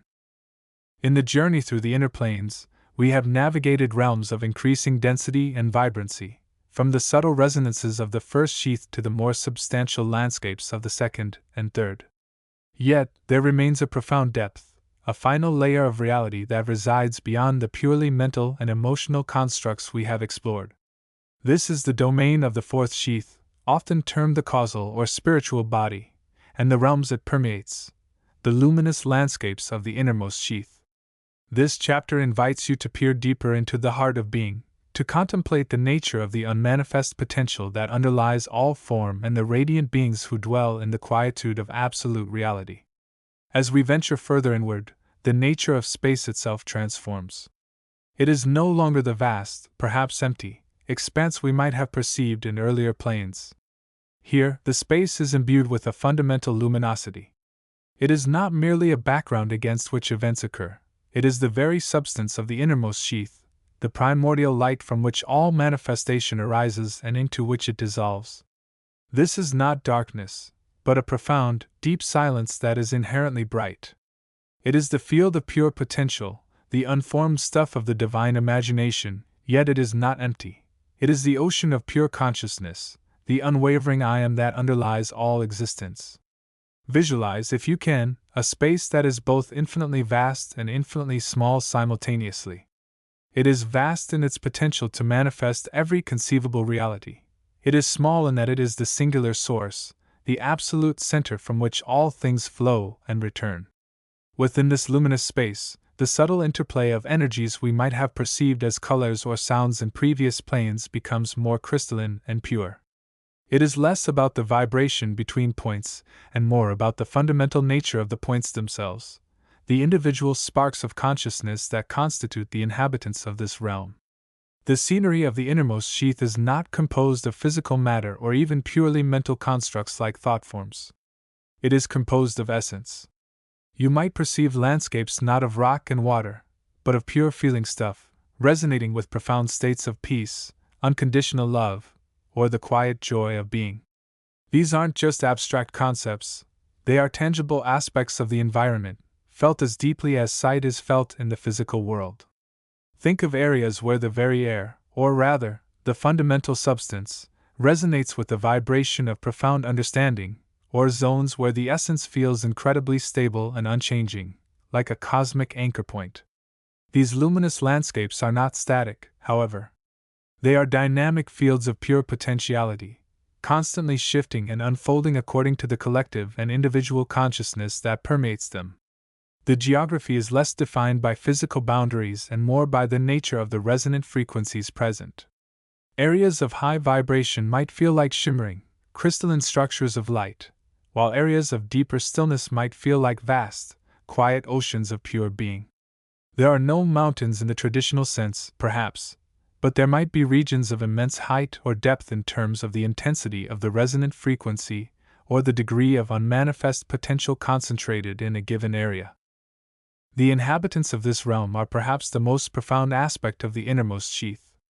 These are beings who have largely transcended the denser forms of manifestation, entities that embody the principles of pure consciousness and unmanifest potential. They are not necessarily higher in a comparative sense, but rather exist on a different axis of being, one less bound by the necessity of physical form, or even the complexities of mental and emotional interaction as we understand them. Think of them as the angels or elementals of pure potential, but perhaps even beyond that. They are the consciousnesses that anchor the fundamental truths of the universe. They might appear as points of pure, unadulterated light, radiating an aura of profound peace and unconditional love. Their forms might be fluid and shape-shifting, existing more as a field of luminous energy than as a solid structure. They do not move in the way we move. Rather, they resonate within the fabric of the innermost sheath, influencing the flow of potential and maintaining the fundamental harmony of the unmanifest realm. Observe these luminous inhabitants. They often do not possess the faces or bodies we instinctively recognize. Their identity is not defined by a complex structure, it is simply being. Yet, in their stillness, there is an intelligence, an awareness that permeates the entire realm. They are the silent watchers, the conscious presence that maintains the integrity of the unmanifest. They might not engage in complex interactions, but their very presence is a form of communication, a resonance that aligns other consciousnesses with the fundamental truths of existence. Their purpose is not necessarily to do anything in the active sense, but to be the state of pure consciousness from which all action arises. They embody the principles of oneness, the interconnectedness of all potential, and the unwavering stability of the Absolute. They are the living expression of the unmanifest, the bridge between the Absolute consciousness and the emerging manifest universe. Interacting with these beings, or even simply perceiving their presence, can be profoundly transformative. For the consciousness that has journeyed inward to this level is not merely observing, it is beginning to resonate with the fundamental nature of reality itself. The insights gained are not intellectual concepts, they are direct experiences of the underlying truth, the truth of pure being, the unity of all things, the nature of unconditional love and peace. This is where the path begins to merge with the destination. The distinction between observer and observed becomes increasingly blurred. The consciousness of the traveler, through its focused awareness and purification, begins to merge with the luminous essence of the realm and its inhabitants. It is an experience of unity, not through merging into a single entity, but through recognizing the underlying unity that already connects all things, the unity of consciousness with the unmanifest source. The scenery and inhabitants of the innermost sheath are, therefore, not just descriptive elements of a journey, but profound metaphors for the state of consciousness one approaches when integrating the lessons of the fourth sheath. The luminous landscapes represent the unmanifest potential available to the awakened mind. The inhabitants represent the state of pure, conscious being itself. To perceive them is to glimpse the true nature of the self, not as a limited entity within the manifest world, but as an integral part of the infinite, luminous ocean of pure consciousness from which all things flow. As we contemplate these deep realities, we prepare for the final stages of the inner exploration, the understanding of how these inner experiences translate back into the transformation of the physical life, bringing forth the Christ consciousness or the Buddha consciousness, the fully integrated human being who lives from this deepest level of awareness. The journey inward has revealed not just other worlds, but the ultimate nature of the self and its inseparable connection to the whole of existence. The luminous realms await the fully prepared consciousness, a final home beyond form, yet the ultimate source from which all form arises. Chapter 90. The Luminous Tapestry, Interpreting the Astral Scenery. The journey through the inner worlds, the subtle realms beyond the veil of physical perception, unfolds not merely as a passage through distinct locations, but as an immersion into a vast, living tapestry of light, color, sound, and feeling. This luminous landscape, often referred to as the astral plane, is not a static backdrop but a dynamic field of consciousness and energy, constantly shifting and revealing itself according to the sensitivity and awareness of the traveler. To navigate and comprehend this terrain requires a shift in perspective, moving from the conventional understanding of space and form to perceiving reality through the vibrational frequencies that underpin all existence. At its most fundamental level, the scenery of the astral plane is composed of its signature element, light. This is not the light of the physical sun, but a far more complex and nuanced spectrum of radiant energy. It flows, pools, and dances with a life of its own, creating the very atmosphere of these inner dimensions. Imagine light not just as illumination, but as substance, as a medium through which thought forms materialize and through which consciousness itself travels. The hues encountered can range from the soft, pearlescent glow of tranquility to the intense, fiery brilliance of activation, from the deep, resonant blues of contemplation to the vibrant, energetic greens of growth. These colors are not mere visual phenomena, they are emotional signatures, vibrational signatures, carrying specific qualities and influences that resonate deep within the soul. Beyond the ambient light, the astral plane reveals structures and formations born from collective and individual consciousness. These are often described as cities, landscapes, or temples, but they differ profoundly from their physical counterparts. They are more akin to thought forms given coherence and substance by the focused awareness of entities within the plane. These structures might appear as shimmering geometries, vast, crystalline edifices, or ethereal forests where the trees are made of light and the leaves vibrate with ancient wisdom. Their beauty often transcends human comprehension, reflecting intricate patterns and harmonies that speak of universal design and intelligent consciousness. Water, in its subtlest and most refined forms, is another prominent feature of the astral landscape. This is not the liquid water of the physical world, but a crystalline, luminous fluid that flows through the plane, carrying memories, emotions, and vibrational patterns. Pools of this astral water can be found, often serving as points of reflection, healing, and attunement. Gazing into these pools, one might perceive their own inner landscape mirrored back with startling clarity, or witness the flow of universal energies and timelines. The quality of this water can vary. Some pools might radiate immense peace, while others might shimmer with the unresolved emotions of the past, offering opportunities for understanding and release. This luminous water is a powerful medium for clearing energetic blockages and accessing deep states of inner stillness. The inhabitants of the astral plane are as diverse as the scenery itself. These are not merely spirits or ghosts in the conventional sense, but a spectrum of consciousnesses existing on various vibrational levels. Some are the refined souls of those who have passed the physical life, choosing to remain in the astral for further exploration, learning, or service. Others are entities that have always resided in these subtle realms, perhaps serving as guides, guardians of certain areas, or inhabitants of the intricate structures that form the plane's architecture. These beings often appear in forms that are a blend of energy and light, their shapes fluid and shimmering, reflecting their current state of consciousness and emotion. Some might manifest with radiant auras, their colors indicating their vibrational signature or purpose. Others might appear more formless, existing as pure consciousness interacting with the environment. It is crucial to understand that these forms are not fixed.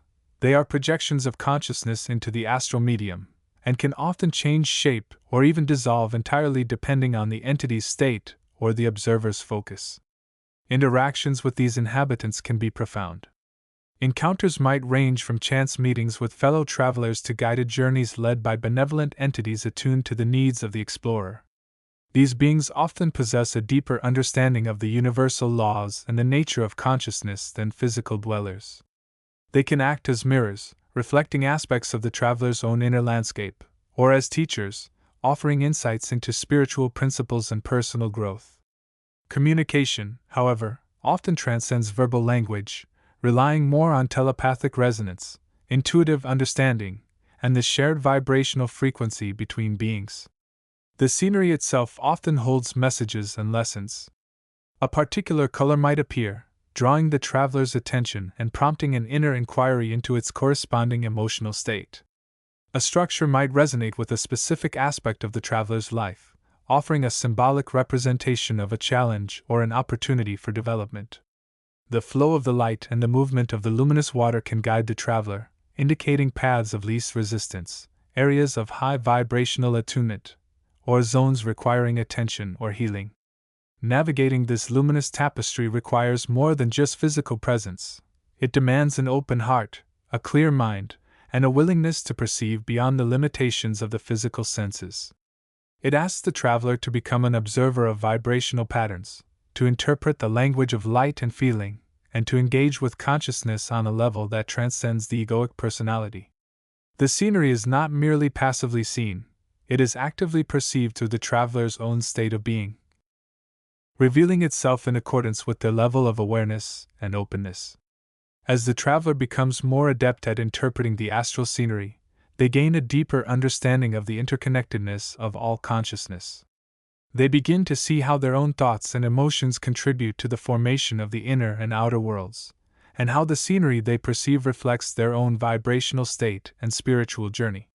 This recognition empowers the traveler, moving them from being merely an observer to becoming an active participant in the co-creation of their reality, both in the inner realms and back in the physical world. The luminous tapestry of the astral plane, once mysterious, reveals itself as a vast, dynamic classroom of consciousness, offering endless opportunities for exploration, healing, and expansion. Chapter 91: The Threshold of Thought Entering the Mental Plane. The journey through the emotional landscapes of the lower inner planes has provided a profound purification and strengthening of the consciousness. The tempests of feeling have been navigated, the attachments to fleeting joys and deep sorrows have been observed and released, and a more stable, centered sense of self has begun to emerge. This inner equanimity is not an endpoint, however, but a crucial foundation upon which the next stage of exploration can be built, the venture into the realms of thought, the mental plane.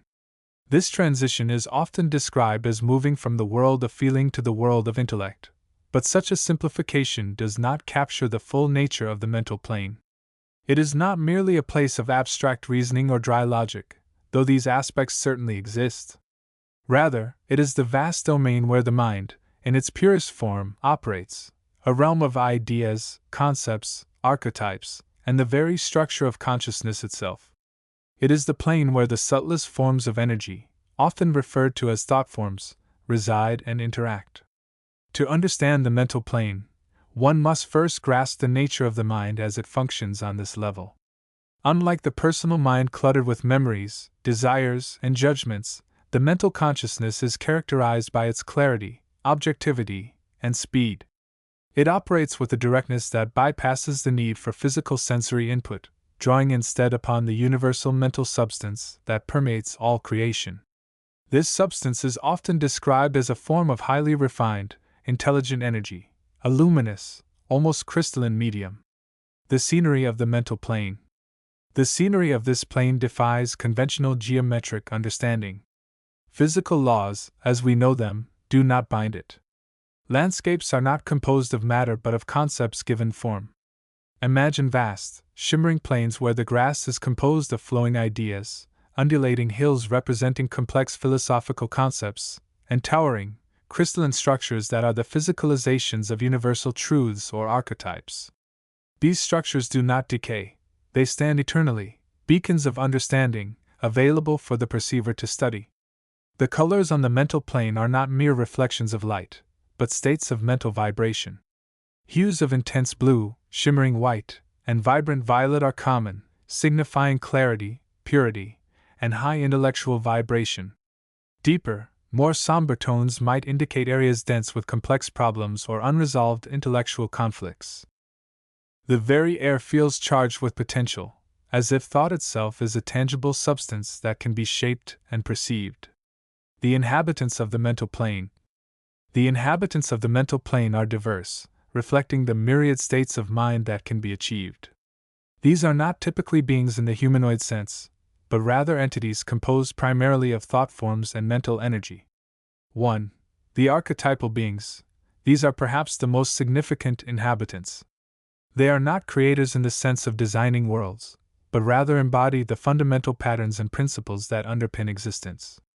They are the living personifications of concepts like truth, love, in its universal, non-conditional sense, freedom, justice, and the various aspects of the human psyche. They exist in a state of perfect, unconditioned awareness and are the sources of inspiration and deep understanding for those who can perceive them. Interacting with an archetype can lead to sudden insights, a profound shift in perspective, or a direct connection to a universal principle. They are often found near the great crystalline structures, acting as guardians and teachers of the truths they represent. 2. Mental entities. These are beings whose consciousness is primarily focused in the mental realm. They can range from highly evolved souls who have chosen to reside here for contemplation and service, to more transient entities composed of collective thoughts, ideas, or even the mental residue of past lives. Some are creators in their own right, weaving intricate thought forms, patterns of energy that can influence the emotional and physical planes. These creations might be simple talismans designed for specific intentions, complex illusions used for teaching, or even entire worlds of concept, existing as potential realities. Some mental entities are benevolent guides, while others might be more akin to intellectual parasites, feeding on the thoughts of others. 3. The thought worms and mental flora. Even the environment itself is alive with subtle intelligence. Tiny, almost imperceptible beings, sometimes called thoughtworms, scurry through the mental currents, consuming discarded or weak thoughts, breaking them down into their base components within the universal mental substance. These are not malevolent, but simply fulfilling their function in the great mental ecosystem. There is also a form of mental flora, luminous, self-generating patterns and forms that pulse with subtle energy, representing nascent ideas or the inherent intelligence within the mental substance itself. They do not grow in the physical sense, but evolve and complexify through the flow of thought. Navigating the mental plane. Entering the mental plane requires a significant shift in consciousness. It is not simply a matter of passing through a boundary, but of becoming appropriately tuned. The consciousness must shed the heavy cloak of emotion and the clutter of personal memory. Clarity, objectivity, and a state of calm, focused attention are essential. The transition often feels like stepping into a realm of pure, cool light, where the past and future are less relevant than the present moment of perception. Once there, the primary mode of interaction is through the mind itself. One perceives not with the physical senses, but with the mind's eye, the faculty of intuition and inner vision. Communication often occurs telepathically, through the direct exchange of thought currents. One can walk through the mental landscapes, observing the concepts manifesting around them, approach the crystalline structures of archetypes, and attempt to communicate with the mental inhabitants. The challenges on this plane are not physical dangers, but intellectual and spiritual ones. The sheer volume of information and the complexity of concepts can be overwhelming. One must learn to discern between significant ideas and mere mental static. There is a constant temptation to get lost in abstract speculation, losing touch with the deeper reality. Maintaining focus, staying grounded in the present moment of observation, and remembering the purpose of the exploration are crucial. The rewards, however, are immense. This is the plane where the seeds of true understanding are sown. It is where one can directly perceive the underlying structure of reality, connect with the universal mind, and gain access to the wellspring of universal knowledge. It is a realm that sharpens the intellect, refines the will through the discipline of focus, and expands the capacity for objective love and compassion by connecting with the universal principles that underpin all life. The mental plane is the bridge between the personal journey of emotional mastery and the higher realms of spiritual awareness. It is the realm of ideas, the mind made manifest, waiting to be explored, understood, and integrated into the evolving consciousness. As one masters the navigation of this plane, the doorways to even more subtle and profound states of being begin to open, revealing the infinite depths of the inner universe. Chapter 92: The Luminous Pathways and the Interconnected Web. The journey through the inner worlds does not proceed in isolated segments or disconnected zones. As the consciousness navigates the subtle landscapes of the astral plane, it encounters a vast and intricate network of pathways. These are not mere channels for movement, but are themselves alive with energy, resonating with the fundamental vibrations of the universe. They are the interconnected web that weaves the entire subtle realm together, connecting every point, every entity, every experience. These luminous pathways are often perceived not as solid structures, but as streams of pure, radiant energy. They shimmer with an internal light, pulsating gently with a life force that is both vibrant and ancient. Some are broad and well-defined, seemingly ancient highways traveled by countless consciousnesses, carrying a strong, steady vibration. Others are narrow and faint, like delicate threads of light, perhaps newer paths or connections yet to be frequently traveled, resonating with a more subtle, perhaps even nascent, energy. The nature of these pathways is profoundly significant. They represent the very fabric of interconnection that underlies all existence, both dense and subtle. To travel these pathways is to become intimately aware of this web. One learns that there is no true separation between points within the astral realm, or indeed, between consciousnesses. An intention focused upon one part of a pathway can subtly influence another, like a stone dropped into a pond creating ripples that extend far and wide. The energy flows along these lines of force, creating currents and patterns that shape the very experience of the journey. The vibration of a particular pathway is a key indicator of its nature and the experiences it may offer. Pathways resonating with high, loving vibrations might lead towards areas of peace, spiritual communion, or healing. Those vibrating with lower, denser energies might traverse regions shadowed by fear, desire, or conflict. The sensitive consciousness learns to read these vibrations, using them as a guidepost and a warning system. It is not merely a matter of choosing a path, but of aligning one's own vibration with the energy of the way. As one's inner light grows brighter and more refined, the subtle distinctions in the pathways become clearer, allowing for a more deliberate and purposeful navigation. Many of these pathways are ancient, stretching back through time, connecting not only locations within the astral plane, but potentially linking to other dimensions, other planes of existence, even echoes of the physical realm's history. They are imbued with the collective experiences, intentions, and energies of countless beings who have traveled them before. To walk such a path is to walk upon the accumulated consciousness of the universe. One may sense the echoes of joy, sorrow, ambition, and transcendence, feeling the subtle imprints left upon the very fabric of the energy stream. Navigating these pathways requires a certain attunement. It is less about physical effort and more about mental and emotional resonance. The traveler must quiet the mind, allowing their awareness to become fluid and adaptable, like water flowing around obstacles. Fear can create resistance, causing the consciousness to become tangled or misaligned, making progress difficult. Doubt can create a vibration that pulls one away from the higher, more illuminated pathways.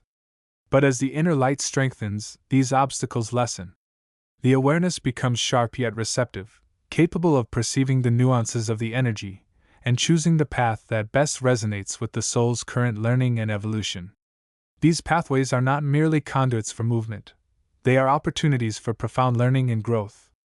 As one travels, observing the scenery, interacting with inhabitants, and simply experiencing the flow of energy along the way, one gains insights into the nature of consciousness itself, the patterns of creation and dissolution, and the universal principles that govern all existence.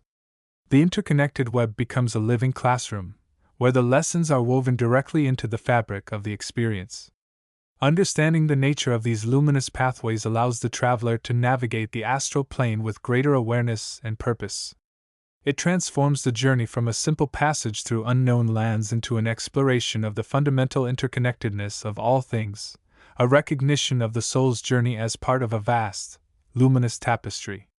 By attuning to these energy streams, one aligns more closely with the natural flow of the universe, finding support and guidance on the path towards greater self-understanding and spiritual realization. The web is alive, and the pathways are its vibrant arteries, carrying the lifeblood of consciousness through the subtle realms. Chapter 93: The Luminous Vortexes and Galactic Heart Beings. The journey through the inner realms continues, drawing ever closer to the very core of being itself.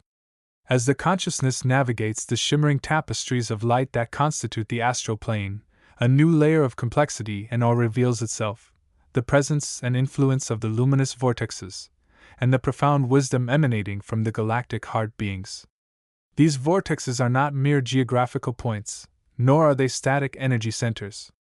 They are dynamic, living conduits of universal frequencies, spiraling patterns of pure potentiality that anchor specific qualities, themes, and energies within the astral fabric.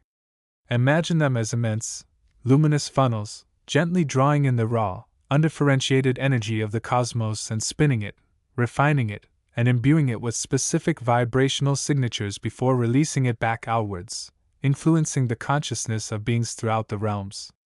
Their appearance is often breathtakingly beautiful. Some manifest as swirling mists of iridescent colors, like cosmic rainbows captured in motion, each hue representing a different facet of a universal quality: the deep blues of communication and understanding, the vibrant greens of growth and healing, the fiery reds of passion and will. Others might appear as crystalline structures of light, intricate and geometrically perfect, pulsating with inner light, radiating patterns that resonate with specific intentions, such as harmony, balance, or creative manifestation. They can range in size from subtle, almost imperceptible points of light within the mind's landscape to vast, nebula-like formations spanning significant portions of the astral sky. The luminous vortexes serve crucial functions. They are the primary transmuters and transformers of energy within the non-physical realms. They take the denser emotional and mental energies, the residues of past experiences, and refine them, elevating them, integrating them into the higher vibrational currents of the universe. They are the cosmic alchemists, turning leaden attachments into golden wisdom, turning fear into courage, and dissipating the mists of illusion. They act as focal points for specific types of healing and spiritual development, drawing beings towards them to receive the specific energetic signature they embody. A consciousness seeking to cultivate compassion might find itself drawn towards a vortex pulsating with gentle, soothing light, while one working on overcoming fear might encounter a vortex radiating a bright, clarifying white energy.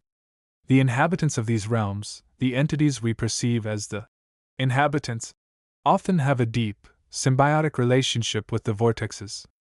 Many beings, particularly those embodying higher states of consciousness, act as conscious co-creators with the vortexes, helping to maintain their integrity, refine their frequencies, and channel their energies. They might serve as conscious focal points, amplifying the vortex's influence or specific aspects of its energy signature. These beings are often perceived not as rigidly defined aliens or angels, but as luminous expressions of consciousness themselves, operating in service to the greater flow of the universe, facilitating the evolutionary journey of all beings. They are the architects of light, the weavers of energy, dedicated to the refinement and upliftment of the whole. And at the very heart of this intricate web of vortexes, often described as the galactic center of the soul, or the cosmic heart of the universe, resides a profound presence: the galactic heart beings. These are not merely inhabitants, they are the foundational consciousness, the primordial architects, the living embodiment of the highest universal principles and intentions. They are the source from which the initial patterns of the vortexes emanated, and they continue to provide the unwavering guidance and love that underpins the entire structure of the higher astral realms and beyond. Visualize the galactic heart beings not as singular, anthropomorphic figures, but as vast, luminous fields of pure, unconditional love and intelligent energy.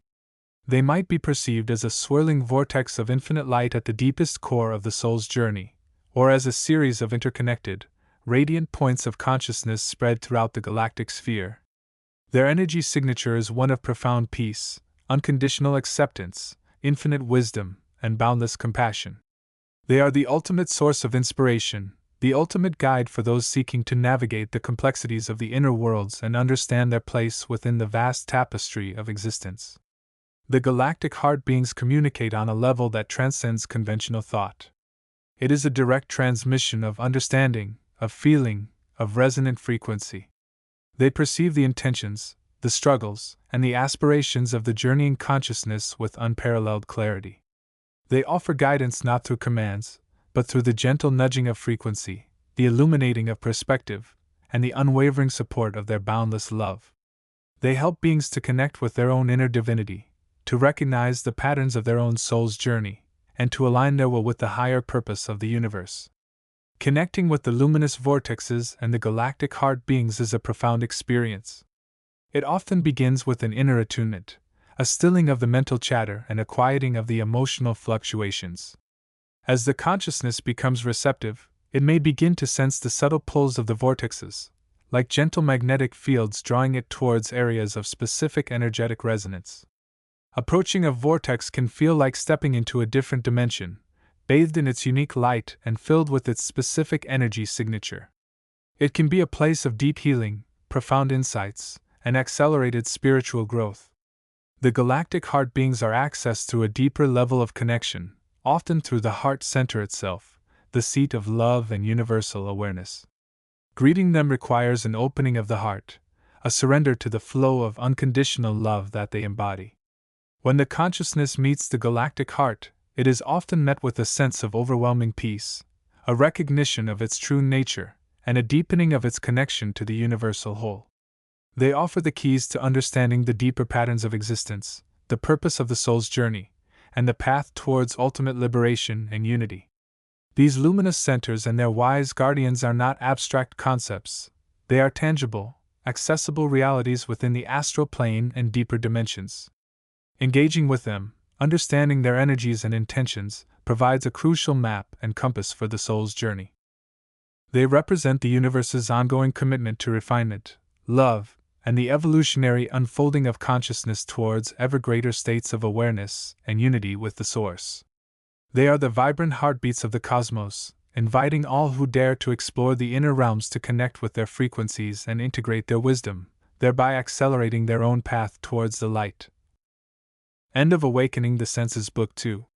End of book.